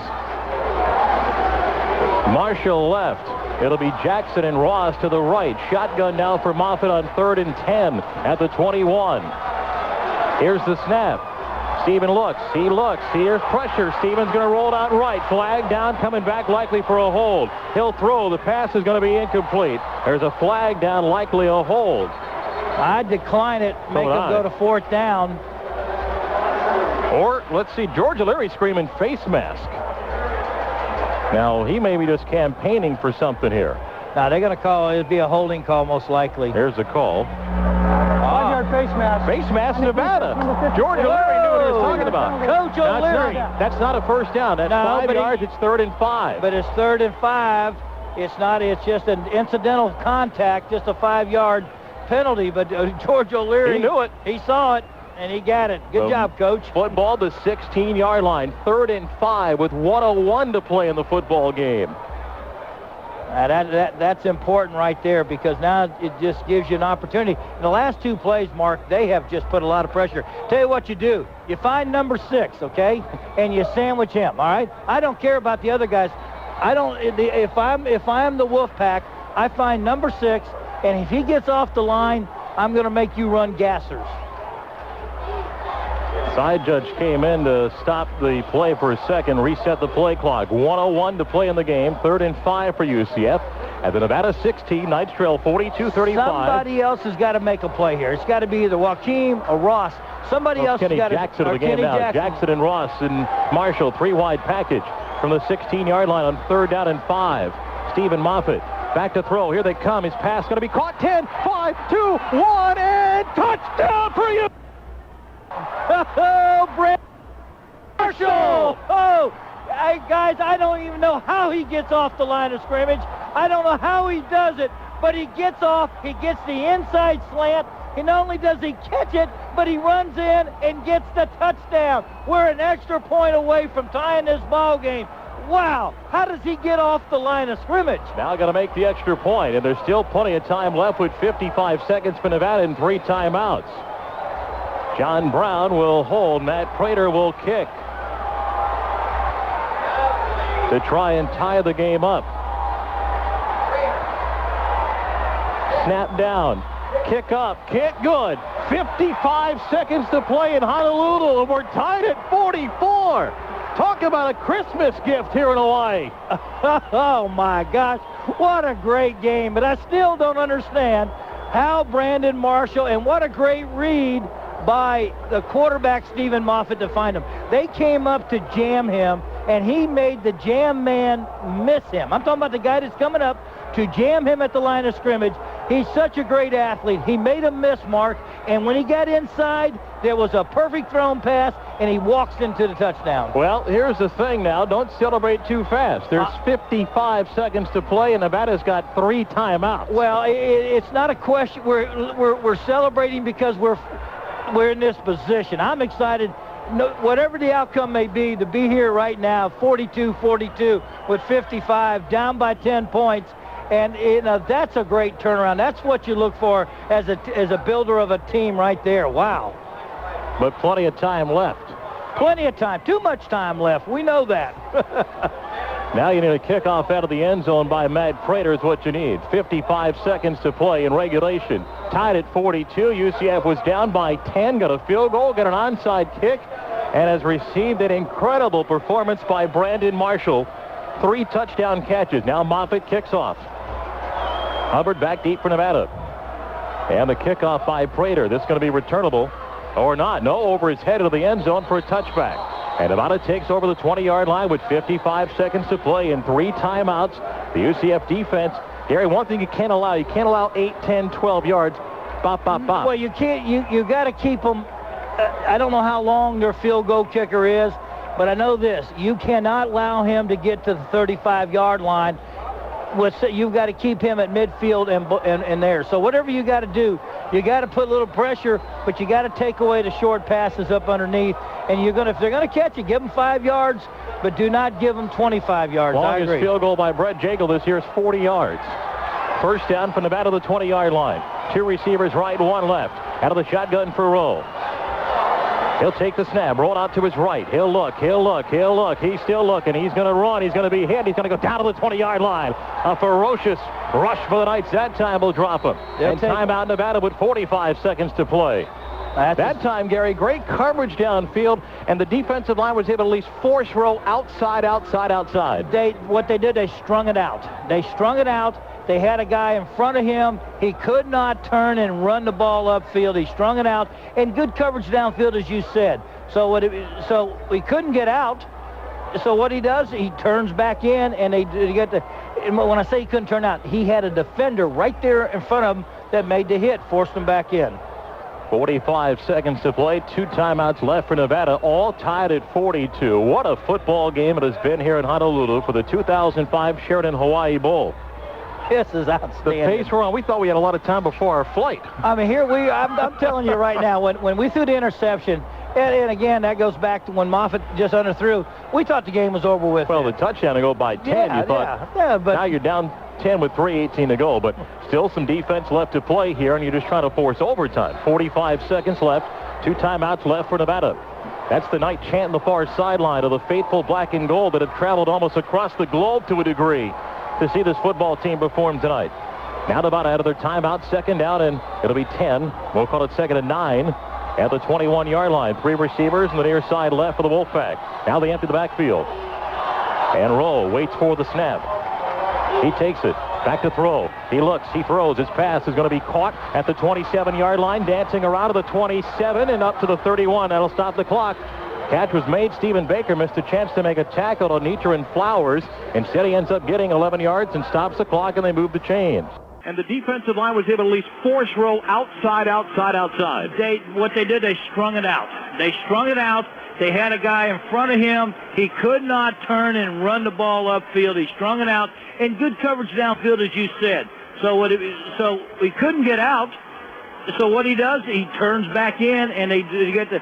When I say he couldn't turn out, he had a defender right there in front of him that made the hit, forced him back in.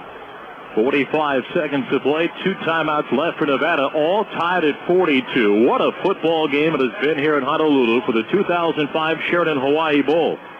This is outstanding. The pace we're on, we thought we had a lot of time before our flight. I mean, I'm telling you right now, when we threw the interception, and again, that goes back to when Moffitt just underthrew, we thought the game was over with. Well, the touchdown to go by 10, but now you're down 10 with 3:18 to go, but still some defense left to play here, and you're just trying to force overtime. 45 seconds left, 2 timeouts left for Nevada. That's the night chant on the far sideline of the faithful black and gold that have traveled almost across the globe to a degree to see this football team perform tonight. Now Nevada out of their timeout, second down, and it'll be 10. We'll call it second and 9 at the 21-yard line. 3 receivers on the near side left for the Wolfpack. Now they empty the backfield. And Rowe waits for the snap. He takes it. Back to throw. He looks. He throws. His pass is going to be caught at the 27-yard line, dancing around to the 27 and up to the 31. That'll stop the clock. Catch was made. Stephen Baker missed a chance to make a tackle on Nietzsche and Flowers. Instead, he ends up getting 11 yards and stops the clock, and they move the chains. Once the ball is set and the official puts it down, he looks, sideline, then he'll start the clock, and they'll burn another 5 or 6 seconds. 37 seconds and counting. 3 wide package. Here's the snap to Rowe. He drops. He looks. He steps up. He's hit in. He's going to throw the ball up in the air. It's almost hit him. My goodness. It was Joe Burnett at the 35 smelling the pick into the air, and it hits the ground incomplete. Oh, my goodness. Well, I tell you what, give Caleb Spencer credit for that one, because when Burnett went up, he grabbed the hold of Burnett and pulled him down and kept him from making that interception. In my opinion now, that was a great pressure by the defense. The ball's up for grabs. No, he wasn't grabbing it at all. That wasn't grabbed at all. No, that was 26 seconds to play. Second down and 10 for Nevada. Score tied at 42. Nevada football to their own 32-yard line. Rowe takes the snap. Back to throw. He throws. His pass is going to be incomplete to the 47-yard line. Looking for Flowers again. Injured night players. That's Paul Carrington. That's Carrington down. And so is Rowe down. But Carrington looks to be the one hurt a little bit more right now with 22 seconds to go. 3rd and 10 coming up. He's got that shoulders bothering him big time right now. Big time. Well, Paul has been a warrior all season long. Came up with a big fumble recovery earlier. Now being tended to. And, Gary, what you have here, this is the play. If you don't give up 10 yards, Nevada's punting. They're going to punt, and then you look at overtime. If they get 10, then they're still very much alive. But Carrington being tended to right now on the field. And the senior from Guyton, Georgia. What a warrior he's been all year for the Golden Knights. Going to get up, and Paul's going to get some assistance coming off. This kid, you love him. Because you love the way he plays the game. He's big, tall kid. He doesn't have that 4.5, 4.6 speed, but he plays like he does. He plays hard.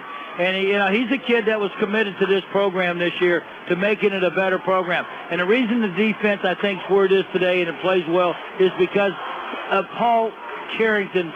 They look at him, he walks his example. Well, Carrington comes off. 3rd down and 10 for Nevada. Their own 32. This is the play. You don't give up 10 yards here, and Nevada's looking at punting or running the clock out. 3 receivers to the right. Rowe takes the snap. Now hands the ball off. Here comes Hubbard. He gets to the 32. He'll get to the 37. That's all. Stays in bounds. Well short. And I think Chris Ault will let the clock run out and head to overtime. That's what he'll do. I would. Headed to OT. I would. Headed to OT. I would too. I'd call a timeout with 3 seconds here to throw a bomb. That's what I would do, but 3 seconds, 2 seconds, 1, that'll do it. We're going to overtime of the 2005 Sheridan Hawaii Bowl. The Knights have rallied from down 10 late to get a field goal, onside kick, and touchdown. Buckle up. We come back for overtime in Honolulu. Staying a little bit longer. Now this from Budweiser. These days, cars come equipped with all kinds of incredible features. Anti-lock brakes, traction control, side impact airbags. Even something like a GPS navigation system might come standard on your next vehicle. But the most important option, a designated driver. That's a feature you make standard. A designated driver. Make it standard. Anheuser-Busch, St. Louis, Missouri. Save thousands at Bob Dan Suzuki, Highway 1792 in Longwood. If you're tired of those high gas prices, don't worry, because the gas miser has arrived with the lowest payments in history. Make the smart move with the 06 Suzuki Grand Vitara up to 29 miles per gallon highway EPA, or the 06 Suzuki Forenza up to 30 miles per gallon highway EPA. Plus Suzuki's 7-year, 100,000-mile warranty. Bob Dan Suzuki, Highway 1792 Longwood, where everybody rides. Log on at bobdance.com. Merry Christmas back home, and what a Christmas gift it's been thus far, and it could get even better. UCF has rallied from down 10 late to force overtime against Nevada in the Sheridan Hawaii Bowl. We'll get a coin toss for this overtime at the moment. And George O'Leary gathered his football team together. The last overtime for UCF. Who could forget Ohio last year? Knights missed an extra point that would have forced double overtime. The Knights have played in 2 overtime football games, and they have lost both of them. We'll have our coin toss coming up. We were at both of them. Yeah. Unfortunately, we were at both of them. Ole Miss, wasn't it? No, Bowling Green. 33-30. UCF kicked a field goal. Bowling Green ran a touchdown to win 33-30. I was thinking... I'm sorry. Well, I'm sorry. We got Ole Miss before that. You're right. Yeah. Knights are 0-3 in overtimes, losing at Ole Miss when UCF went for 2. Overtime rules. Here's the coin toss. Nevada, you'll call the toss again. The winner of the toss will choose either offense or defense, or which end of the stadium we're going to play on. Each team has 1 timeout, and all video reviews will come from upstairs. Nevada, it's your choice. What is your call? Heads. Choice is heads. It is tails. Central Florida, you want to toss? We'd be defense. Defense. UCF 4 hours ago won the toss. We win it again to start overtime. UCF will start on defense. Normally you think that's an advantage because you can basically dictate with your offense how the other team did. Mark, it's an incredible way to start Christmas morning back in the Eastern time zone. And let's go play some overtime. Well, football, the 25-yard line. You get 4 downs, you can get a first down and all that good stuff, and we kick extra points until the 3rd overtime if we're still playing. And that's the right call. You take the ball, you put the other team on the ball. You take the defense. You want to force them to, you've got to know what you've got to do. If they go in and score a touchdown, then you've got to know you've got to come back and do a touchdown. If they got the field goal, then you know that you can go for a touchdown, and then maybe you have to take a field goal to tie. 60 minutes of football. Each team ran 78 plays. UCF had it for 29 minutes and 23 seconds. Nevada for 30-37. Total yards 598 Nevada, 530 for UCF. We're tied at 42 as we begin overtime, the 4th ever overtime for UCF. They've not won an overtime game. This would be the ideal time to do it. So Nevada will start from the 25-yard line. They'll go right to left on your radio dial. Football game that's approaching 4 hours has been just a phenomenal matchup. If you love offense and if you love nail-biting finishes, an onside kick by UCF, recovered by Jeff Branham, set up a touchdown by Brandon Marshall, who's got 3 touchdowns for UCF and 210 yards. What a day for Brandon Marshall in his final college game as a Golden Knight. He's just a great person, too. And, I mean, you know why we got a delay? The chain gang got tangled up on the UCF side with their cords. That's why we got a delay. You do need the chain gang to work here. We got guys trying to rig that thing to loosen up that knot. Where's Jerry O'Neill when you need that? We got two wonderful guys that work the phones for us, so Glenn... That's not their fault. They got the chain gang running down there, and they were so excited. And they're probably going to have to go get their phones fixed now because the chain gang may have... those guys, they travel with the team. Their job is specifically to take care of the headset and the phone system for the coaches. 42-42. We go to overtime. They're over there working those cords right now. Apparently, the chain got tied up, like you said, in the phone. They were running down there. Next thing you know, it's whoa, and something happened. And next thing you saw was slow down. We got to fix this thing. So we got a delay before overtime because the chain gang got all knotted up over there. Well, let's see if Paul Carrington is on the field right now. He came out on that next to last play with a sore shoulder. I believe that's him down there right now. No, that's not. Last overtime. Oh, he's out. If I'm viewing this correctly, and I'm thumbing through this as fast as I can. Last overtime for Nevada in 1990 in the 1AA playoffs, they played back-to-back triple overtime games. First down, Nevada to the 25. Two receivers to the right side. B.J. Mitchell lined up behind Rowe from the 25. Back to throw. Rowe rolls out to his right. He looks. He throws. His pass is caught by Caleb Spencer at the 12. Fumble! Oh, who's got it? They'll say incomplete, no catch. Oh, my. Review that one. No catch. They can review that from the top. And of course, it always has to come from the top. In overtime, it always comes from the top, but they ruled incomplete pass. I'm not so sure you're going to get a review either. That ball, I thought he had his foot down. If that foot is down, and it will be a fumble. Oh, he had that. Oh, that's a fumble. That's a fumble. Oh, you need replay now. Review that one. You got to get replay. They're in the huddle, and still nobody's come out to stop it, and we're not going to get replay here. No. Second down. No, yeah, hold on a second. Now we're going to get on George Leary called timeout. He used his timeout. That doesn't guarantee replay, though. No. All that does is give the crew upstairs a chance to look longer, which I'll be honest, I don't even think that's fair. I think you've got to give until the team gets to the line because there's no guarantee they're going to review and reverse this call.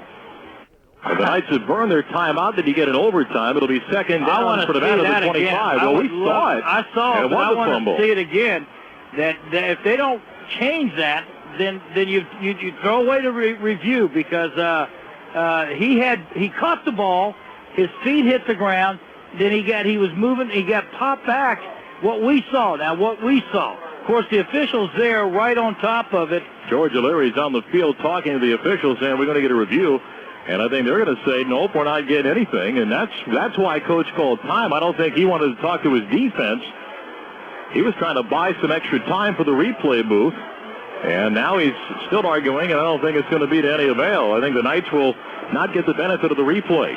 It'll be 2nd and 10 for Nevada, the 25-yard line. Well, now, this is a Mountain West crew, and they don't have instant replay there. The Bowl does. All Bowls have replay. Yeah, all Bowls. At the 25-yard line, 2nd down and 10 for Nevada. In the first overtime, tied at 42. Two receivers on the right side for Jeff Rowe, the quarterback. B.J. Mitchell lined up behind Rowe. Long count. He barked several times. Now we'll change the play. With 5 seconds on the play clock, 4 seconds. Here's the snap. And off to Mitchell. He's got a hole inside the 20 down to the 18-yard line. It'll be 3rd down and 3. They were trying to draw him offside, Gary. You saw that long, hard barking count by Rowe. And that's what got the kid from Vero Beach, Antonio Wallace, twice, because he's a young freshman. He's in there. All of a sudden, that guy does those barking, and we saw Kareem Reed. We saw about 4 times. Now they're a little more disciplined by the athletes out there as they didn't bark, but he still picked up about 6-7 yards on the play. 3rd and 3, looking to stop and force a field goal try. Football, the UCF 18-yard line. Third down here in overtime. Tied at 42. Rowe waits for the snap. He'll drop, roll out to his right. Pressure coming. He'll throw it back. Wide open. Pass is going to be caught, and first down to the 8-yard line. Joe Burnett had to come back. He was a man on an island. They left all alone the tight end. Anthony put it well, and he makes the catch. First and goal at the UCF 8-yard line. Boy, I tell you, that's just a great call. I'm telling you, a great call, because if Joe Burnett does not make that play, that's a touchdown. I mean, that is literally a touchdown. And what made it go high was the pressure from the defensive side of the ball as he threw that ball high. First and goal to the 8. Hand off to Mitchell. He gets down to the 6-yard line into the 5 and wrapped up by Keith Shaligan and company. They'll mark him down to the 4-yard line. Second and goal at the 4. Knights have not had a defensive answer when they've run the football inside the 10 tonight. Well, I would like to have seen a better angle of the first pass when it was caught, and they called it a incomplete. We ain't going back now. Second and goal, the 4. 2 receivers right. Mitchell lined up behind Rowe. Here's the snap. He's going to keep it rolled out right all alone. He's going to walk in, roll for a touchdown. And Nevada takes a 48-42 lead. You see that one coming. Boy, I tell you what, you just see that coming. That's a great call, because you got all your guys on that line are tired. You got your defensive line. They've been out there. They're going to be a little run down a little bit. And you do that fake, and you've got Mitchell on that fake, and you just bootleg out there, and you've seen that play so many times tonight. Nobody out there. Stephen Baker, an inexperienced linebacker, playing tonight, was late getting over there on that play. Now the extra point to give Nevada a 7-point lead. Here's the snap down. The kick is up, and the kick is good. 49-42. Nevada forces UCF now to answer with a touchdown as they go up by 7. UCF will get the ball now at the 25-yard line. They've got to go back, and they've got to match it. And again, no matter what the first play, I still would like to have seen it again and again. But what are you going to do? You can't. I know you can't live it, but I still feel like that was a fumble on that play, and we didn't get a break there. But let's get a touchdown here. Got to answer. Yep. Need a touchdown or an extra point to force a second overtime. So Nevada scores in 5 plays. Now football to the 25-yard line for UCF. And with no timeout. No, but no clock, so that really shouldn't be much of a factor. Right. From the 25. You got 25-second clock. Brandon Marshall, near side left. Rocky Ross to the right. Stephen Moffitt under center. Kevin Smith in the backfield. First down, handoff Kevin Smith. He'll run inside the 20-yard line, down about the 19. Gain of almost 6 for Kevin Smith, who now should have 183 yards rushing in this football game. He starts out to the right, cuts back to his left, and he's able to accelerate up in there and pick up about 5 yards on that play, almost 6 yards on that play. Good running by Kevin. Football to 19. Must get a touchdown or an extra point to force a second overtime. Imbalance line right. Brandon Marshall lines up left. On second down. Hand off Smith. Inside 15. Gets outside 10. To the 5. To the 2-1 touchdown. Kevin Smith. And just like that, an extra point can send us to a second overtime. Kevin Smith did it again. He takes the handoff, accelerates to the right, cuts back to his left, then bounces back to the outside for another touchdown. Outstanding blocking by the offensive line to give him the control of the line of scrimmage. But after that, it's all Kevin Smith. 3 touchdowns for Kevin Smith tonight, over 200 yards. Now an extra point to send us to double overtime. Matt Prater will try to do it. John Brown will hold. Low snap, they get it down. Kick is up. Kick is no good. And UCF loses 49-48.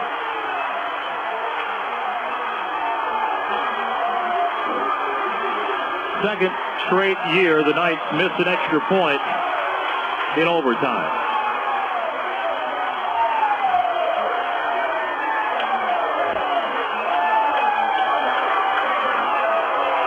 Wow. 49-48. Nevada wins on a missed extra point by Matt Prater in overtime. It's unbelievable. Wow. Unbelievable. Just, I can't tell you how bad I feel for Matt Prater and feel for this team right now because they fought hard, and that's one of the great. This may be the all-best time bowl games that you'll ever get a chance to see, and we unbelievable. But I hate to lose it over an extra point. That's just unbelievable. Final score: Nevada 49, UCF 48 in overtime.